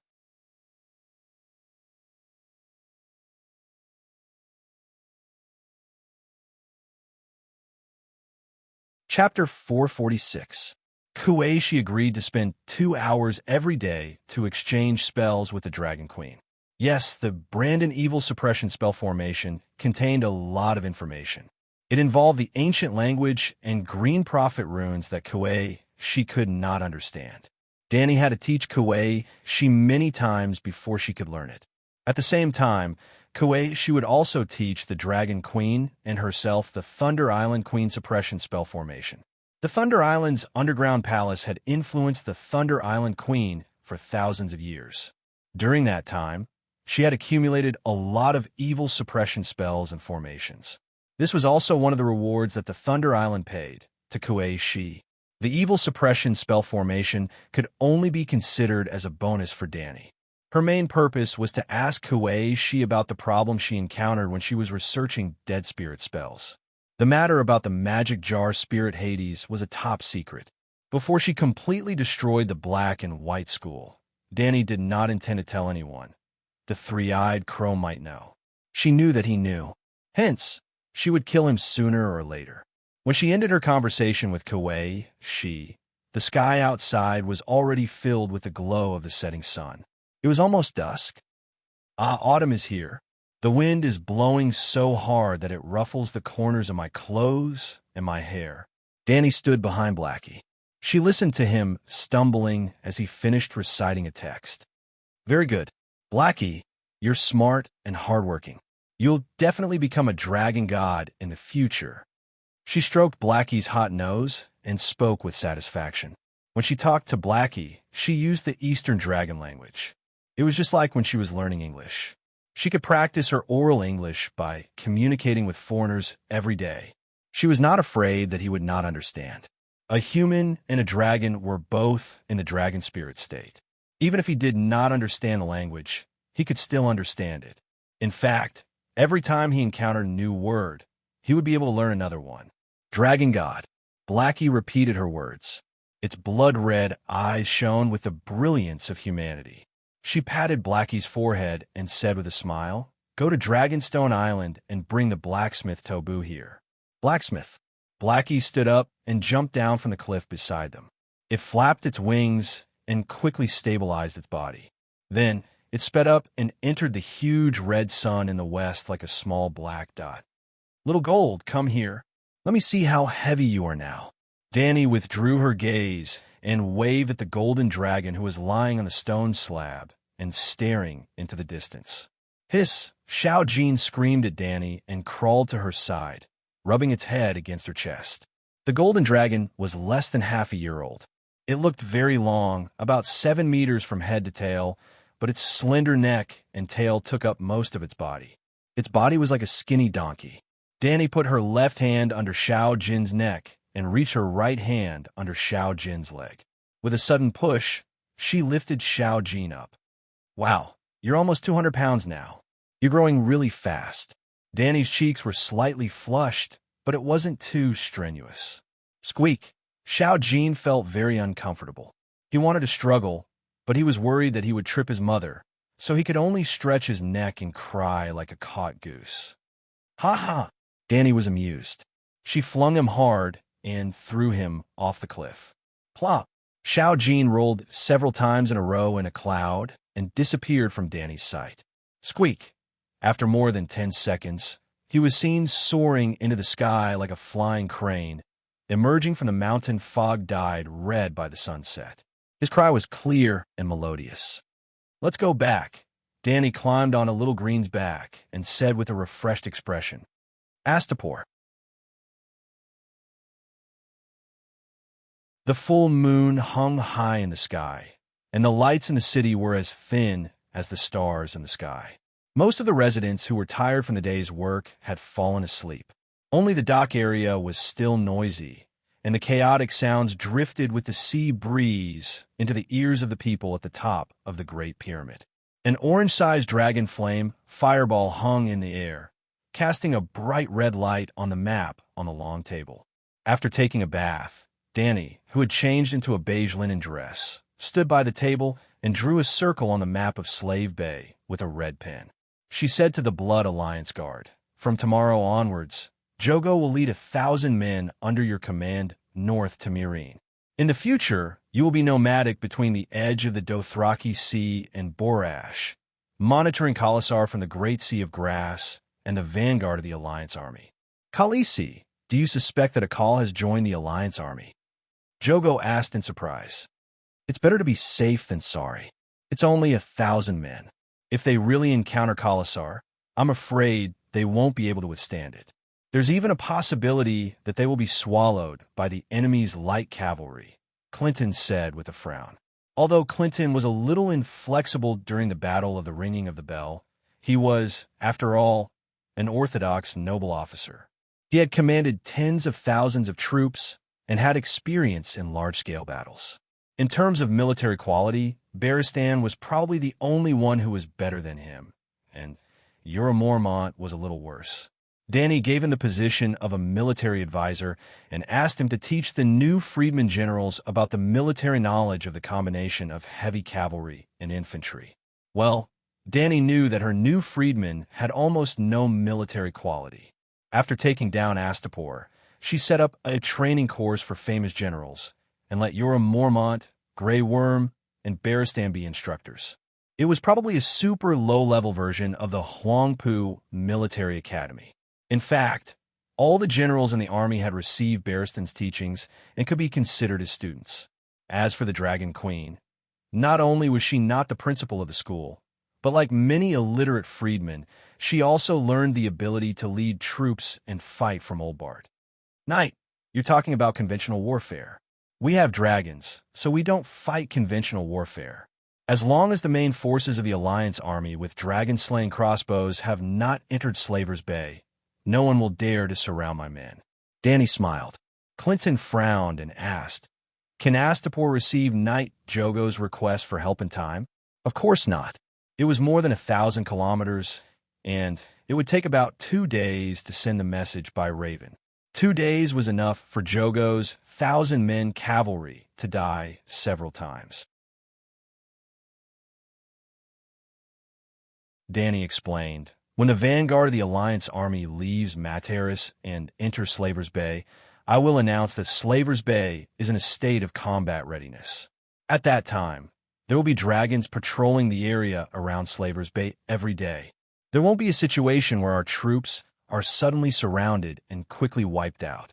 Moreover, Jogo's 1,000 men have horses, so they can immediately retreat when they encounter a large enemy force to avoid being entangled. Their main task is to prevent small groups of enemies from infiltrating our rear and destroying our food production plan. Yes, please continue. Clinton understood. Grey Worm, take 5,000 Unsullied to Serene and take over John Bolton's city defense mission. Yes. Grey Worm accepted the order solemnly. Bolton. Danny looked at the commander of the Imperial Guards, who had just recovered from serious illness and was still a little pale. Your Imperial Guards will go up the Black Dragon River to the junction with the White Dragon River and build a permanent castle in the plains between the two rivers. The Black Dragon River was the original Skahazabin River. Its source was at the Raza River at the junction of the Red Wastes and the Dothraki Sea. The Raza people upstream also called it the Raza River. Skahazabin meant noble slave master in the Jaskali language, similar to Great Lord. Of course, Danny could no longer use this name. Therefore, the main river from Raza to Serene became the Black Dragon River. She did not miss the famous northern cities of her previous life. The Black Dragon, a real black dragon, which was also big black, and the tributary from Serene to the Kayuan Plains became the White Dragon River. Are you worried that there will be centaurs coming down from the Raza River? John Bolton was puzzled. Not centaurs. Centaurs don't take boats. Danny continued to move her finger east. Do you see? There are two cities here, Shamiliana and Biasabad. Raza was only 800 kilometers away from the Jade Sea, and at the junction of the Jade Sea and the mountain range, there were two cities. The city was built by the descendants of Hail Cologne, the kingdom of the descendants of Hair Crone, founded by the descendants of Yasser Yahai, was destroyed in the hands of the centaurs and zebras. The displaced survivors built the three fortress cities of Shamiliana, Kayakainaya, and Biasabad at the three fortresses. Well, the Dragon Granny, who hatched the dragon for the great sage Kayuan, was a priest from the Mizariana temple. The Red Jade warriors also joined the allied army. Clinton was shocked. Mizariana was ruled by the High Father, P.S., but the city's army was full of female warriors wearing iron rings and rubies on their cheeks. Just like the Westeros were the knockoff version of the British, the Red Jade warriors were the knockoff version of the Amazon warriors. No, Yura Mormont shook his head. But those fierce women will not refuse to provide services to the Allied army, such as accepting employment, such as renting docks for the Allied army's ships to dock. Danny said, actually, don't worry too much. We just need to guard the mouth of the Black Dragon River into Serene, no matter how many people come. Bolton, you have 3 tasks. First, I want to build a city in this place, at least a prototype of a town. When you go there, you can go to the labor camp and pick 30,000 people. Second, with this city as the center, reclaim the wasteland in the surrounding areas with sufficient water. It's too extravagant for the Gith people to let such a fertile place grow grass for thousands of years. Third, I need you to be my representative. Go upstream and personally go to Raza. I want to form an alliance with the Raza people. The shepherds are useless. They can't do anything but cry in front of the scimitars, Rakalo said. Everyone knows that the shepherds are cowardly. Jogo nodded in agreement. But the Raza people are good at farming, the centaurs are good at fighting, and the shepherds are good at farming, Kue Luo said hesitantly. Danny looked at her megalosaurus guards in surprise. Could the dragon essence really be able to enlighten them? Sigh. Back then, when you were 15, you were all the same, pure centaurs, brainless and reckless. Now that you've grown taller, you still refuse to use your brains. Look at Kue Luo. I dare say that he'll be the most legendary sage of the centaurs in the future, Dragon Queen said in a complicated tone as she looked at her centaur followers. Kue Luo's bronze cheeks reddened. It's all thanks to Calixi's good teaching. Look, he's speaking so well. Rakalo glared at Kue Luo, who was gradually becoming someone else's child, and said righteously, even without Kue Luo, didn't Calixi also want to form an alliance with the shepherds and have them help us farm? That's why, with Calixi around, the centaurs don't need brains. Yes, as long as our scimitars are sharp enough. Jogo looked at the armored Kue Luo and said disdainfully, look at how cowardly Kue Luo is now. I dare say that even if he takes off his armor, he won't be able to last 10 moves against me. All right, let's go down and try later, Luo said angrily with his hand on the hilt of his sword. He had gained knowledge and wisdom, but still retained the courage and bravery of the centaurs. You can fight, but you have to use a blunt sword. And Luo doesn't have to take off his armor. On the battlefield, Jogo, can you make the enemy take off his armor? Danny shrugged and said casually.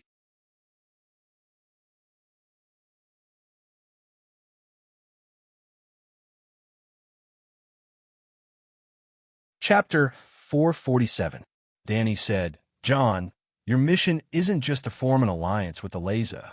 I hope that they can collectively move to Slaver's Bay and become my allies, as well as my people. I will make a sacred vow to keep them safe and provide the Leza with a bountiful and vast land. They will also need to swear eternal loyalty to me, to Targaryen, in the form of farming and food. John Bolton asked, what if they're unwilling? After all, the Leza River is their homeland for thousands of years. Tell them that if the Alliance attacks Slaver's Bay from the Jade Sea, they will definitely take food along the way and even capture the Leza as slave laborers. Secondly, the Leza River is next to the Great Sea of Grass. Almost every call will go there to hunt after leaving Centaur City. They should know this better than I do. With me at Slaver's Bay, no centaur can cross Meereen except for my Khalasar. The Leza can enjoy unprecedented peace and tranquility in the White Dragon River. Lastly, the long night is coming. They're harassed by centaurs year after year, so they definitely have no food reserves. Only by forming an alliance with me and pledging their loyalty to me can the Leza avoid the danger of destruction in the long night. Tell all the Leza that I, Danny Liz Targaryen, am their savior. John Bolton nodded thoughtfully and asked, farm at the White Dragon River? You don't plan to let the Leza come to Astapor? It's too much of a waste of time to let the Leza migrate to the Worm River. It will probably take a year or two. The Leza live upstream of the Black River. If they follow the river downstream, they will reach the intersection of the White Dragon River and the Black River in a week, which is where I want you to build the city. After that, they will migrate south along the White Dragon River. The water route is convenient and fast. In about 2 months, the Leza will be able to start farming in the White Dragon River. After arranging the tasks for the guards, Danny turned her gaze to the centaurs again. Quiro, work with Ricardo. From now on, build 3 fodder fields around Meereen, Astapor, and Cayuan. Each field can hold at least 10,000 cows. Cows! Ricardo was puzzled. Why not healthy horses? When a long night comes, the war horses will be of no use. We'll just kill them and make them into bacon. Instead, we need cows to provide milk, cheese, and butter for daily necessities. Are 10,000 cows enough? Luo asked doubtfully. It's barely enough to supply the city. From this day on, I will store an unlimited amount of butter and cheese. The pyramid in the city will be the storehouse. Moreover, the farmers outside the city also raise cattle. I will also issue an edict for them to start preparing early. At the very least, they must be self-sufficient. How long can the food in Slave Bay last? Clinton suddenly asked. Cora looked at him deeply and said, do you know about the great leap in food production? More than 1 million people had opened up tens of millions of acres of fertile land, and the progress had not stopped even now. Rice could be harvested 3 times a year, and barley and turnips could be harvested twice a year. Under extreme conditions, the annual food production of Slave Bay is enough for at least 2 million people to eat for 10 years. 10 years? This is crazy, Clinton said in shock. Danny smiled faintly and said, why else would it be called Great Leap Forward?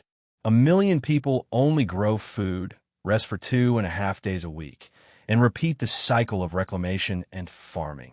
Then they buy the rice that they planted 3 months ago, reclaim it, and farm again. They are so obedient. Aren't they tired? Clinton said in disbelief. Scar Back Simon, the commander of the Liberty Wings cavalry, said, it's much easier than when they were slaves. There are even our troops performing for everyone.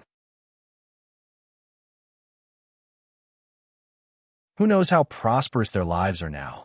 Fat Scala Morono, the commander of the Liberty Wings infantry, said proudly, Even if the long night really comes, and it lasts for 20 years like last time, not a single person will starve to death.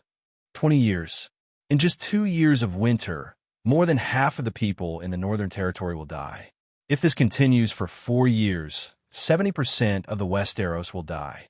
After 20 years, I think only a group of nobles guarding the castle will survive, Clinton said in despair.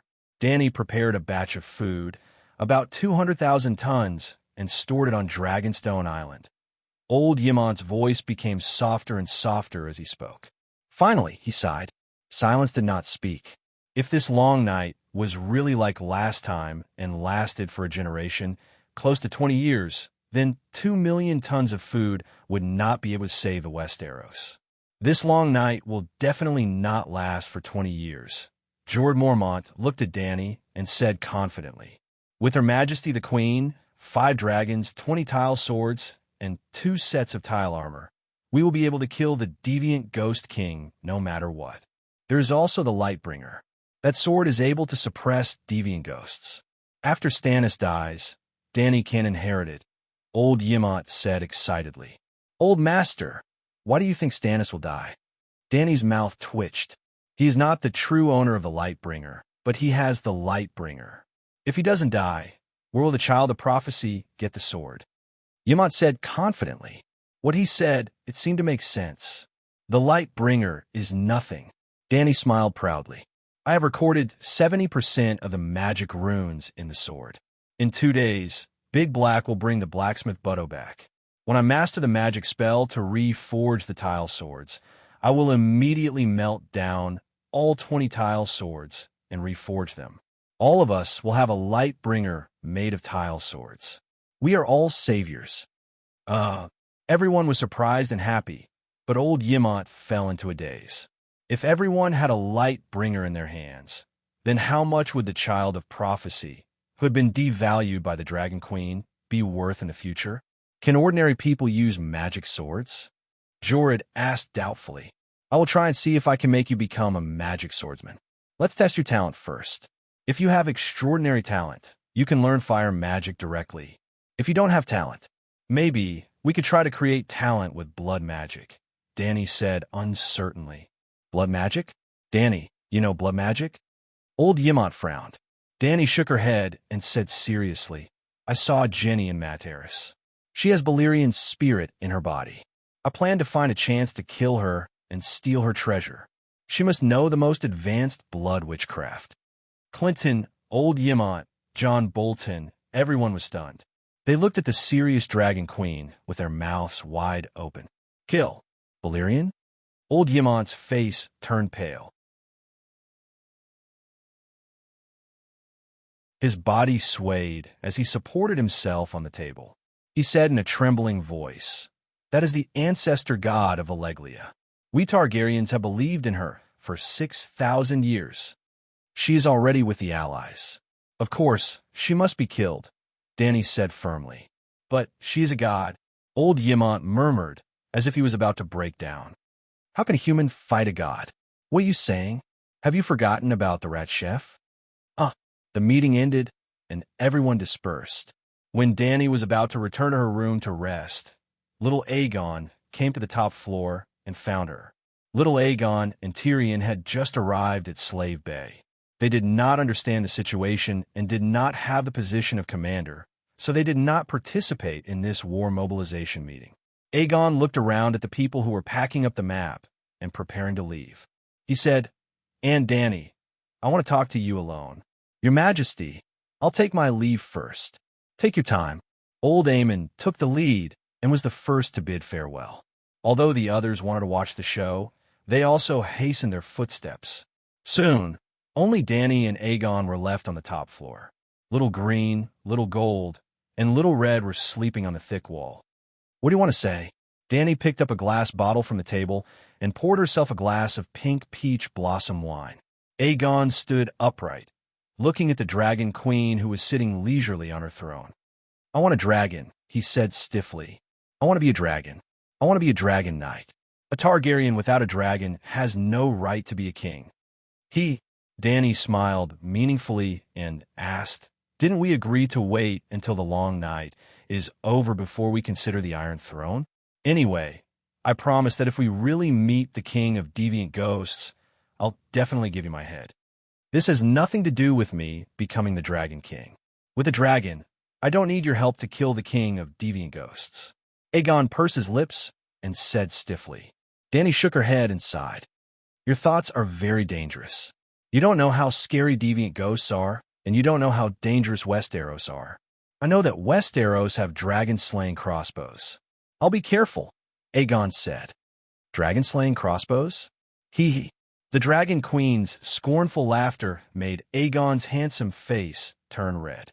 Seeing this, Dany didn't take it too far and asked curiously, I didn't forbid you from interacting with dragons. Haven't you been accompanying Scholar Ymont to feed Little Red recently? He doesn't like me. I think he's very good to you. He let you attend his little class with Miss Sandy Eye and Larissa. He even tutored you in the history of the Targaryen family alone every morning. Scholar Ymont is very good. He's a red dragon. He doesn't like me. Aegon was a little embarrassed and said hesitantly, when I touch him, he bites my finger. He's closer to Scholar Ymont. A dragon can only have one dragon knight. Maybe Little Red recognizes Ymont. Dany's violet pupil shrank, and she asked softly, He really bit you? Did you try a few more times? I tried, but he didn't let me touch him. Being rejected by a young dragon made Aegon feel inexplicably ashamed and angry. Now that he was repeatedly questioned by the Dragon Queen, he said irritably, I said, a dragon can only have one dragon knight. Little Red met Scholar Ymont first. You can't have forgotten that Ymont is also a Targaryen, right? Dany's eyes flashed, and she advised, You're very anxious now. That's not right. I suggest that you take a peaceful attitude and cultivate a relationship with Little Red for a while, then try a few more times. This Aegon even despised the Targaryen ancestral Megalosaurus. Was he really Rhaegar's son? And Jon could make Little White have a good impression of him. Aegon scratched his head and said anxiously, Little Red was just born and is too young. I can't wait. Aunt, you said it yourself. The night is coming, and I don't want to be idle and Astapor. Then which dragon do you want? The emotions in Dany's eyes turned cold, and her smile became gentler. You want my dragon? See if I don't take your life first. Has Big Black established a Dragon Knight connection with you? Aegon asked. I'm different from ordinary Targaryens. No Megalosaurus will reject me. This silly child, he likes Big Black? Then, can I choose a black dragon as my partner? Aegon asked expectantly. Big Black is on a business trip. Try again when he comes back, Dany said calmly. Then I'll try the green dragon first, okay?